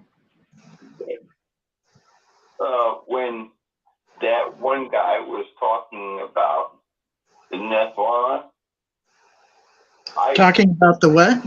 You know, that one guy before you, that show before you, I kept thinking, he said something about Nephilim. Rick was talking about Nephilims. He's talking about all these giants and everything. And I said, you know, now I really know that Bigfoot are Nephilims. After hearing that and reading it in the Bible several times, over and over and over, and thought about it so many times, now I really believe that they are the offspring of them. You might have something there. That's interesting. Okay. Yeah, I've thought about it for like the last 10 years and everything. Okay. And so many more people are coming out and reaching out to me in my community and in my state. I got 8 telephone calls this week about Bigfoot. Oh, wow. And 4 or 5 different locations in the state that people have seen them, have footprints of them, or heard them this last 6 or 7 months. When I got my telephone number on the internet, they I have a have question for you, young. I have a question for you. This is Tom. Dave, he has a question for you. Yeah, go ahead. All right. So my question is, if they are part of the Nephilim, and that was trial, and the whole reason for the Great Flood was to get rid of the Nephilim. So are you saying that some of them survived the Great Flood? Because there has been no talk of them actually living after the Great Flood. That was the whole reason for the Great Flood, as far as I know. And I'm not saying that it actually happened, but I'm saying that that is the story that I read. And so supposedly the Nephilim were destroyed in the Great Flood. And how could there be any remaining Nephilim? Is that what you're saying? You think that some of them did remain? Some of them survived that 40 days of rain? Oh yeah, they had to survive. How? They had to. I know, but how? I don't know. They survived. Well, the flood was to get rid of them, so that was the main reason, I think, was to get rid of them. Shaquille O'Neal is proof. Goodness gracious, Eric. Eric. Oh my God, you're hilarious.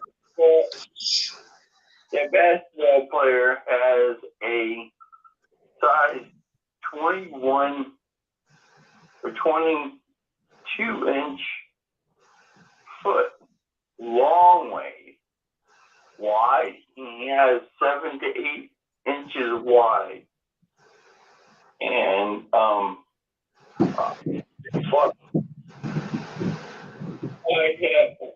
I have seen people have really big feet. My youngest.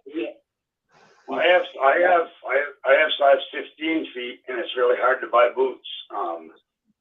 But they're not 7 feet, 7 inches wide. But you know, me too. I've got size 15 feet, and it's super hard to find boots. Yeah, I mean, Are you serious, Brad? Sorry for cutting in there, but it is so hard to find size 15 boots that I needed to run in and say that, because he's correct. It's hard to find boots at size 15, let alone 21. It's really hard. Yeah, it's really hard. So you go to a shoes shop and you go, oh, you got any size 15s? And they go, yeah, it's the plainest pair on earth or the ugliest pair you've ever seen in your life. That's not what he wants. Yeah. Or you go to a shoe shop and they go, oh, have you tried a size 12? We've got plenty of size 12s. What are you talking about? Get out of here. Yeah, that is 100% accurate. Can I ask how tall the two of you are? Brad and Tom, can I ask how tall you guys are? What's that? Can I ask how tall you are, Tom? I'm 6'3". 6'3"? How about you, Brad? How tall are you? I'm 6 foot on the dot. I'm 6 foot even. Okay. I've had size 15 feet since I was like 12 years old. Wow. Wow. God. Yeah, it's horrible. Yeah. It's horrible. I only wear black boots. That's the only thing I wear. Black boots. I found a brand that makes them in my size. Yeah. Yeah. There's no fashion when it comes to size 15. No fashion at all. It's just whatever can fit your feet. Exactly. That's awesome. Well, I have not. That's cool. I have not actually had that issue with that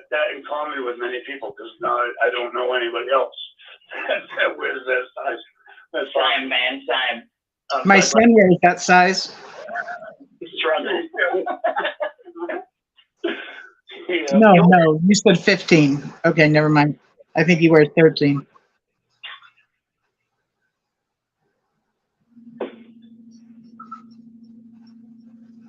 Wow. So, okay, now I have a question. So, the Nephilim story, and I don't remember, and this is why I'm asking. So, according to the story, there were angels or demons in heaven that decided to come to Earth and mate with humans. Yep. And then the offspring of them, were they called the Nephilims, or were the ones that came and mated with the humans called Nephilim? No, the offspring were the Nephilim, and they were okay. giants, and they were bullies pretty much, and that's why he had to have the flood, I think, just to get rid of them. Okay. And after that, he forbid. After that, God forbid angels having relations with earthly women. After that, but before that, it was okay. You know? And that's bizarre. Wow. Wow.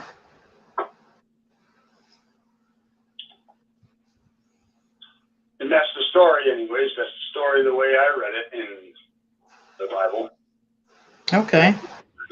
Maybe I'm wrong, but somebody else could say something. But I'm pretty sure that was the story. The women, the angels. No, you're spot on. That's how it went, brother. And I had a friend of mine who I was disfellowshipped with at the same time, and we've both been disfellowshipped twice, but I was only disfellowshipped the first time. And he was a bodybuilder, and he was a very big man, or is. And he started juicing, and he got bigger and bigger. Like, it's not natural to see a friend of yours just get larger and larger and larger. And like one day I looked at him because he like also worked out with it. He just juice. He worked out with it and did just like small sessions of it, I guess. And he got really big, and he was about 5 foot, maybe 5'10", a little shorter than me. I'm 6'1", and I'm like, dude, you're growing. That's not natural. He's like, no, I'm not growing. I'm small. I'm like, oh my goodness, you know.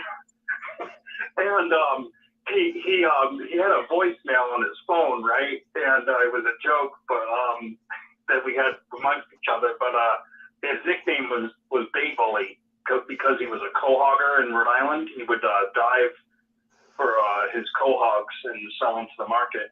And the bay, you know, being in the bay, and he was like the bully, picking up all the clams. It was an ego thing. And his voicemail when he was disfellowshipped, and then even when he got reinstated, it was bay bully, like all like testosterone, bay bully. And his mother called him and told him that he sounded like the Nephilim, and he told me he changed his voicemail. Yeah, dude, I'm so jacked. I'm like the Nephilim. I wrote a little bit with that story. But, man, with steroids, you look at Arnold Schwarzenegger, you look at all these guys. I mean, he might not be tall, but look at how wide he grew. All these men, I mean, I don't know. There may not be Nephilim, but science has made freaks of nature men. Yeah. So he was probably adding steroids to his regimen? Yes. Okay. They did. He did it just for a little while, not too long. I don't think he does it anymore, but he did it for a time. You didn't. Okay. The reason why I got so tall is I used to hang from branches and stretch myself. Yeah, that's how I got tall.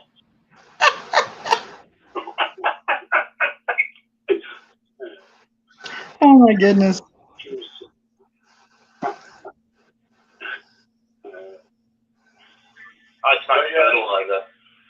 So as far as Bigfoot and Nephilim, my point was that the actual flood was to get rid of the Nephilim, I thought, and from the Bible storybook and the pictures, it was the great big giants that were holding their babies and they were being drowned, right? And isn't that what you remember from the Bible storybook?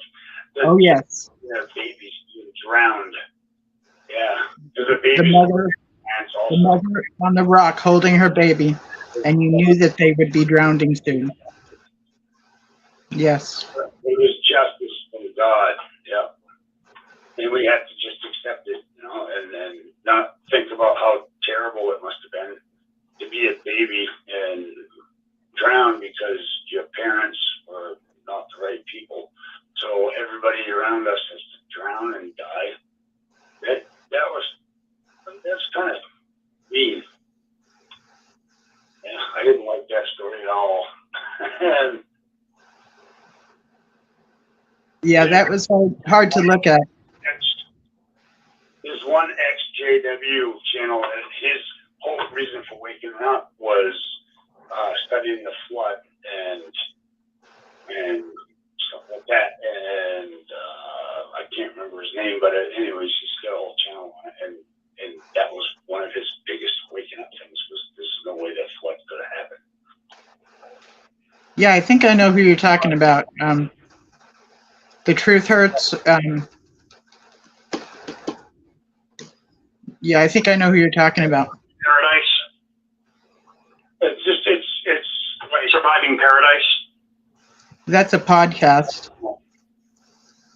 No, I thought maybe that was it. He might have woken up from that too. Whatever.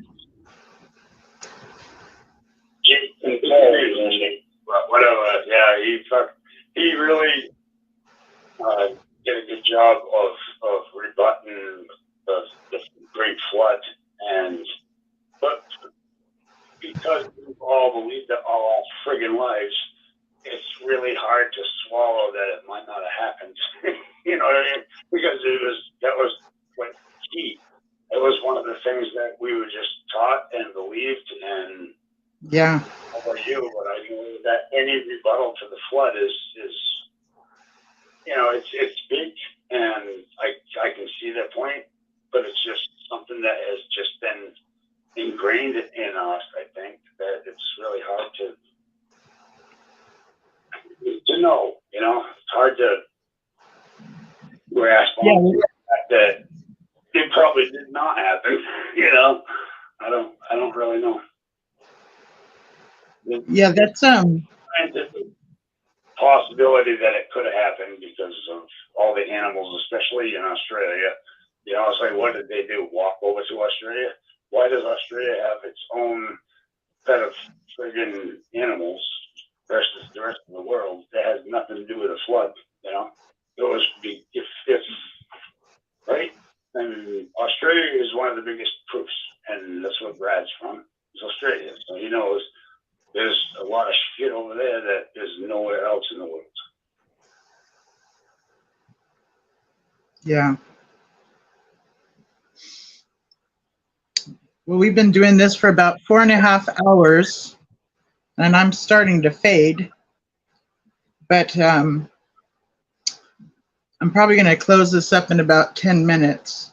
So if anybody has anything on their mind, we can bring it up. Rick has asked me to show up tomorrow on Sunday on Anne Marie's show to tell my story. And I'm like, are you sure? And he's like, yes, I'm sure. So I'll be on there tomorrow. We'll see how that goes.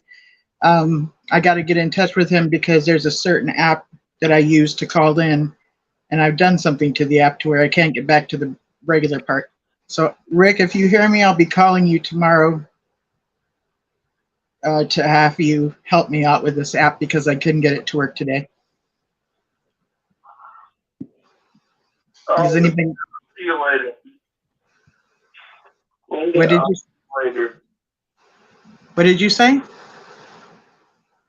I said I will see you later, and I'm sorry I caused a big controversy again for you. Oh, I don't think it was a controversy. I think what you brought up, it just we just kind of spinned with it and asked questions. I didn't think it was a controversy. Thank you for bringing it up. Yeah. I didn't hear any of us arguing or. No, you're good. You're good, Dave.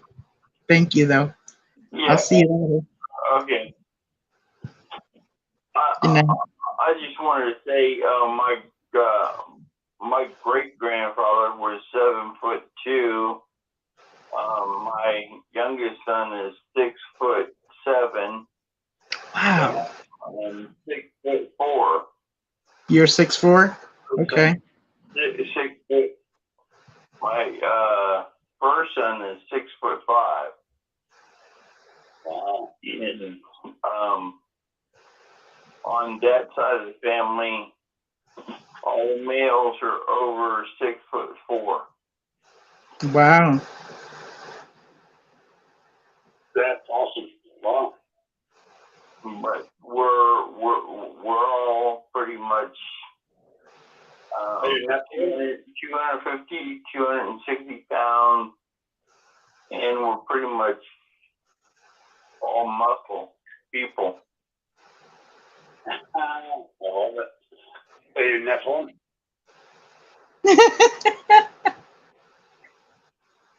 Did you just ask them if they were Nephilim? I did. I was just I am. Wow.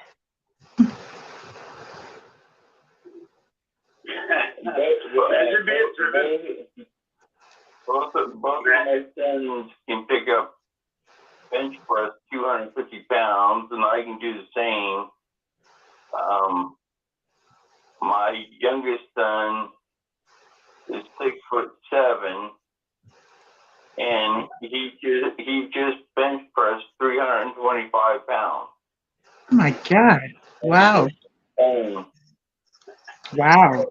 You guys make your own? Do you make your own boots, or do you find them online? We've had to find them online. Good luck, right? Yeah. Wow. Mm-hmm. I hear you can get Vans custom made. They're all custom made. All the boots, all the shoes. Yeah. And then my two nephews that are on my youngest brother's side of the family, they're 6'5", and those two boys look like Lou Ferrigno, both of them. Really? Wow. And they played football in high school, and some of these kids didn't want to even get around them because when they hit you, they just knock you over. Wow. Just a little bit of push because they were so stinking strong, both of those boys. And matter of fact, I just seen them a few weeks ago, and both of them are monster looking. I mean, their shoulders are 48 to 52 inches wide. I mean, their arms and their legs. I was like, God bless Nicholas. And little Cameron, his brother, I was like, man, you guys are so stinking big. I've seen them throughout the years, but they're just monsters. And then my brother right behind me, he's 6 foot. He's 6'5", and his two boys are 6 foot,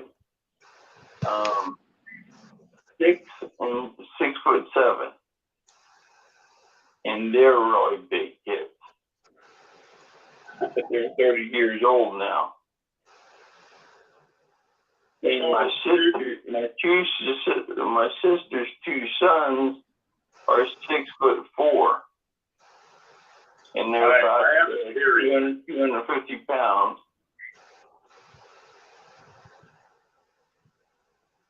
I have a theory. What's your theory, Tom? All right. Well, you search for Bigfoot, right? But your family is pretty much you're looking for relatives. It sounds like. I'm just kidding, but I was 7'2". That's amazing. You know, that's like a Bigfoot. Yeah. So I bet you guys have big feet. So you probably get to hornswoggle a lot of people because you have big relatives that can dress up and look like Bigfoot. Am I wrong? If I'm wrong, that's okay. I'm just joking. Actually, I'll shut up. But Jesus Christ, 7 feet something. That's a big family. Or you have a lot of big people in your life. That's pretty good. Now that helps with your search. I've been with the Bigfoot since way back in 2003, right here in Virginia area. But before that, I was in the forestry department in the early 80s. And that's when that all started, really. I was an Oregon forest ranger. So, but it's really been something to have people not understand where they came from. And then when you confront these things or you run into them, people don't understand, and people have seen them or heard of them. And I've been to I have been to different parts of the country and everything else. So, but I will let you go. Okay, David. Thanks for calling in tonight. All right. Bye-bye. Bye-bye.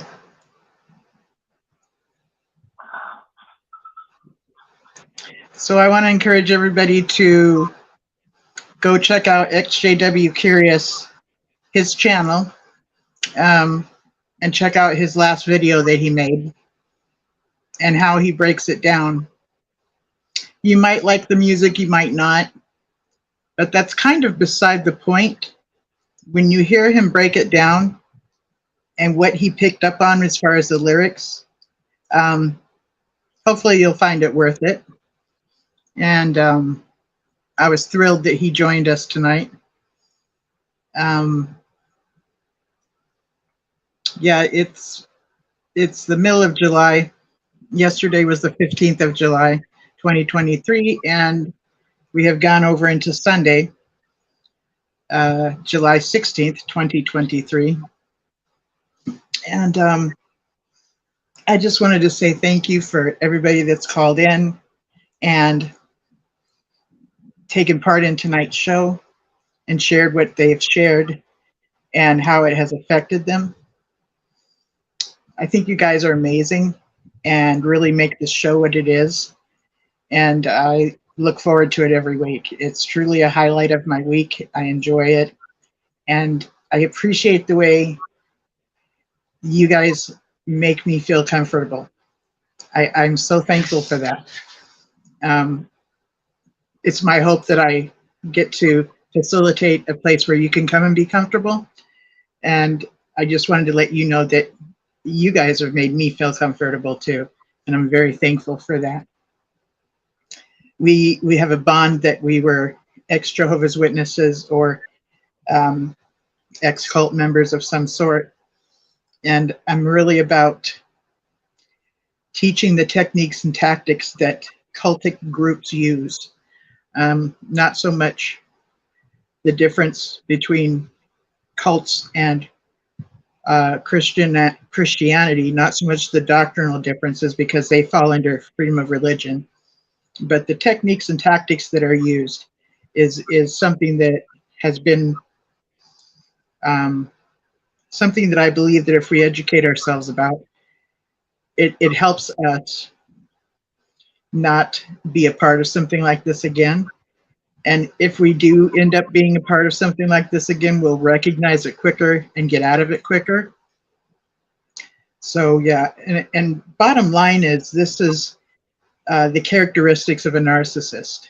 And that's what cult leaders are. They tend to be malignant narcissists or narcissists.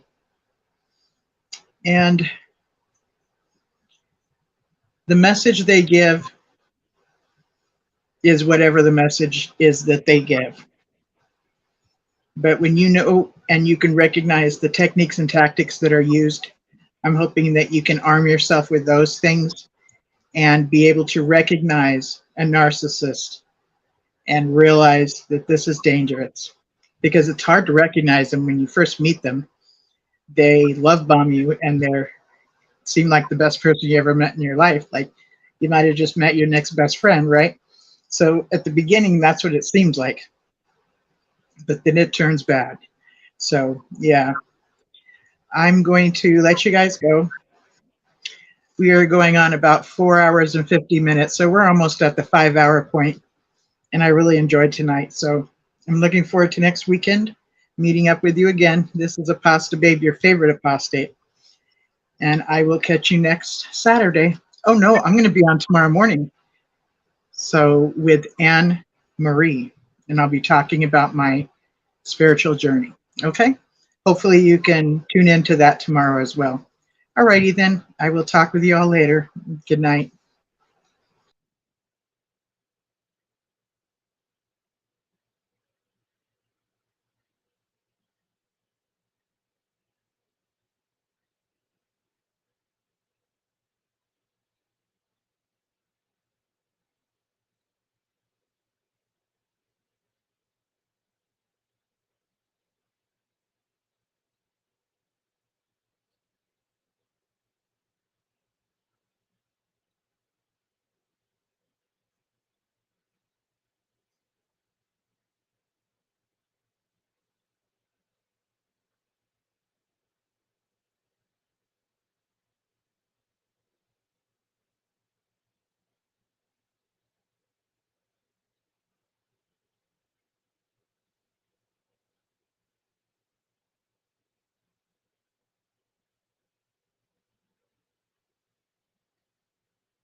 Is there anybody else still on the line?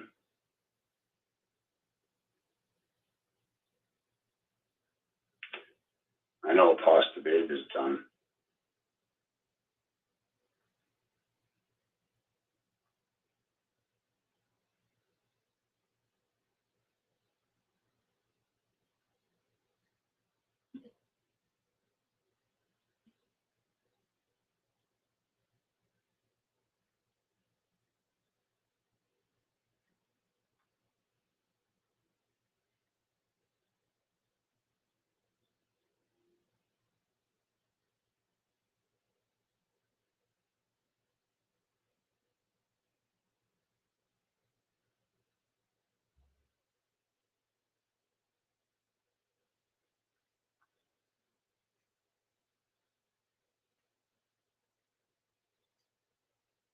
Hey, Pete, are you still there?